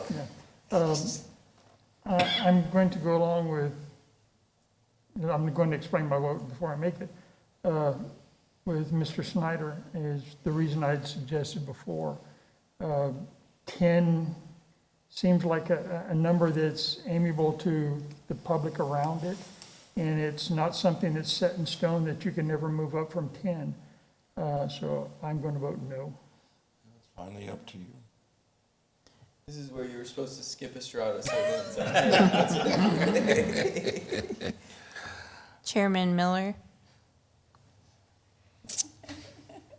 I think you guys have done a fantastic job so far with the existing home, and so I vote yes. I agree. Motioned approved for 14. Thank you guys for your patience. Thank you. Mark, do 4 votes pass conditional use? Okay. You just always have to have 4, no matter how many commission Yeah, members are here. if there's only 4 of us here, it'd have to be unanimous. Right. Yeah, because we have a majority is what you need. You have to have the number of seats. It's a majority of the number of seats, not attendance. I think I learned that in one of the early meetings. Where's Benedict at when you need him running this meeting? I'm right here, buddy. Okay. And that's why I'm here. That's right. I appreciate your moral support. I appreciate it. Got it. Good. Reports by the planning director. Okay, a couple quick reports. We approved 2 site plans administratively, one for Casa Grande Auto to add 2 service bays, and also for the construction of a new triplex on Park Avenue. Interesting little infill development there. The no Board of Adjustment decisions. City Council on Monday night did vote to approve the general plan. So the general plan is now approved and heading for a vote of the public on May 18th. So that's the next step in that process. I forgot to print out your monthly development reports, but I'm going to tell you the numbers because I have them memorized. So in December, we issued 81 single-family home permits. So that was the December total. For the calendar year, we issued 1,108. So we went over 1,100 single-family permits for the year, which probably doubled what we did last calendar year. So it was a busy year. 1,108. So that's it from Lake Wobegon. Sounds good. Adjourned. Bam. Joe, do you want to sleep on my chair? It was before 11.